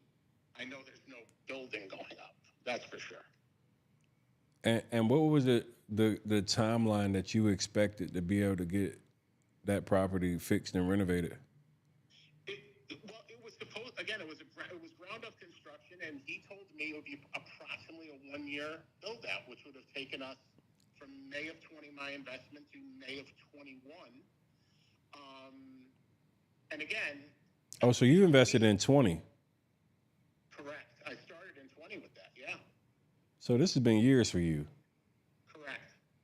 Okay. And Tony, honestly, and I remain patient because it was also during the COVID time period. At the time, I lived up in New Jersey, so I did see and experience, we're shut down, you can't work, these rules, those regulations. And then it became, after that started wearing off, the excuse was, the supply chain issues, which again was on the news. Hey, there's, supply chain issues, this and that.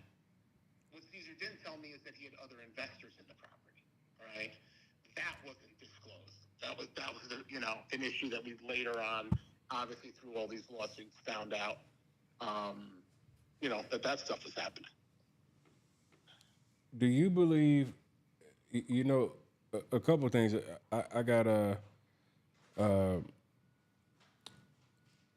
do you believe that the intent was to ever do good business? Absolutely not. Absolutely. For me, absolutely not, Tony, and here's why I can reference that. In my first contract, again, let's go back to May of 20, Cesar does tell me there is another partner. There's one other partner. He doesn't tell me about any additional people. He tells me there's one other partner, Anthony Martini, who's in my lawsuit now against him, and says, listen, we did a contract and we needed Anthony Martini's signature on it. Cesar says, no problem, I'll go get it for you. He comes back with the contract signed by Anthony Martini. Come to find out now, and it's noted in our lawsuit, Anthony Martini did not sign that contract. Cesar had an electronic signature from a prior deal that he did with Anthony Martini and copy and pasted out that signature. So for me, I receive a contract signed by everybody, I think signed by everybody, right? The next day I go wire this guy $500,000. So there was no intent with me to do good business. You're giving me a contract with a forged signature on it.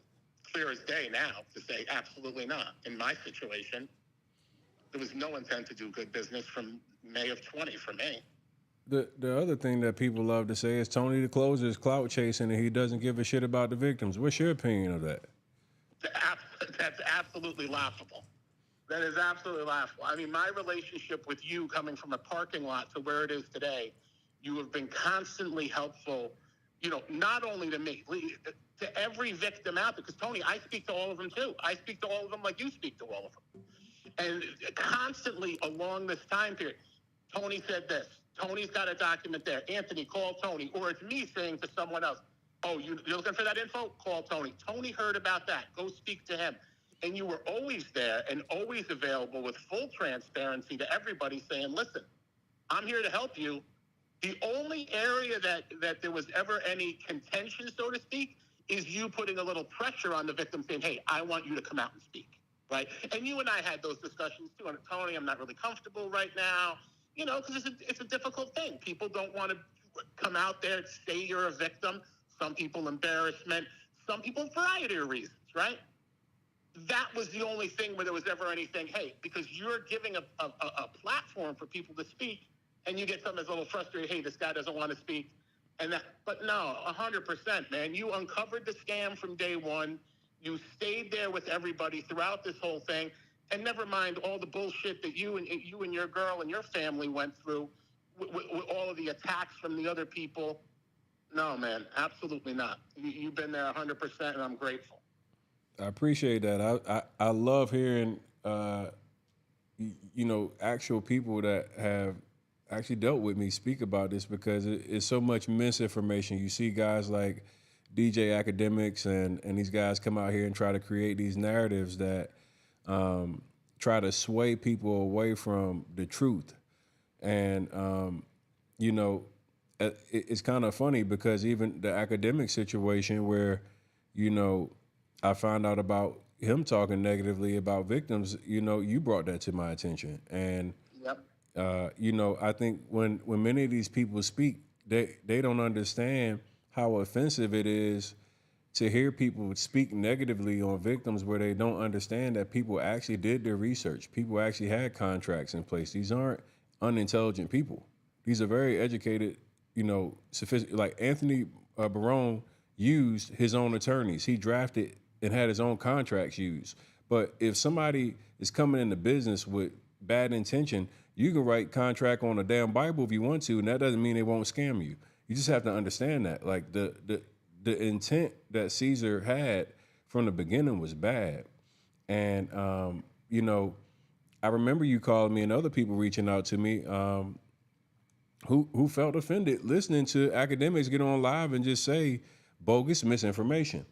And, obviously, like when people start losing this type of money and people were speaking on them with improper context and defending people who are very much involved in this situation, you can read, if anybody's read the federal complaint, you can see what the government says. Since 2017, this thing has been going on. There's been, properties that were sold to dozens of victims. It's actually more than dozens because a lot of the people won't come forward because of the way that they obtained their money. So it's even more than what most of you even understand. And I think the saddest part about what's happened is how the media has used this shit like a political campaign. I watch people go and post, my criminal, when I got arrested in the past, they posted my mug shots and all kind of shit to try to talk about character. And, they even try to throw the insinuations. Tony's a scammer.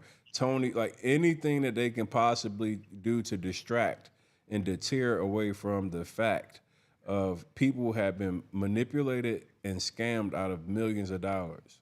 And when you see and hear very large platforms like academics or even Umar Johnson, who came out and defended Envy recently, you have to ask yourself, what in the hell is going on? And why would these people use their platform to try to cloak people who have defrauded people out of this amount of money? It just really throws me off a bit. And, and from your side, I know you're not in, you're not going to be in a bad financial state. You'll be able to recover. But let's talk about legal fees. What does it cost to go and battle and fight for your money back? Like, what have you now had to spend after getting defrauded? Like, what? I really want people to get an idea of that. I'm just over 6 figures right now, Tony, on this. Whoa. Yeah, and we have not gotten to, Hold on. Wait a minute, bro. Yeah. So you're over 6 figures in legal fees in this one Cesar case. Yeah, me versus him, Envy, Jennifer, and Flips it down. Correct. Yep. Wow. Yep. Wow. Yeah. Oh my God, the real estate Rico. They definitely got to get hit with the real estate Rico.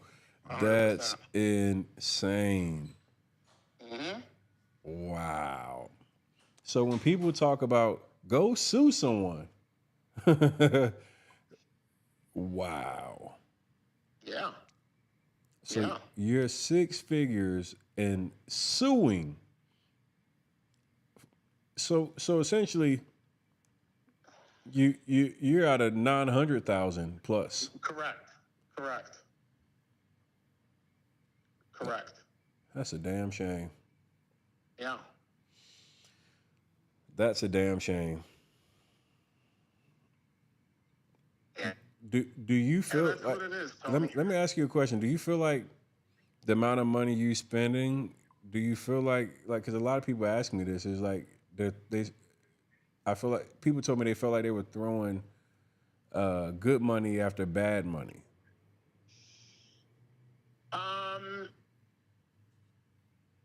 I think it's too early to make that call. I think once we get to discovery, I think discovery is going to be fun in this lawsuit to see a lot of things and a lot of what assets were purchased, what money went towards personal expenses, things of that nature. I think it's too early to make that call, Tony.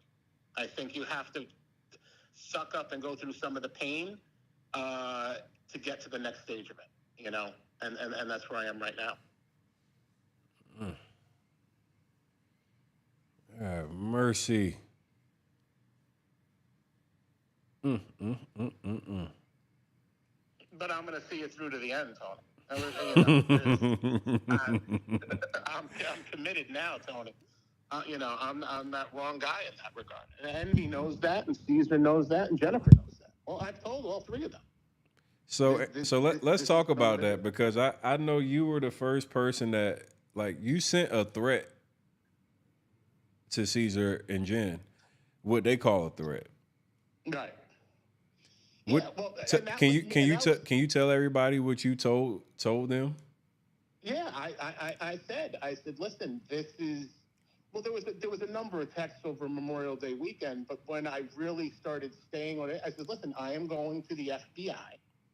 You know, I have a connection through a friend of mine that works for one of the former presidents. And I said, I'm going to go to him, who is going to introduce me to Secret Service.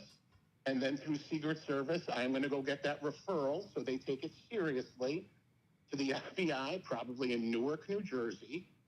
And I'm not going to stop. I'm going to come into that door with a strong referral. And this is where this is going to go, because this is a crime. This is not.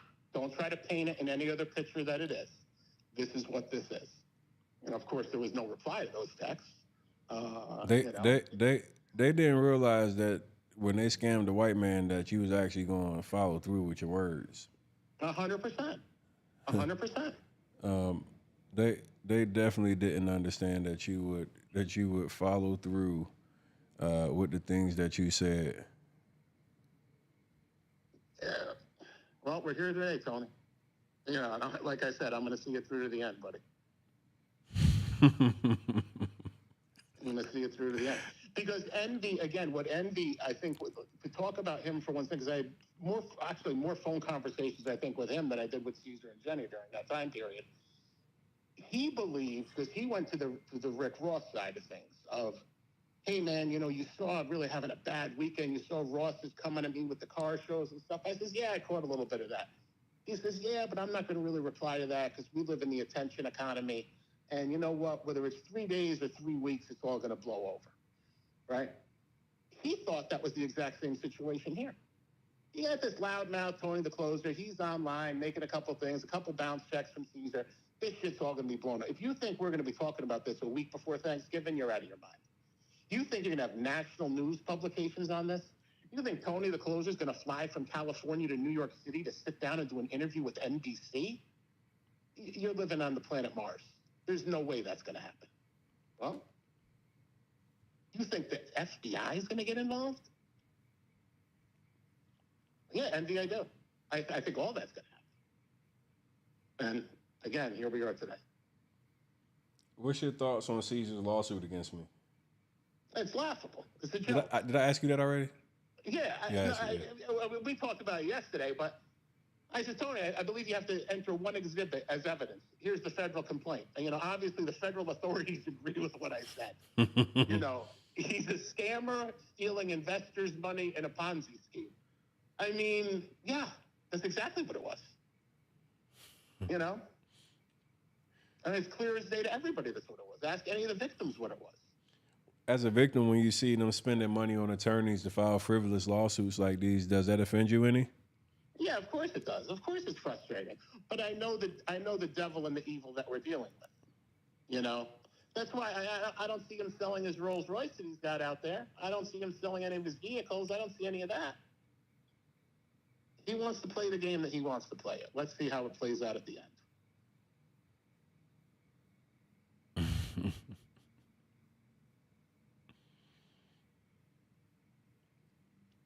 Yeah. What else? What anything that I missed that you think would be? No, I think you covered a lot of it. I think, a lot of people, I think one thing that's important, at least, was important to me, and a lot of people want to know, when did DJ Envy know that there was a problem?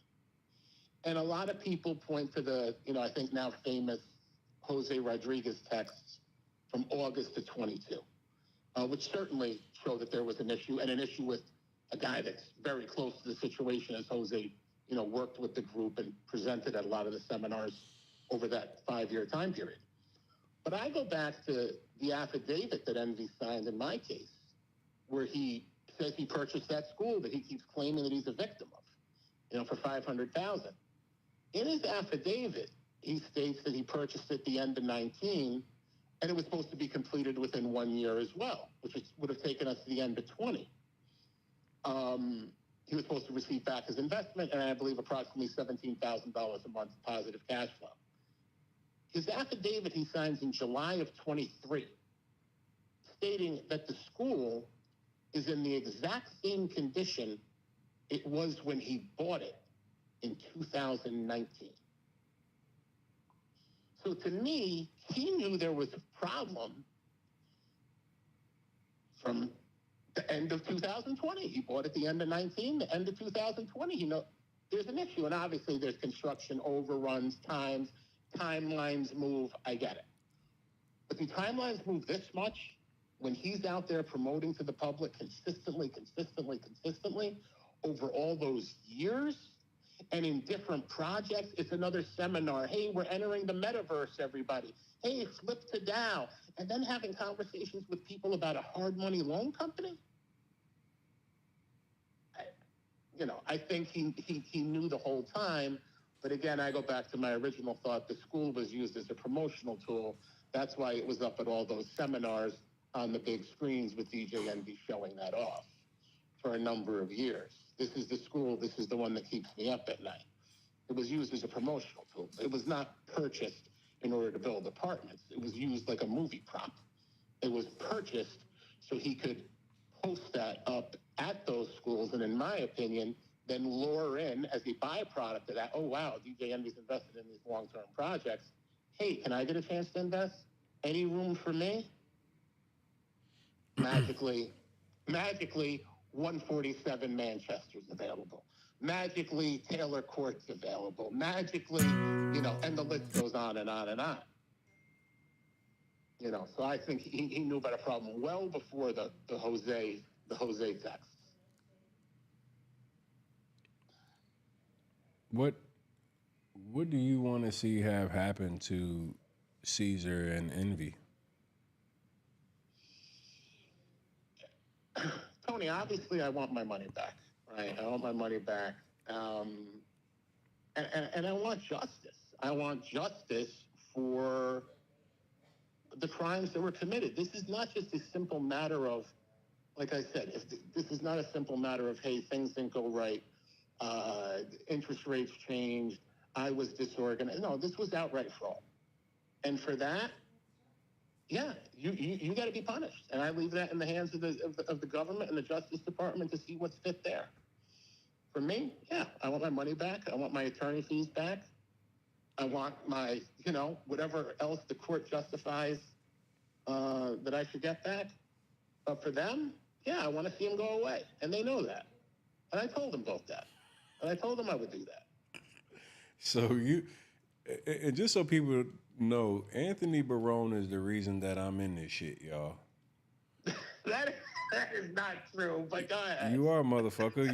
You fucking hunted me down and goddamn at the fight. That's right. You hunt me down at the fight. My cousin was right there. He sit right in front of me. You find me at the fight. Then I take all that shit down. I say, fuck this shit. I'm gonna mind my business. I'm out of it. And what the fuck do? You go put me in all the court documents. This motherfucker put me through all the court. I'm talking about, man, somebody sent me the Barone and Martini lawsuit. I said, man, my name is listed all through this motherfucker. I said, oh, man. I guess I'm back, y'all. Fuck it. I said, I said if they were going to be upset and mad at me for uncovering their Ponzi, I guess once I'm actually listed in the lawsuit, there's no backtracking at that point. So I said, you know what? Fuck it. I'm all in. We going together. So when Anthony and both Anthony's filed their lawsuit, was it $1 million, $1.2, $1.3 million? No, 1.8, because Martini's in for $1 million and I'm in for $800. $1.8 million, excuse me. Shit. That's two people for damn near $2 million. Jesus Christ.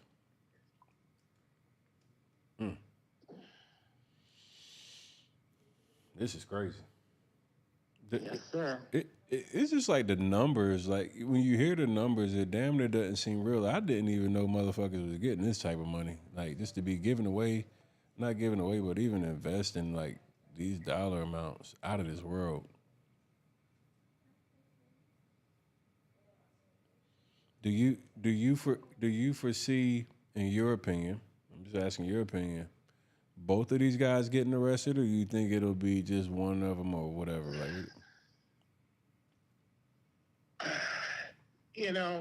no, Tony.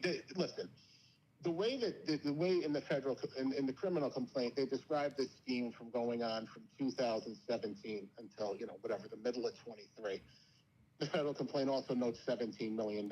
You and I both know there's a lot, and a lot of the listeners knows a hell of a lot more than just $17 million and 4 houses here. I could tell you I'm not represented in any of those 4 houses, and neither is Anthony Martini, my partner on the lawsuit. So just that the two of us, there's another 1.8 on top of that 17 million. And in my mind and in my opinion, there wasn't one person running a Ponzi scheme for all these millions of dollars, for all these properties in multiple states, mind you, with one guy sitting behind a computer doing this. There's no way. No, there's absolutely no way. He had help. He had other people. He had co-conspirators. He had other defendants. He had whatever they feds want to classify them as. Of course he had help. He wasn't sitting there by himself doing this whole thing. No, he had assistance. He had help.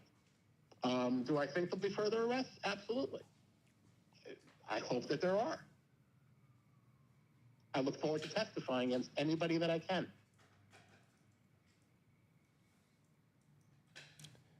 if DJ Envy is arrested, will you celebrate? 100%. I mean, that's a great day. That's a great day, Tom. You know. Do you believe that Envy and his wife will have the 12 days of Christmas this year as exact? I'm not sure. Listen, man, I don't know. It'll be very interesting to see what vehicles and Birkin bags are purchased this Christmas. Well, he's been liquidating, so do you think he'll still be buying? Or? I don't know, Tony. I'm not sure what he's going to do over there.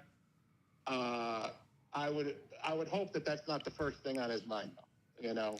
I gotta ask you another question too. Like, this was a Ponzi scheme that was like dedicated towards the hip hop community. It seems like. How the fuck is this white man? What are you doing over here with the Hispanics and the black people? What you doing? So again, listen. I'll tell you.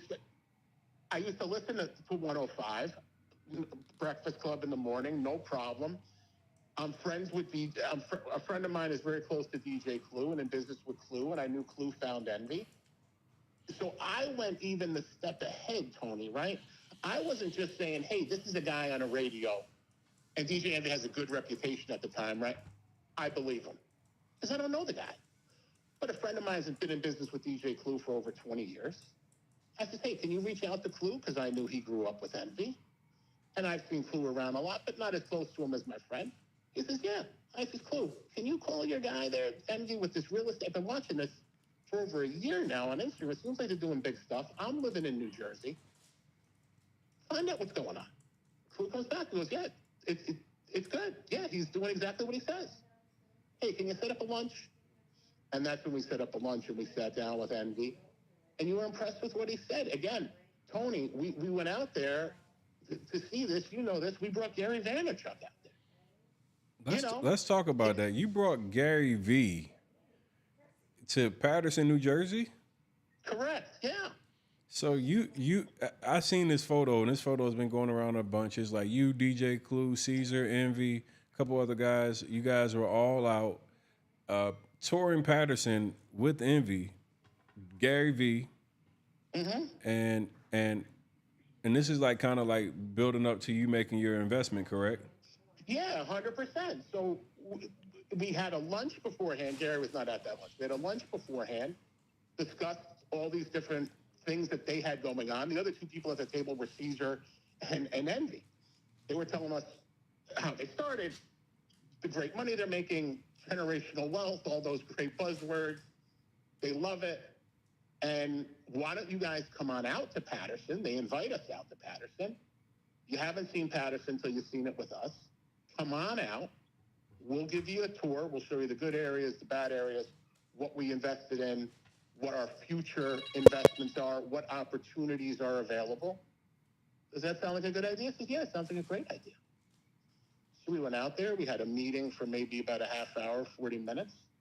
And then we went on a 3 to 4 hour tour of Patterson with Envy and Cesar, showing us this building I own, this one I'm trying to close on, this building makes me so much money. I just bought this piece of land, I'm going to build this. This we're going to knock down and build into this. You know, it was a constant, promo tour of all these great things that they're doing. The funny part is, at the end of our day that day, we ended at Taylor Court Apartments. We ended at Taylor Court. During the tour, because I wasn't still exactly sure how it worked, how that partnership was between Envy and Cesar, I said to Envy during the tour, I said, Envy, if I do something here, am I doing this with you, with Cesar? How does it work in terms of an investment? No, you would handle that with Cesar. That's his side of the business. Okay, cool. So that idea to me now, as I look back at it, is that Envy, promote. Generational wealth, everybody. Generational wealth is going to be the greatest thing. Make sure you come to our seminar. Oh, you're ready to write a check? Hey, talk to Cesar. That's his side of the business. You talk to Cesar, he's obviously, yeah, I'm willing to take your money. Sure, I'll sign whatever contract you want. Let's go. That was the play. That was the play. And over time, again, so as you say to me as a white person, yeah, but I'm also seeing, again, when I look at this, we got credible people Again, you assume credit. You have licensed people at these seminars. Real estate agent, licensed. Attorney, licensed. Mortgage guy, licensed. So this, from me looking on the outside, I'm going, wait a minute, this isn't just a bunch of guys that said, hey, let's just throw a real estate seminar of DJ Envy talk at it. You got licensed professionals here who you can look up their website. That actually is a lawyer. That actually is a CPA. That actually is a licensed mortgage broker. That builds instant credibility, right? Then, all of a sudden, here we are in Snoop Dogg's studio. I'm getting down with the team. Are you getting down with the team? We're getting down with the team with real estate. Tell them Snoop Dogg sent you. Credibility. We're on the boat with Nicky Jam. Billboard magazine. I just bought a school. Nicky is in Patterson, on the streets of Patterson, Tony. That's not the easiest thing to make happen. There he is. Instant credibility. 50 Cent, make it a reality show. Let's do the photo shoot, sign in the contract. Instant credibility. Don Omar investing. There he is at the dinner table. We've all seen those videos. Instant credibility. So the color of the purse, that doesn't matter to me. Is it a good deal? Do I want to do this deal? Am I comfortable with this? Am I comfortable with the people? I'm comfortable. Let's move forward. That's how it was for me, at least.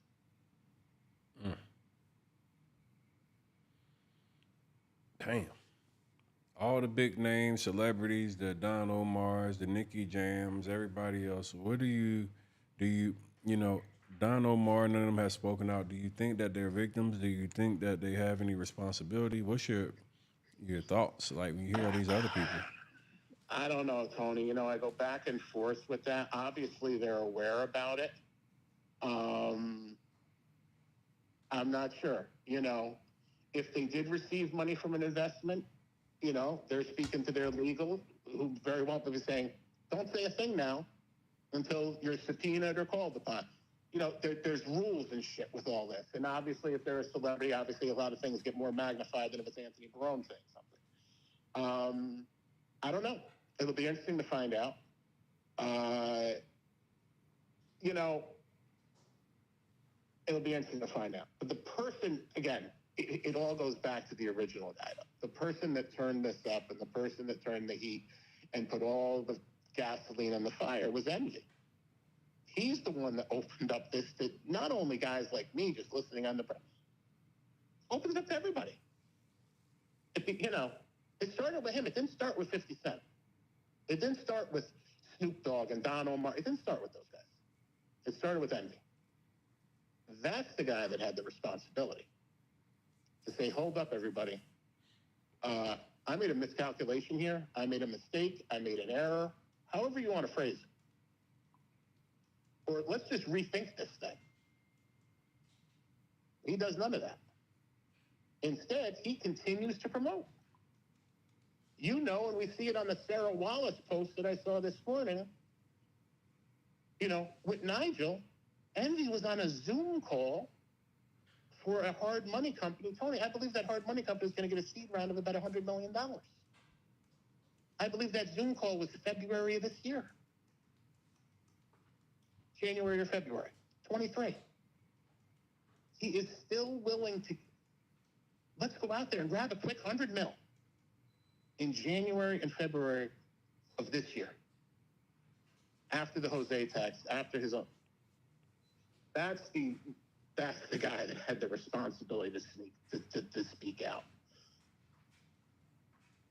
Do the other guys have a responsibility? Maybe they do, maybe they don't. It's not for me really to judge that. But the guy that promoted this and turned this thing up and took people on tours of Patterson and did lunch meetings and said generational wealth and invest with us, make money with us, be a partner with us, that's the guy. That's the guy who has the responsibility, Tony.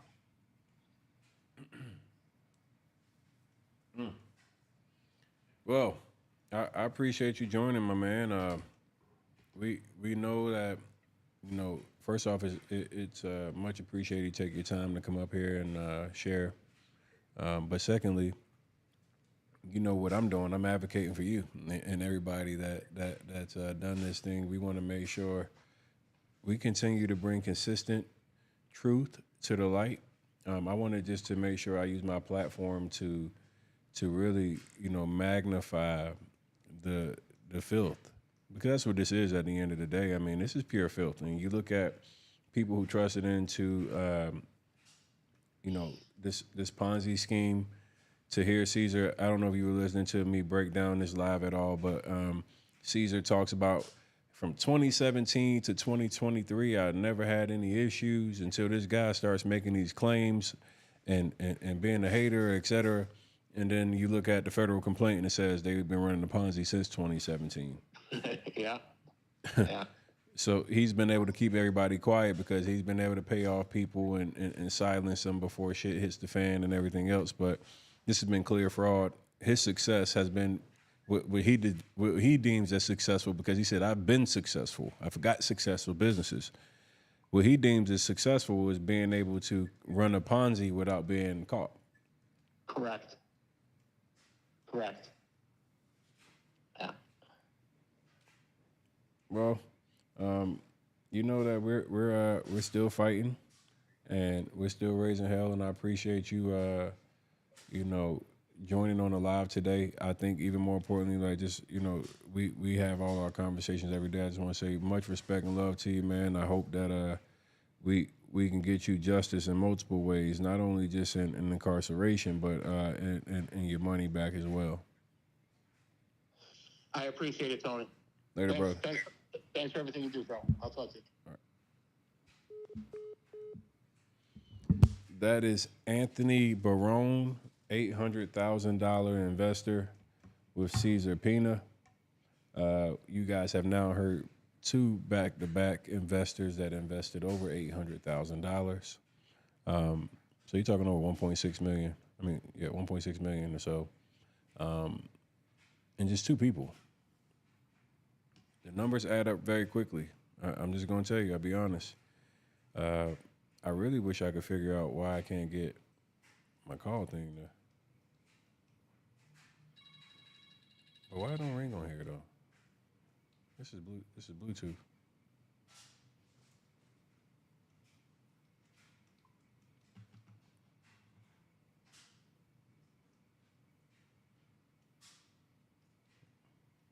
What's happening, man? Is there an update for this? For the podcast? You checked? It's updated?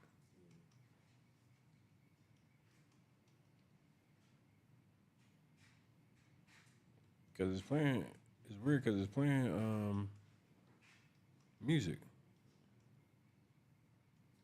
Hear that? Hear it.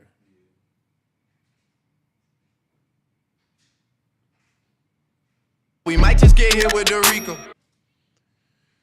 Real Estate Rico is live and in effect.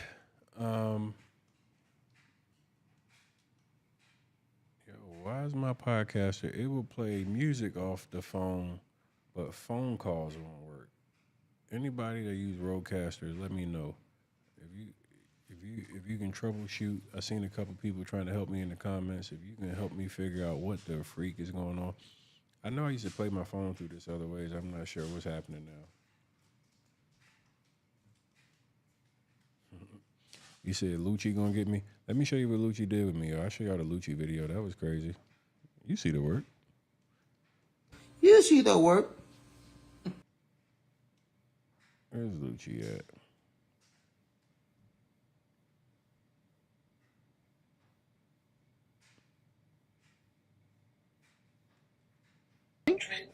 Where's the illegal at? Where's the illegal? I show you all my paperwork, all my receipts. You just posted that. That shit 3-4 years old, nigga. That's 5-6 years old. There's nothing wrong with that. That's real money that have receipts for, Tony. You're trying to reach because you have nothing to do because you're a loser. Tony, you're a loser. Remember that. You're a loser. And all these people following you, they're all losers because they believe in what you put up. That's all bullshit, my nigga.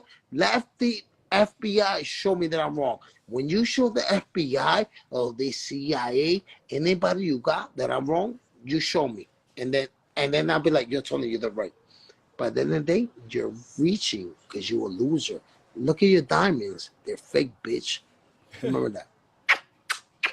I'm gonna smoke you, But bitch. but Remember, I'm gonna my smoke you, bitch. diamonds. I'm gonna smoke you, Tony. Keep talking your shit. You keep talking like you proud and shit. At the end of the day, you fucking with the wrong nigga. Remember that.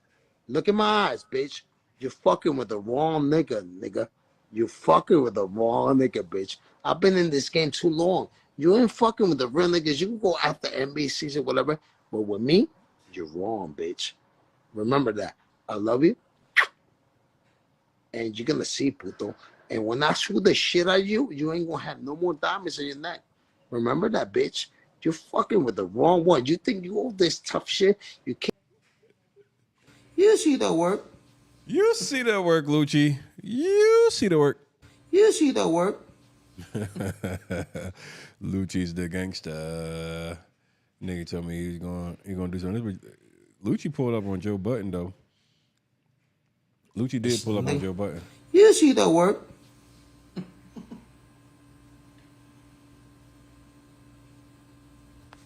Where that?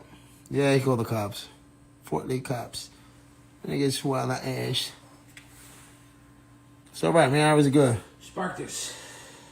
So we can smoke some pots. I know all these niggas are corny, man. But sometimes, man, I went outside today. Me and Aris went to have a drink, right, Aris? We went to the hookah lounge. We didn't want the problems. And as soon as I walk in, I got my shirt out like this with my Superman badge. He saw it. He looked at me and said, oh, look at my button. That's Mr. Buttons, right, Aris? Mr. Buttons. Mr. Buttons. I said, you know what? We're going to get him. We're going to buy him and his girl a drink. Aris said, don't buy him a drink. Buy his girl a drink. So we bought his girl a drink. And he was saucy.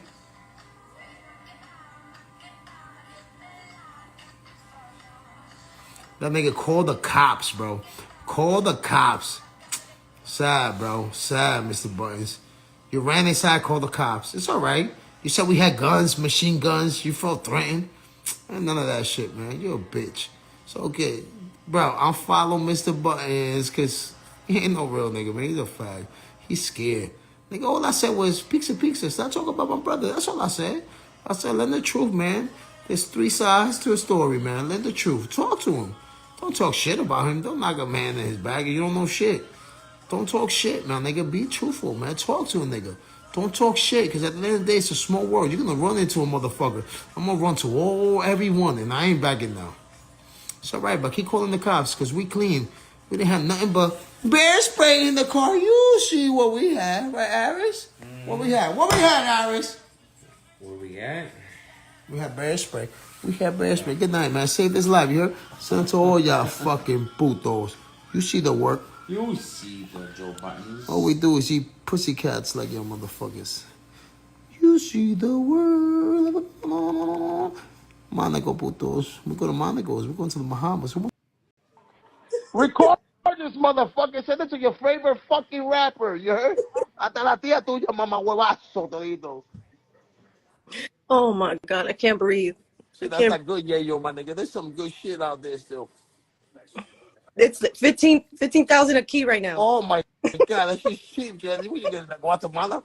That shit like 55 a gram. Hey, Keith. Not even $105 a gram. I don't know how much been on the block, but shit, whatever they gave me, that shit got my teeth hard. Oh, that got my teeth hard. That shit got me numbed up. You heard, putos? Your buttons, suck these buttons, bitch. Pizza. Fucking bastards. Yo, I can't with you. I fucking can't. No, it's me too. La culpa que yo soy un desgraciado. Oh my God. Nielsen, I seen his dreads today.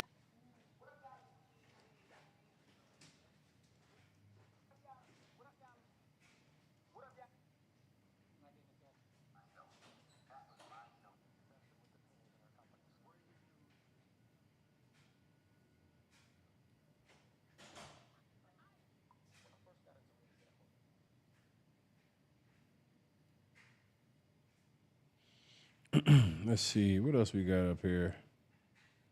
I got so much shit. I'm just having fun.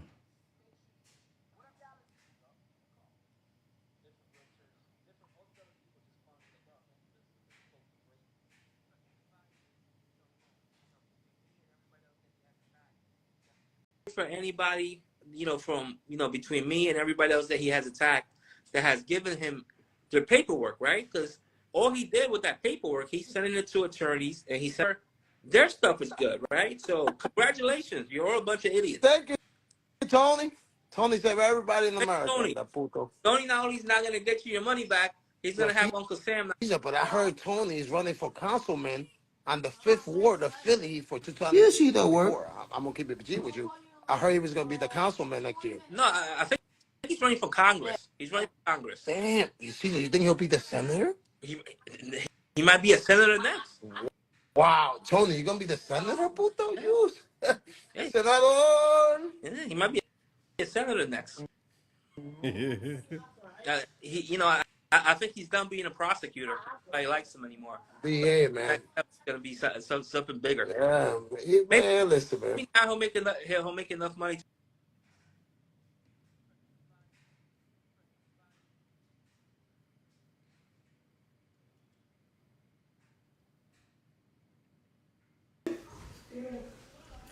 He's suing me, right?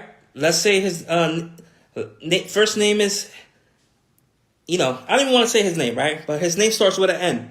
He sues me ahead of our transaction is done and says, I'm only suing you. Every single woman that complains when you read them, I'm suing you because Tony the Closer said you're scamming people. I'm suing you because I saw it on social media. This is what people say in these complaints, right? You know what? Why don't you talk about Jeff? Yeah, but hold on. So this guy, letter N, sues me before his deal's done. He goes on News 4 the other day, and I text him. Hey, real quick, make sure you smash them thumbs up. Hit that like button real quick.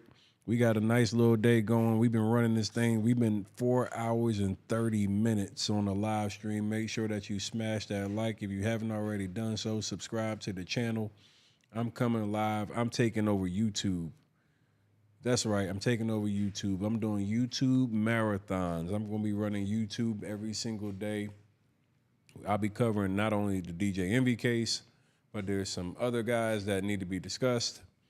I like the platform on here on Twitter. I'm on Twitter, Facebook, and everything broadcasting. But YouTube gives me the ability to lay out the receipts and put it on the screen so you guys can see it. So we'll be all up here. Make sure you guys hit that like button. Continue to watch this. I'm gonna play the rest of this video out, and then I'll come back with some more context for you. All right.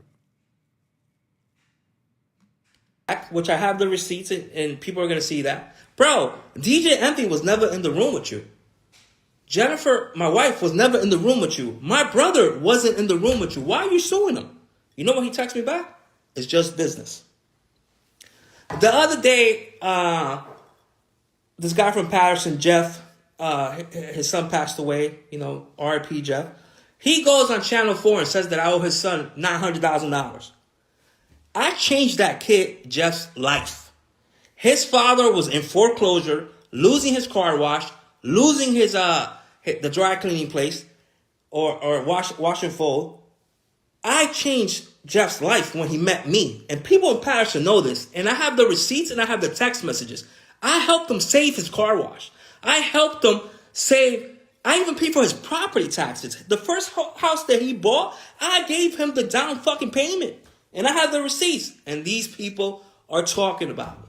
They're all talking, making up these stories. Bro, I have a text message from you. When your son passed away, you text me and said, if there's any money left, it goes to me. Don't give it to his daughter. Don't give it to his mother. Bro, I have the fucking message. I have so many receipts on all these transactions and all these things.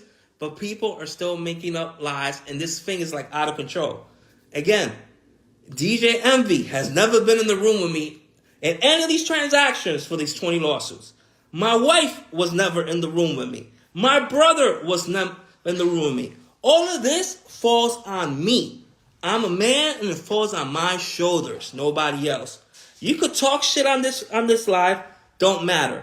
You could talk shit on my page, don't matter. It doesn't bother me. None of it bothers me. I'm not affected by it, right? And like I said, any person that... I also apologize to the people that's still in my corner, right? But I'm at the point now that I can't communicate with anybody because now everybody's a potential co-conspirator. Everybody is a witness. Everybody is a victim, right? It's not, nobody's an investor anymore. Anybody's a victim. I invested in this company, Vision Bio. I invested $200,000, right? To give you an example, I invested in this company $200,000. It was supposed to go public. It hasn't gone public in 3 years. Now, am I going to say I'm a victim of this company because the company didn't go public? Everybody's a victim. You know, and even, you know, I understand DJ Envy's attorney, his defense that DJ Envy is a victim. That's the dumbest shit I ever heard in my life. Me and him were partners in the real estate seminars. We were partners in a couple real estate transactions. That's it. He's not a victim. He was my partner. He was an investor. Anthony Martini, this guy, Anthony Barone, we did a real estate transaction together. They're my partners. They own part of the property. But everybody's a victim. Everybody's a victim. Nobody's an investor anymore. Nobody. So it is what it is. Bro, and you people gotta understand, because there's so many fucking retards out there. I've been doing this for 17, 18 years, right? At the end of the day. I have touched success multiple times. Every time I buy a fucking, I order DoorDash right now, that was with victims' money. I go out to a restaurant and eat a steak. That was with victims' money. No, you stupid fucks. I am successful. I have successful businesses. It ain't none of that bullshit. Like, dude, it's ridiculous what people think. Oh my God, his daughter went to a concert. That was with our money. No, it wasn't. Like, this shit is crazy. It's fucking crazy already. But I hope I get that DoorDash contract and hopefully, you know, I get a commercial or something out of it. Yeah. So, you know, again, shout out to John the Barber for making me look sharp with this haircut. I needed it. Thank you, sir. Thank you for, you know, making a house call because these days it's kind of hot out here for me, right? The whole time that all of this has been going on since I got charged, I've been in the same house. I've been in New Jersey. I've been in the same place.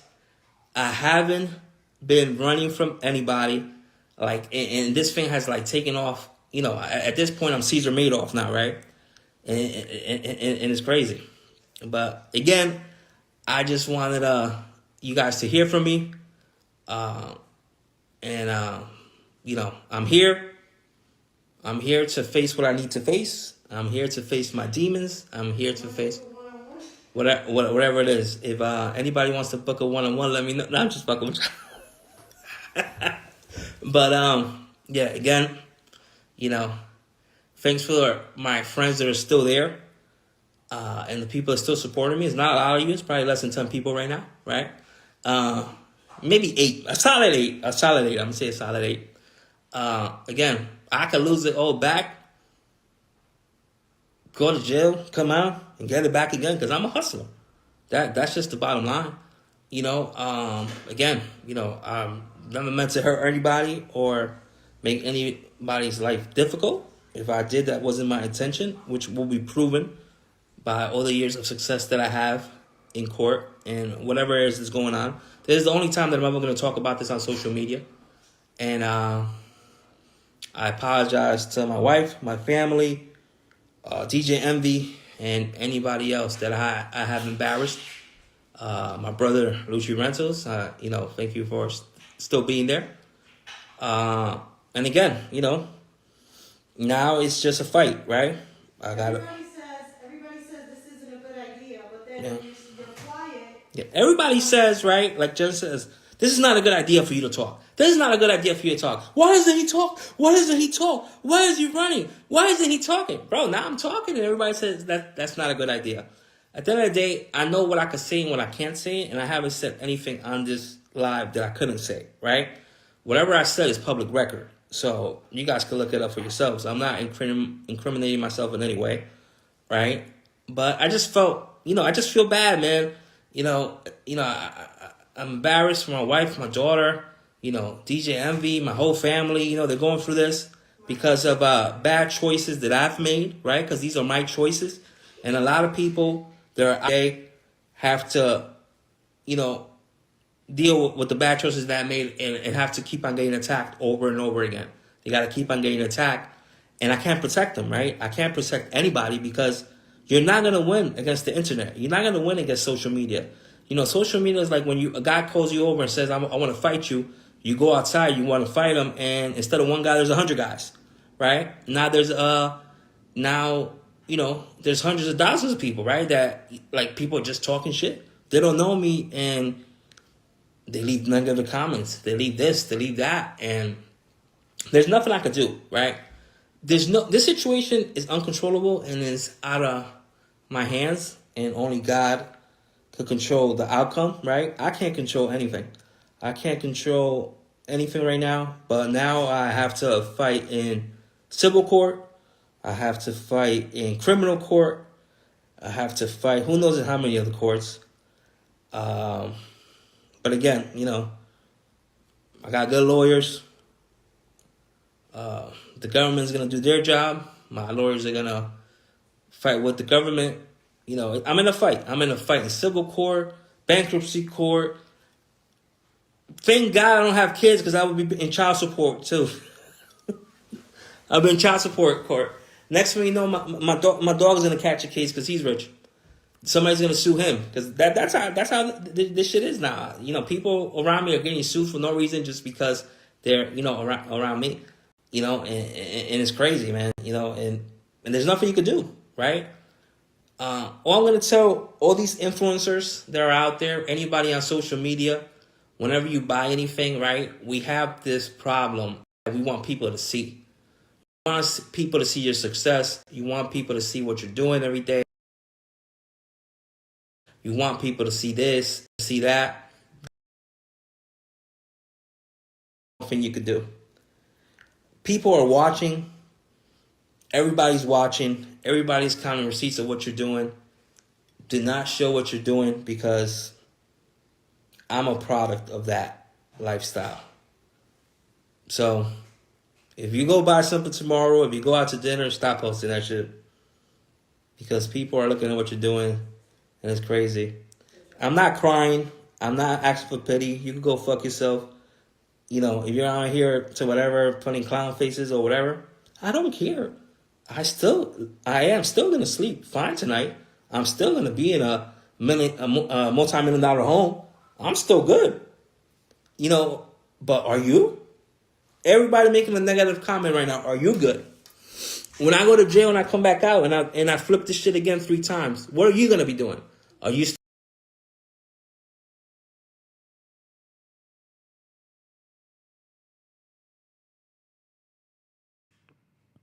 Hey, Teflon, that was directed towards you. Hey, Teflon, just in case you don't know, I'm going to play it one more time. Hold on, Teflon. Shut up, bitch. Yeah. We want to make sure that, Teflon, you know that we not worried about no lawsuits. We not worried about having to pay Cesar a dime. All y'all that think that because a lawsuit equals a loss is a complete clown. Cesar has no grounds for this lawsuit. He's fat. He's a thief. He's going to jail, and you just heard him say it himself. He said, when I get out of jail, because he knows his ass is going to jail. So for any of you that would think that this man has a fucking wingbat's chance in hell of winning a lawsuit, this man just literally sat here out his own mouth and said, when I get out of jail, because he know his motherfucking thieving ass is going to jail. If you think that I'm worried about a lawsuit from a dude that has stolen millions of dollars, where the federal government, let me show you this, just in case you hadn't seen it. Let me put it on your screen for you. The federal government right here, okay? You may have not seen it. I don't have to come up with a motherfucking thing. I don't have to do shit. I don't even have to respond. I haven't been served. See, you got to understand how a lawsuit works. Haven't even been served. But look at this, buddy. Since you want to be team Cesar Humberto, here's the federal government versus Cesar Humberto Pina. wire fraud, 1 count from around 2017 to 2023. So let me understand something. Everything that I've ever claimed about him, the feds have also indicated that they have charged him with. So how in the fuck? I want you to answer this for me. How in the fuck do you think that I would end up losing a lawsuit to someone who I've only spoken the truth on?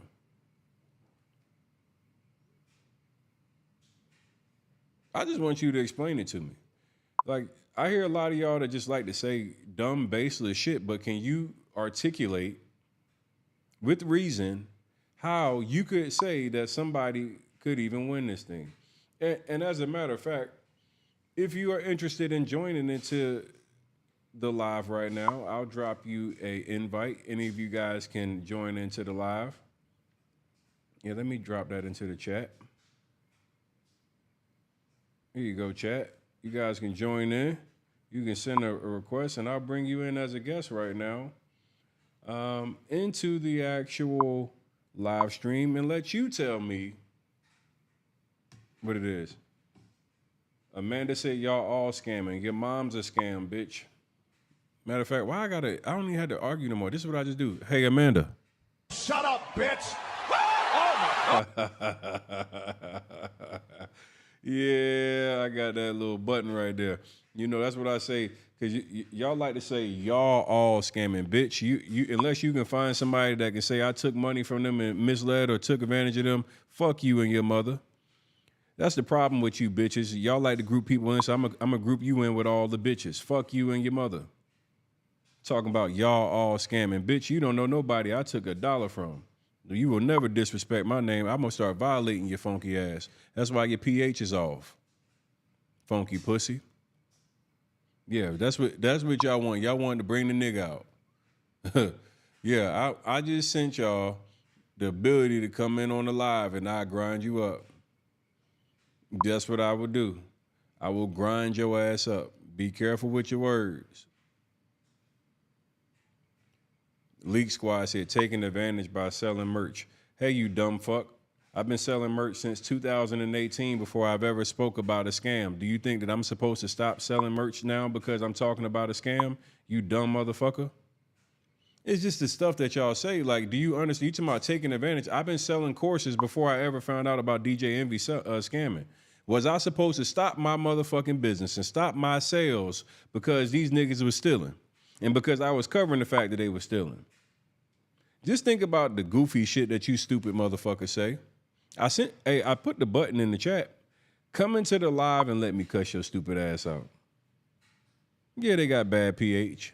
Coochie smell like fucking outside water. Dog water ass pussy bitch. That's what you smell like. See, I try to be nice, and then you niggas want to bring the nigga out of me. Yeah, I'm fine with being a nigga. If you want me to act like a nigga, fuck it.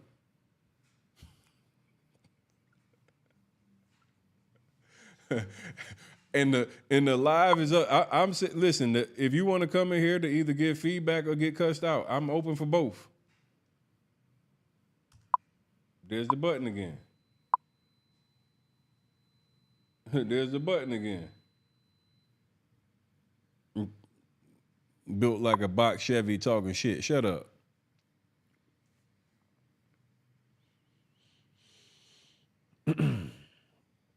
The link's in the chat. Now they can't find the link.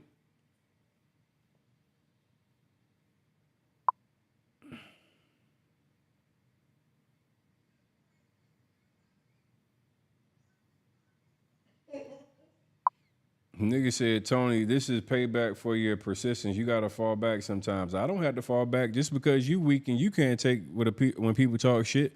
Man, I'm successful and I still manage to be able to deal with all you bitch ass niggas that got an opinion. Guess what? Most of you niggas that got an opinion never accomplished a motherfucking thing in your life. You not had a successful business. You never seen money. You never seen nothing. So the thing that you got to understand, the thing that you have to understand is that a nigga with an opinion that's never accomplished anything means absolutely nothing to me. It's absolutely nothing.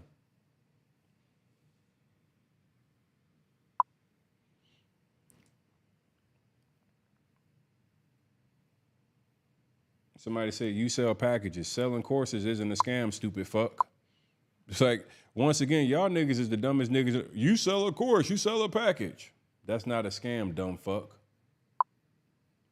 You niggas is like, that's how I know like you have low intelligence. Scamming is getting hundreds of thousands or millions of dollars and not delivering on the shit that you say you're going to do. Scamming is misleading people into believing that they were actually about to get a product or a service and you don't deliver on a product or service. You misrepresent what you deliver and can do with the product and service. Selling a product or service is not a scam. If you are delivered the information that you were paying for, that is a delivered product. I have educated hundreds of thousands of people. See, you stupid motherfuckers can't separate the difference between what's a scam and what's legitimate. And that's how you stupid ass niggas get scammed. And if you think that selling a product or a course is a scam, I can tell what your bank account looks like. Okay? Just facts.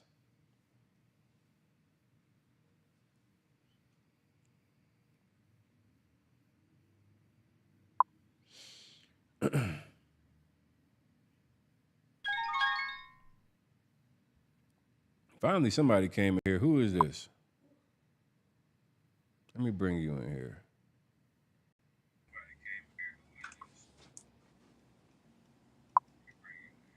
Did I bring you up yet? Tony, yeah, I'm gonna put myself on video real quick. You can see me? Yeah. What's up? What's up with it? Nah, I ain't want to go on camera too long. Let me make sure we Oh, got. there's a delay. There's a delay. Anyways, now I'm a supporter of yours. I only knew about you after the whole entire shit went down with Envy and Cesar. But I am curious because I actually had the situation with my baby moms when it comes to serving papers go or whatnot. And basically, she it's true what you're saying. You have to get served.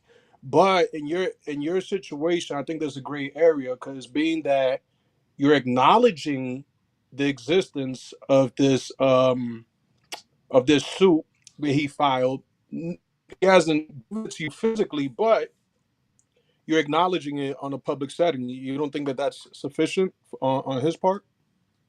That's not how lawsuits work. Even if you know it existence and you're acknowledging It's not how it. lawsuits work. Okay. It's not lawsuit. But once again, I'm more than happy to accept service. All of my addresses and everything that I have, my email, my inbox is open. See, that same attorney, he sent me a cease and desist to my inbox. Yeah. I'm okay with receiving and accepting service. I want all the smoke. See, I want to be able to get the discovery. I want to, like, bro, like, you got to understand something. I'm talking with a body of evidence that's damning. I'm talking with a body of evidence that's super, super deep.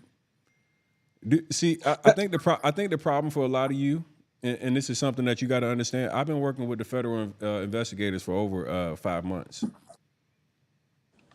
You know how much information I've supplied to the feds? Do you think that I'm talking like this with this much confidence if I didn't know what the fuck I was talking about? I was gonna ask you something. It slipped my mind. Oh, before it slipped my mind. Oh, to answer your question, not at all. But so you are wanting to get served. So that way, like you Absolutely. said, keyword Yeah. discovery. Keyword Yes. discovery. Yes. Because he's only going 100%. to shoot himself in the foot with this. I mean, but like, just so you guys know, bro, we already have access to bank statements where it's already clear fraud, bro. I want the smoke. Trust me. Like, No, do me a favor, Teflon Studios. Go ahead, just exit out the stream altogether. Because as soon as I hop on the live, now you pop up in the chat. That's weak, bro. That's weak. You know what I'm saying? Just listen. We don't got to go on the tit for tat or argue with each other or diss each other or disrespect. If you have legitimate arguments on the grounds you stand on, you could come here like a man and just state. You might teach me something that I don't know. I might just learn a thing or two. Just like Tony's telling me that that's not how lawsuits work. But going back, fucking. I mean, yeah. Just so you know, though, bro, like we aren't ducking the lawsuit. Like, trust me. And as a matter of fact, I'm actually going to be proactive with Cesar's. See, Envy's lawsuit is not. It doesn't even stand grounds in the state of New Jersey, but Cesar's does. I understand exactly where I am in the legal process with both of them. Let me ask you something real quick, Tony. Do you feel like maybe there's a degree that maybe it was envy that just didn't know any better, and he wholeheartedly just had the best interest for his community, and I maybe got a full phone conversation. Absolutely not. I talked to him before we even got on live. so you know for a fact, not hearsay, a fact that Yeah, I what talked he to did was Envy. Like you have to understand something. The credit dude made Envy aware of the scam last year, bro. Understand? So if I come to you and I tell you last year, hey, bro, they fucking people over, they fucked me over, and I'm your business partner, and you've acknowledged it, then you tried to ask me multiple times if I got my money back. Then you get on my platform and promote the guy that just scammed me. This guy, see, and this is the thing. Like, I know a lot of you may have not caught all, like, this. It's been going on for a long time, and that's why I don't assume that all of you understand like the intricacies of what's actually taking place. But Envy was made well aware of what was actually going down well over a year ago, 2022, in June or July of 2022. And he continued to promote that for another, 6+ months. He opened up new businesses with Cesar. And you got to understand, this Ponzi scheme had been going on since 2017. It didn't start 2023. So let me play devil's. Hold on for a second. No. Envy made an investment for $500,000 in the asset, right? And if you just like anybody, if you spend money, you want to see your money being worked on and executed in the way that you thought that it would be performed in. For almost 3-4 years later, the property that he gave Cesar $500,000 for has not even been touched. We just got to take context into this shit, because you can't tell me that you're out here actively promoting that you guys are buying thousands of properties. And I got plenty of video where Envy is saying that he has a very, very large real estate portfolio. Yeah. And with him saying that, he couldn't deliver on the things that he said that, he was even acting as if he was unaware of the basics. Hey, do you have a property that's being worked on? What's the status of the property? If it's supposed to take a year, why is it 3 years later and it's not even touched? See, every single real estate asset that I found that Cesar and his team were attached to, none of the properties were renovated. They're trap house, like bando type, like ran down. So there's clear, like, if you're sitting in the same office, you got to understand this. Envy and Cesar shared an office, bro. How the fuck do you have a $500,000 deal and you don't know the details of it? It's impossible. Not a single property. I'm so sorry. Not a single property got flipped. The properties that Envy are associated with, those properties have not been fixed, flipped, or renovated. The apartments that they purchased have not been fixed, flipped, or renovated. None of the, like, you've seen a lot of properties that they were standing inside of. Those properties were just used to take pictures of. 2 or 3 of those properties were burnt to the ground. That were also seen in those videos. So multiple properties had some type of magical fire damage. Okay. No, hold up. Yeah, you heard what I said. That's right. Wait. Oh man, insurance. You don't gotta say yes or no. Wow. Yeah, I'll say it. I'll say it. Yeah, it's multiple properties. The property that Jeff Robinson invested in, that property magically burned down to the ground. Shit gets deeper. It gets deeper and deeper. Yeah, and more importantly, Jeff Robinson gave $325,000 to a property. Multiple people invested into that same property, and then after that property and all the money that was put into the property, they also took out construction loans on that same property. And not only did they take out construction loans, but after they got all the loans from the mortgage companies and they got the money from the people, the property magically burned down. If you may, let me play devil's advocate. Let me go ahead and try to say, let's pretend I'm Cesar, Envy's legal aid, right? And I tell you, now you're the DA, right? And I tell you, my client, right, Envy, he's well off. He's been had money. He's taken care of by iHeart and whatnot. Like the man is extremely popular and well paid. Why in the world would he have to stretch just to get a little bit of nickel and dime on the side? Like that's chump change compared to what he gets with the Breakfast Club. Now, what would you say to that? Incorrect. I would say incorrect. There's no DJ that makes not on iHeart that's making the type of money that he's looking like he's making. DJ Envy don't make no $10-20 million a year.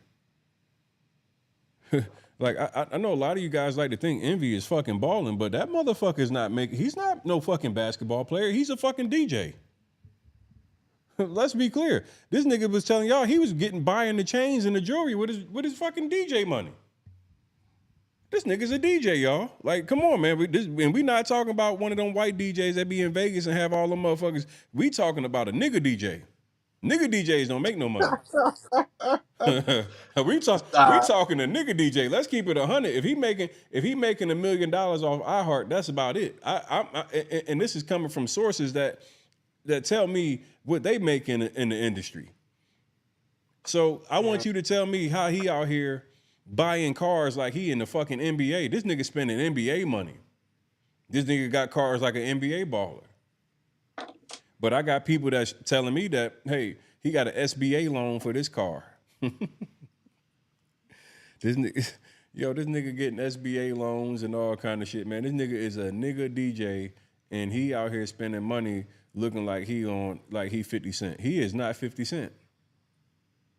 50 Cent got that money. Rick Ross got money. Like, this nigga's a DJ. Man, them niggas ain't making that type of money. Not no nigga DJs. I'm sorry.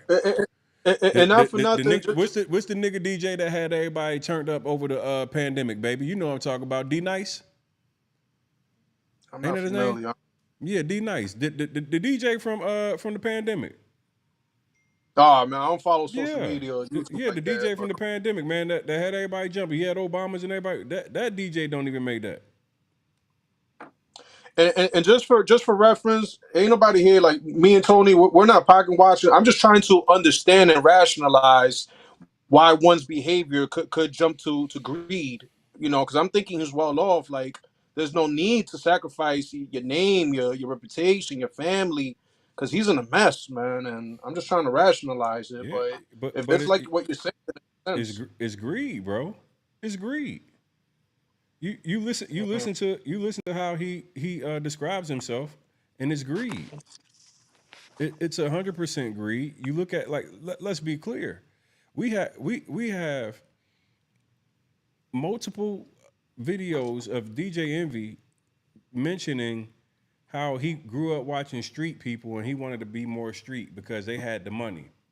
We got videos of DJ Envy saying that he went into Sam's Club dressed in a church uniform, pretending to be a churchgoer so he can steal and scam Sam's Club out of hundreds of thousands of electronics. And guess what he said? Guess what he said in the video? He said, I already had it all. He said, my dad and my mom had already took me to school. I didn't need for nothing, but I was just trying to fit in. And this is the stuff that, like, people was doing. This was the lick. So you got to understand, sometimes, like, even the people that have everything, they want more, so they be willing to do whatever to be able to accomplish that. And that's what this sounds like to him, for me, with him.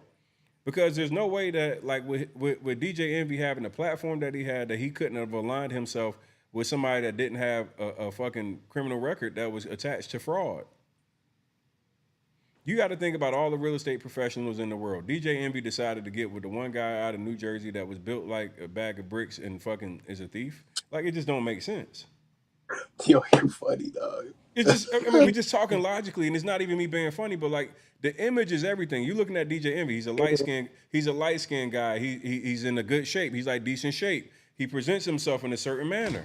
And now you telling me that he's willing to partner and like everybody that's seen the first thing, like, who the fuck is this fat guy you with?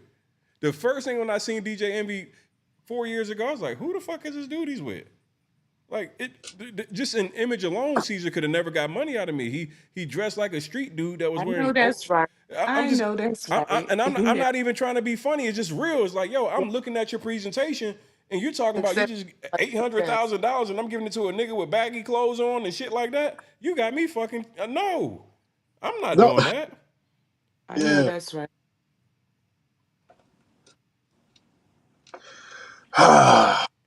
How you doing, young lady? I didn't see your name. What's your name? Good evening. Abby Street. Hey, Abby, how are you? I'm good. I just wanted to say I'm so proud of you. I've watched you for years, all the way back to when you were, advocating for the people who got their money taken from them from the JM man. And so, y'all, for those out there who are trying to put bad word on Tony and saying he's scamming, he has always been an advocate. Really, he's always been an advocate, and I am so happy for you. You remind me of my son. Um, I am so proud of you. You do. You make me your personality, the way you are passionate and involved and emotionally charged. When things go wrong, and you feel that there's a way that you can help people. You really remind me of him. You have very similar personalities. He's a very good guy. Thank you. I wanted to just put out there. I have 30 years in the real estate industry. I am not an agent. Okay, that's low tier. Okay, I'm not an agent. I'm a 30-year veteran real estate appraiser. Okay, and so I'm going to speak about this from a professional aspect. And what I like to say is a lot of laws have been broken, people. The ones that you see on that paper, those are the ones that were about to time out. I promise you. And they needed to put them on paper before the statute of limitation ended. And but there are so many. You have interstate commerce. Soon as they got on the radio air, that's called interstate commerce, meaning I'm able to tap the ears of the United States of America. And so as soon as you get on the internet or you make a publication in a periodical, meaning newspaper, magazine, something like that, you have now gone interstate commerce, and that is a felony. And we haven't even gotten into the statutes that have been violated, meaning state laws, people. State laws are statutes, and other laws are enforced by the Constitution, which come under the federal government. So you got two sets of laws. I do believe a lot of this have the charges that are currently in place. This is just from my 360 view, is because they are giving the state an opportunity to get their things together as well. Mortgage fraud is a serious business. It really is. Um, to go and collect money from people and sell fractions of an investment on a property um, without correct paperwork being in place is a felony. A real estate fraud is so easy to commit. It really is. Um, and it's crazy. I don't even know how they got away with it. I agree with Tony. Success looks like success. It's no way I would have joined up with that dude. It's nothing about his vocabulary or his appearance that implies that he knows what the heck he's doing. I'm disappointed with people who are investing 300,000, 30,000, 10,000, and not even taking the time to go to public record to see who owns the property. This is public information. I can do it from my home. I can log into the state website and pull up the ownership tax record of a property. You have to do your fiduciary responsibility and stop being lazy and allowing other people to whisper in your ear. As I said, when I called in to the lead attorney that day, you have a responsibility and you owe it to yourself to do your own research. And, I was pro Tony. He was like, oh, Tony, you know, um,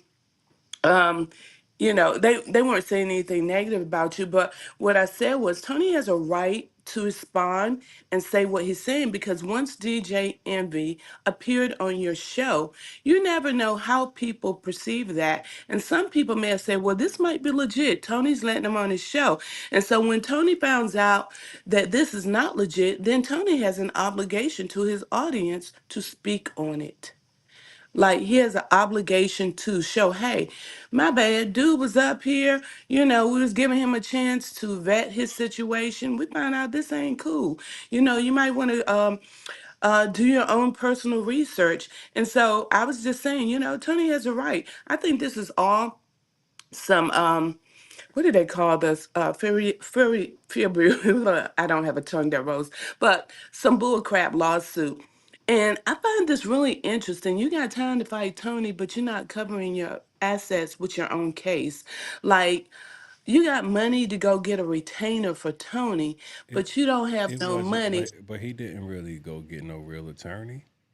See, you got to pay attention. If you look up the attorney, he didn't go get a $350, $500 plus an hour attorney. He went and got some little cheap little somebody that would take $500 to $1,500 and had them draw up a Um, contract because that what he wanted was to be able to post it on Shade Room.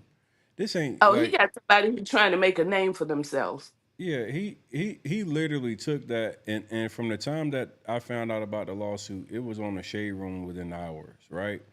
And you got Yeah, to he sent it understand, direct. they send it directly to the Shade Room. It's a PR stunt.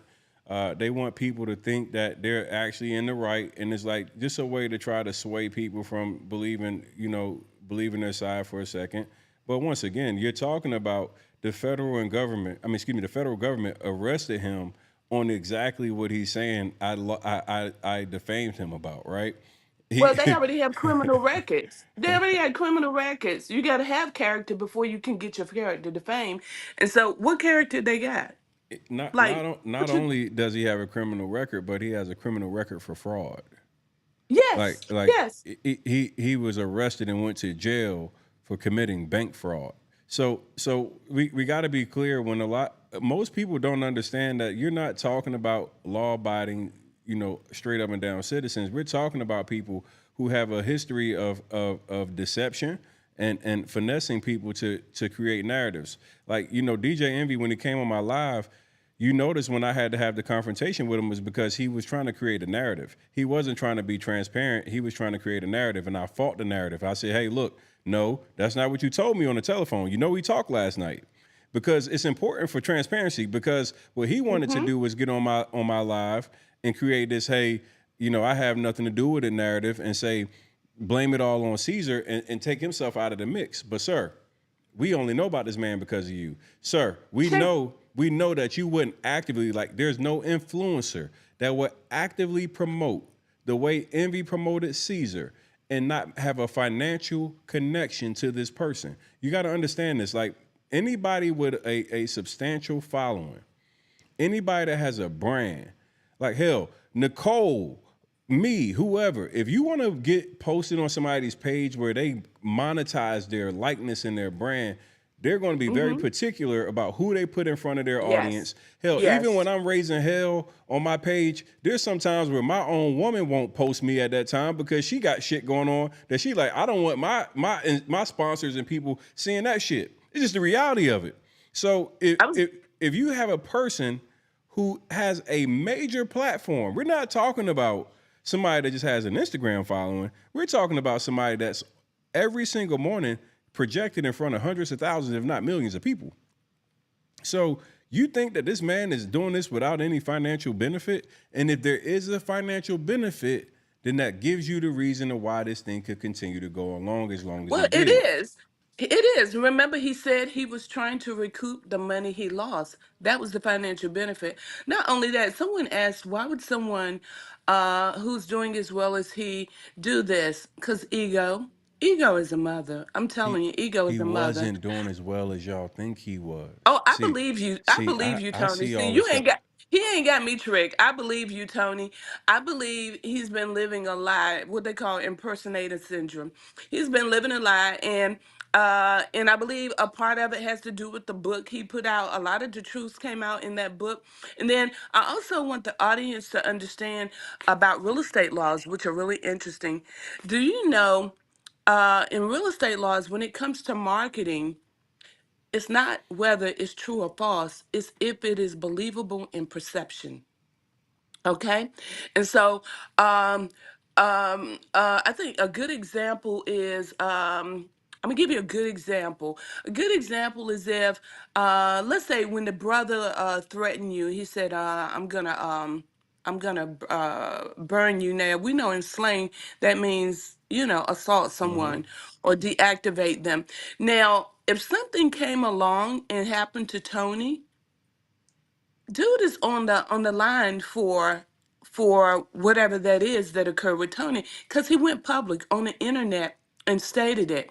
And so, no different than this recent incident in the news about with Tupac. When people claim to be putting hits on people and paying other people, whether the money got to the person they were supposed to pay or not, the point is the person paid the money.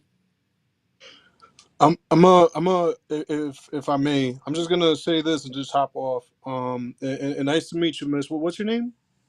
Abbey Street. Abby. Nice to meet you. I go by the alias Dart on the chat. Okay. So for education purposes, a con man Yes, basically education. it he or she earns your trust with confidence, turns off your critical thinking, and taps into your greed, right? So envy would Yes. be the confidence, and then Dart, Caesar would be the Dart, Dart, you greed. smart over there, huh? That boy smart. Well, He said, yeah, there's a reason why it's structured as con man. Yeah, it's not by mistake. So, and also, Mm-hmm. you mentioned that everybody, you and Tony yourselves as individuals, you guys would have been more wary, done your homework. He has a pass, et cetera, et cetera. But the problem is that when you have people just listening to the Breakfast Club, it's already like a pre-installed trust. Anything that goes shooting through the airwaves is almost like, he wouldn't do me wrong. He's I only gonna know. hurt I himself got you. in the long run, I right? got you. I got you. Yeah. I do. I talk to different people in organizations. As an advocate, like being aware, especially with the seniors and the reverse mortgages. You're totally right, but ignorance is not an excuse for the law. You cannot use your ignorance as an excuse for getting screwed over. Seriously, you can't. It's not acceptable. Um, Correct. this is a lot of money people have lost. I want you to understand. When I looked at this thing, I saw it as money laundering. I really did. And I see it way bigger than what people see. And maybe because of what I know, how they're tipping toeing around real estate. And this is all allegedly what I'm speaking. I haven't been there. And I'm sure Tony hasn't been there, nor you. And so I'm saying allegedly. I'm just doing my 360 because I've been in this thing for a long time. I can smell real estate fraud on an email. Honest to God, when it comes through my email, and I'd be like, "What kind of thing they trying to invite me to? They got me messed up. I can see all over this paperwork. This is not legit."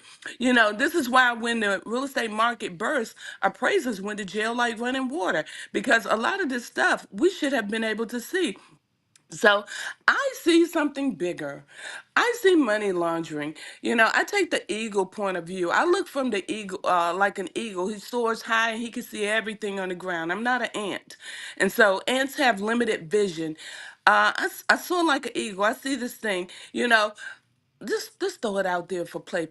What if each house and each address represented a drug transaction? What if each fractional breakdown is an investment in a kilo? I'm just throwing some stuff out there because they was playing with that terminology. The sister-in-law and brother-in-law were on the internet playing with that kind of terminology. What? Let's say that. And so to make it look all legit, we'll say we're moving addresses. This is the only way this would make sense to me.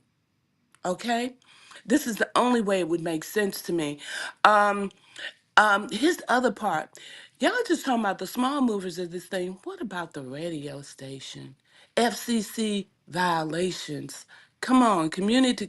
Look, that's my other trade is telecommunication. So not only am I an appraiser, I'm equally 30 years into telecommunication, designing networks and telco hotels and telco audits. Look at all y'all have no idea. Cursing on the phone gives you 5-year prison sentence and a 10,000-year fine. That's why you shouldn't curse on the phone or the internet. Technically, it's a felony. So I'm just giving you an example, like the Yeah, things many out people here that aren't even familiar with the FCC laws and payola and all the things. I mean, there's some layers to uncover and unpack from the iHeart is liability in from iHeart. trouble. Yeah, iHeart is in major, iHeart major is in trouble. trouble. I don't even know if they're gonna make it.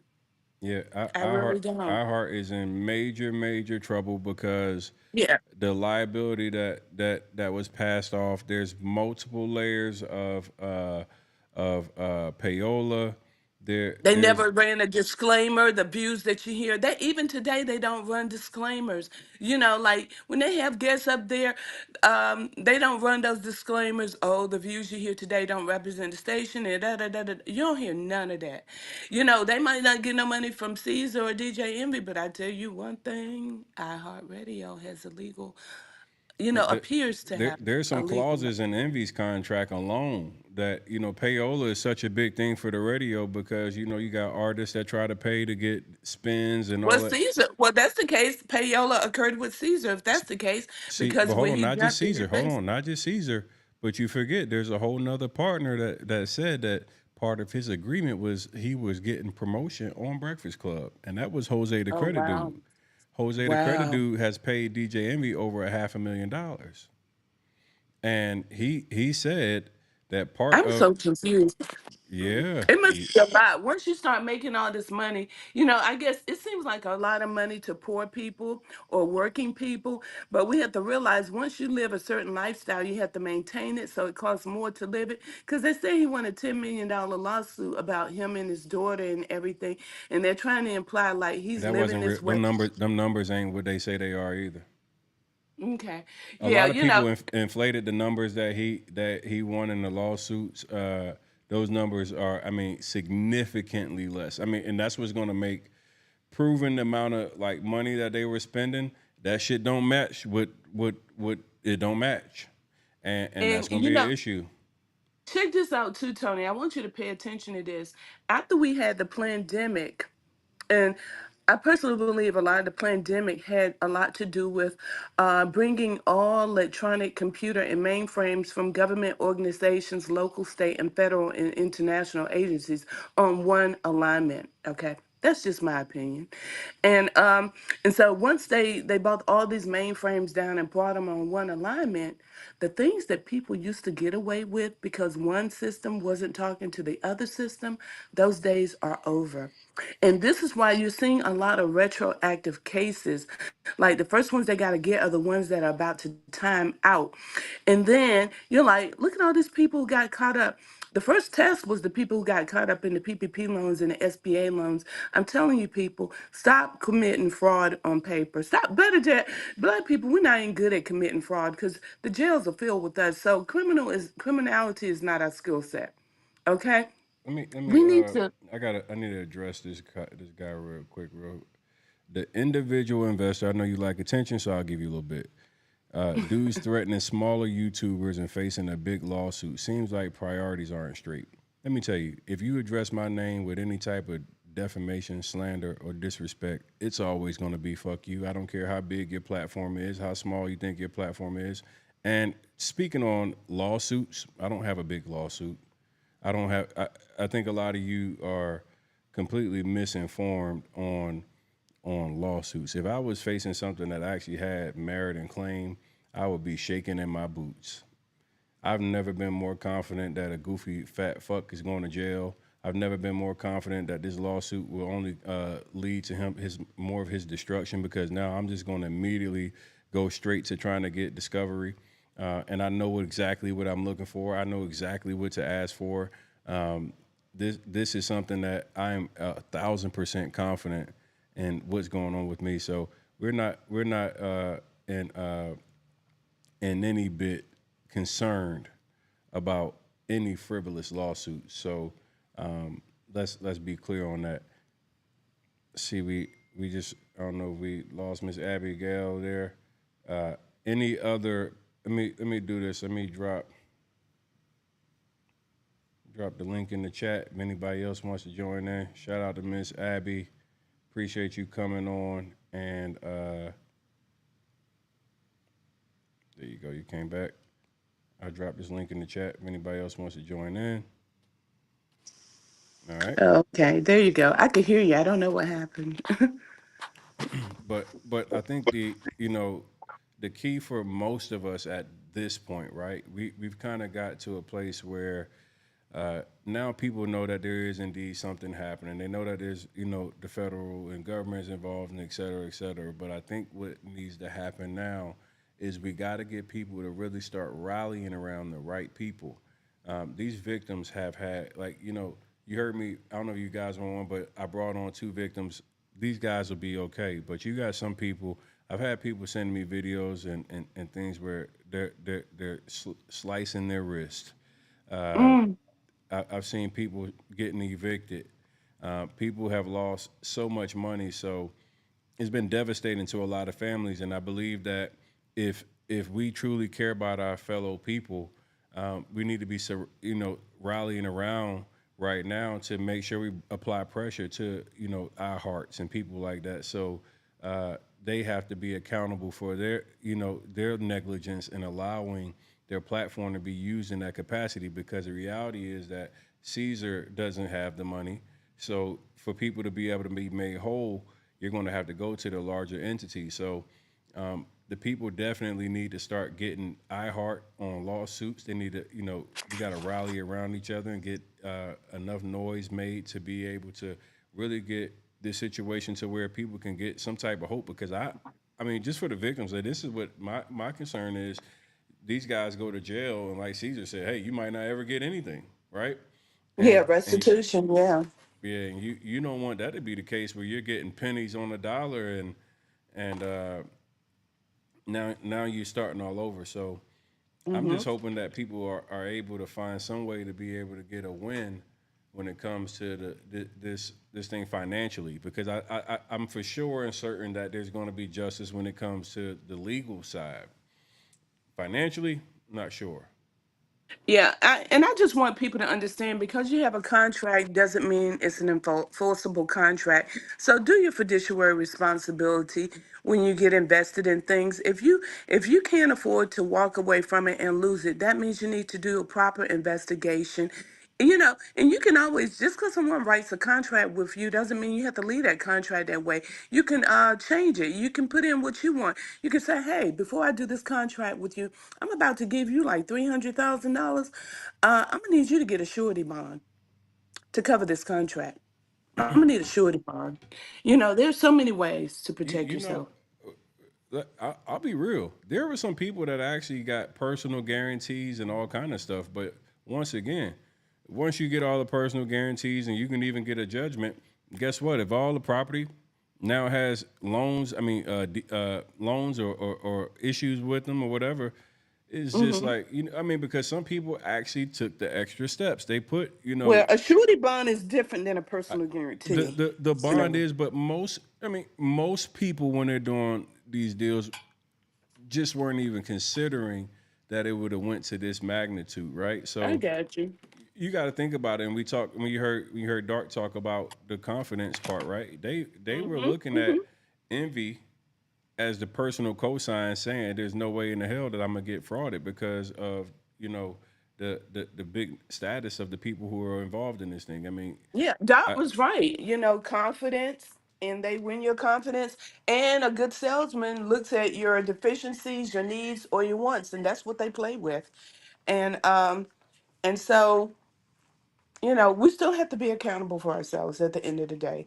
Um, yeah, you really do. If you don't want to be caught up in some of the craziness out here, you got to be responsible and do your due diligence. Not to I'm say all of it will be perfect due diligence, but it'll be enough to put the warning signs there, and don't let your greed, because they got caught up in greed too, Of and they course, they got got caught up caught in up in greed. ego. Yeah, everybody. I mean, like you look at it, you say, "Hey, look, I'm gonna get 30% in 6 months." Hell yeah, I'm interested in it too. It don't If I even just if sound logical. but That if sounds like some drug transaction. that's exactly what they was doing the bull crap, right? We know it. If you're sitting back and you, But you got to think about it. If DJ Envy and Cesar are promoting something, and I follow them as a fan, like, you know, these people were fans. A lot of these people were actual fans of their of Envy. So they're looking at this like, there's no way I'm gonna get defrauded because I've been watching this guy be successful in his business and everything else. So it took all of their guard all the way down. I'm about to hop off here though. Okay, thank you, Tony. Good luck. Keep up the good I work. I'm appreciate proud it. of Thank you so you. much. All right, bye-bye. Appreciate it. Thank you. Before I hop off here, I seen somebody paint and sound. Yeah, I'm talking about the echoes from above. He used my copyrighted photo to diss me in a video when he's a loser who has never accomplished anything in life. See, this is the one thing that I think is the biggest issue with the space is that, you know, there's a lot of people that have criticisms and they like to talk about, you know, what other people are doing. But let's be clear, echoes from above, you can't hold my nuts. The amount of impact, the amount of black people that I've empowered, educated, and put into a different position in their life, some of you YouTubers, you need to shut the fuck up and get your weight up. I want you to be perfectly clear. When you use my image to say anything that's negative about me, I'm going to do a copyright strike against every single one of your videos. And just so you know, YouTube did not side with you. What you have to see next is the next step, because now I had to send in the documents that prove that my photo was actually copyrighted material. And then you're going to get your monetization struck because you have 2 videos of my copyrighted photo, which is illegal. You can't use my photos without my permission. So I know you niggas think that you have fair use laws, but you have to get permission to use copyright images, okay? Definitely when you're using a copyrighted image to defame, slander, or attack my character. Goofy. So I want to make sure you guys understand who you playing with. And I know that little curly muffin top on the top of your head, you used to playing with them white boys that you think that you can play with their name and that it's just going to be just on the internet. Just be careful with who the fuck you play with. You can take it as a threat or whatever the fuck you want to, but I'm not one of them people, all right? So think that it just got started and you sitting online talking about this clown and this coward and the goofy. If you think that you just gonna sit there and wordplay and disrespect me and think that I'm Spencer Cornelia, one of them white boys, see, that's your problem. I'm gonna just tell you right now, you will walk out one day and you might be looking me dead in my eyes and I will wonder if you would say the same shit that you saying on them videos. See, a lot of you niggas want attention until you actually get it. Because you quick that, like, this nigga, he couldn't wait to screenshot and post what I sent to him in a direct message. That's how I know you pussy and clout chasing. Continue to disrespect my name and play with my name and think that there won't be any consequences. We'll see you soon. All right, everybody. I'll be back on here a little bit later.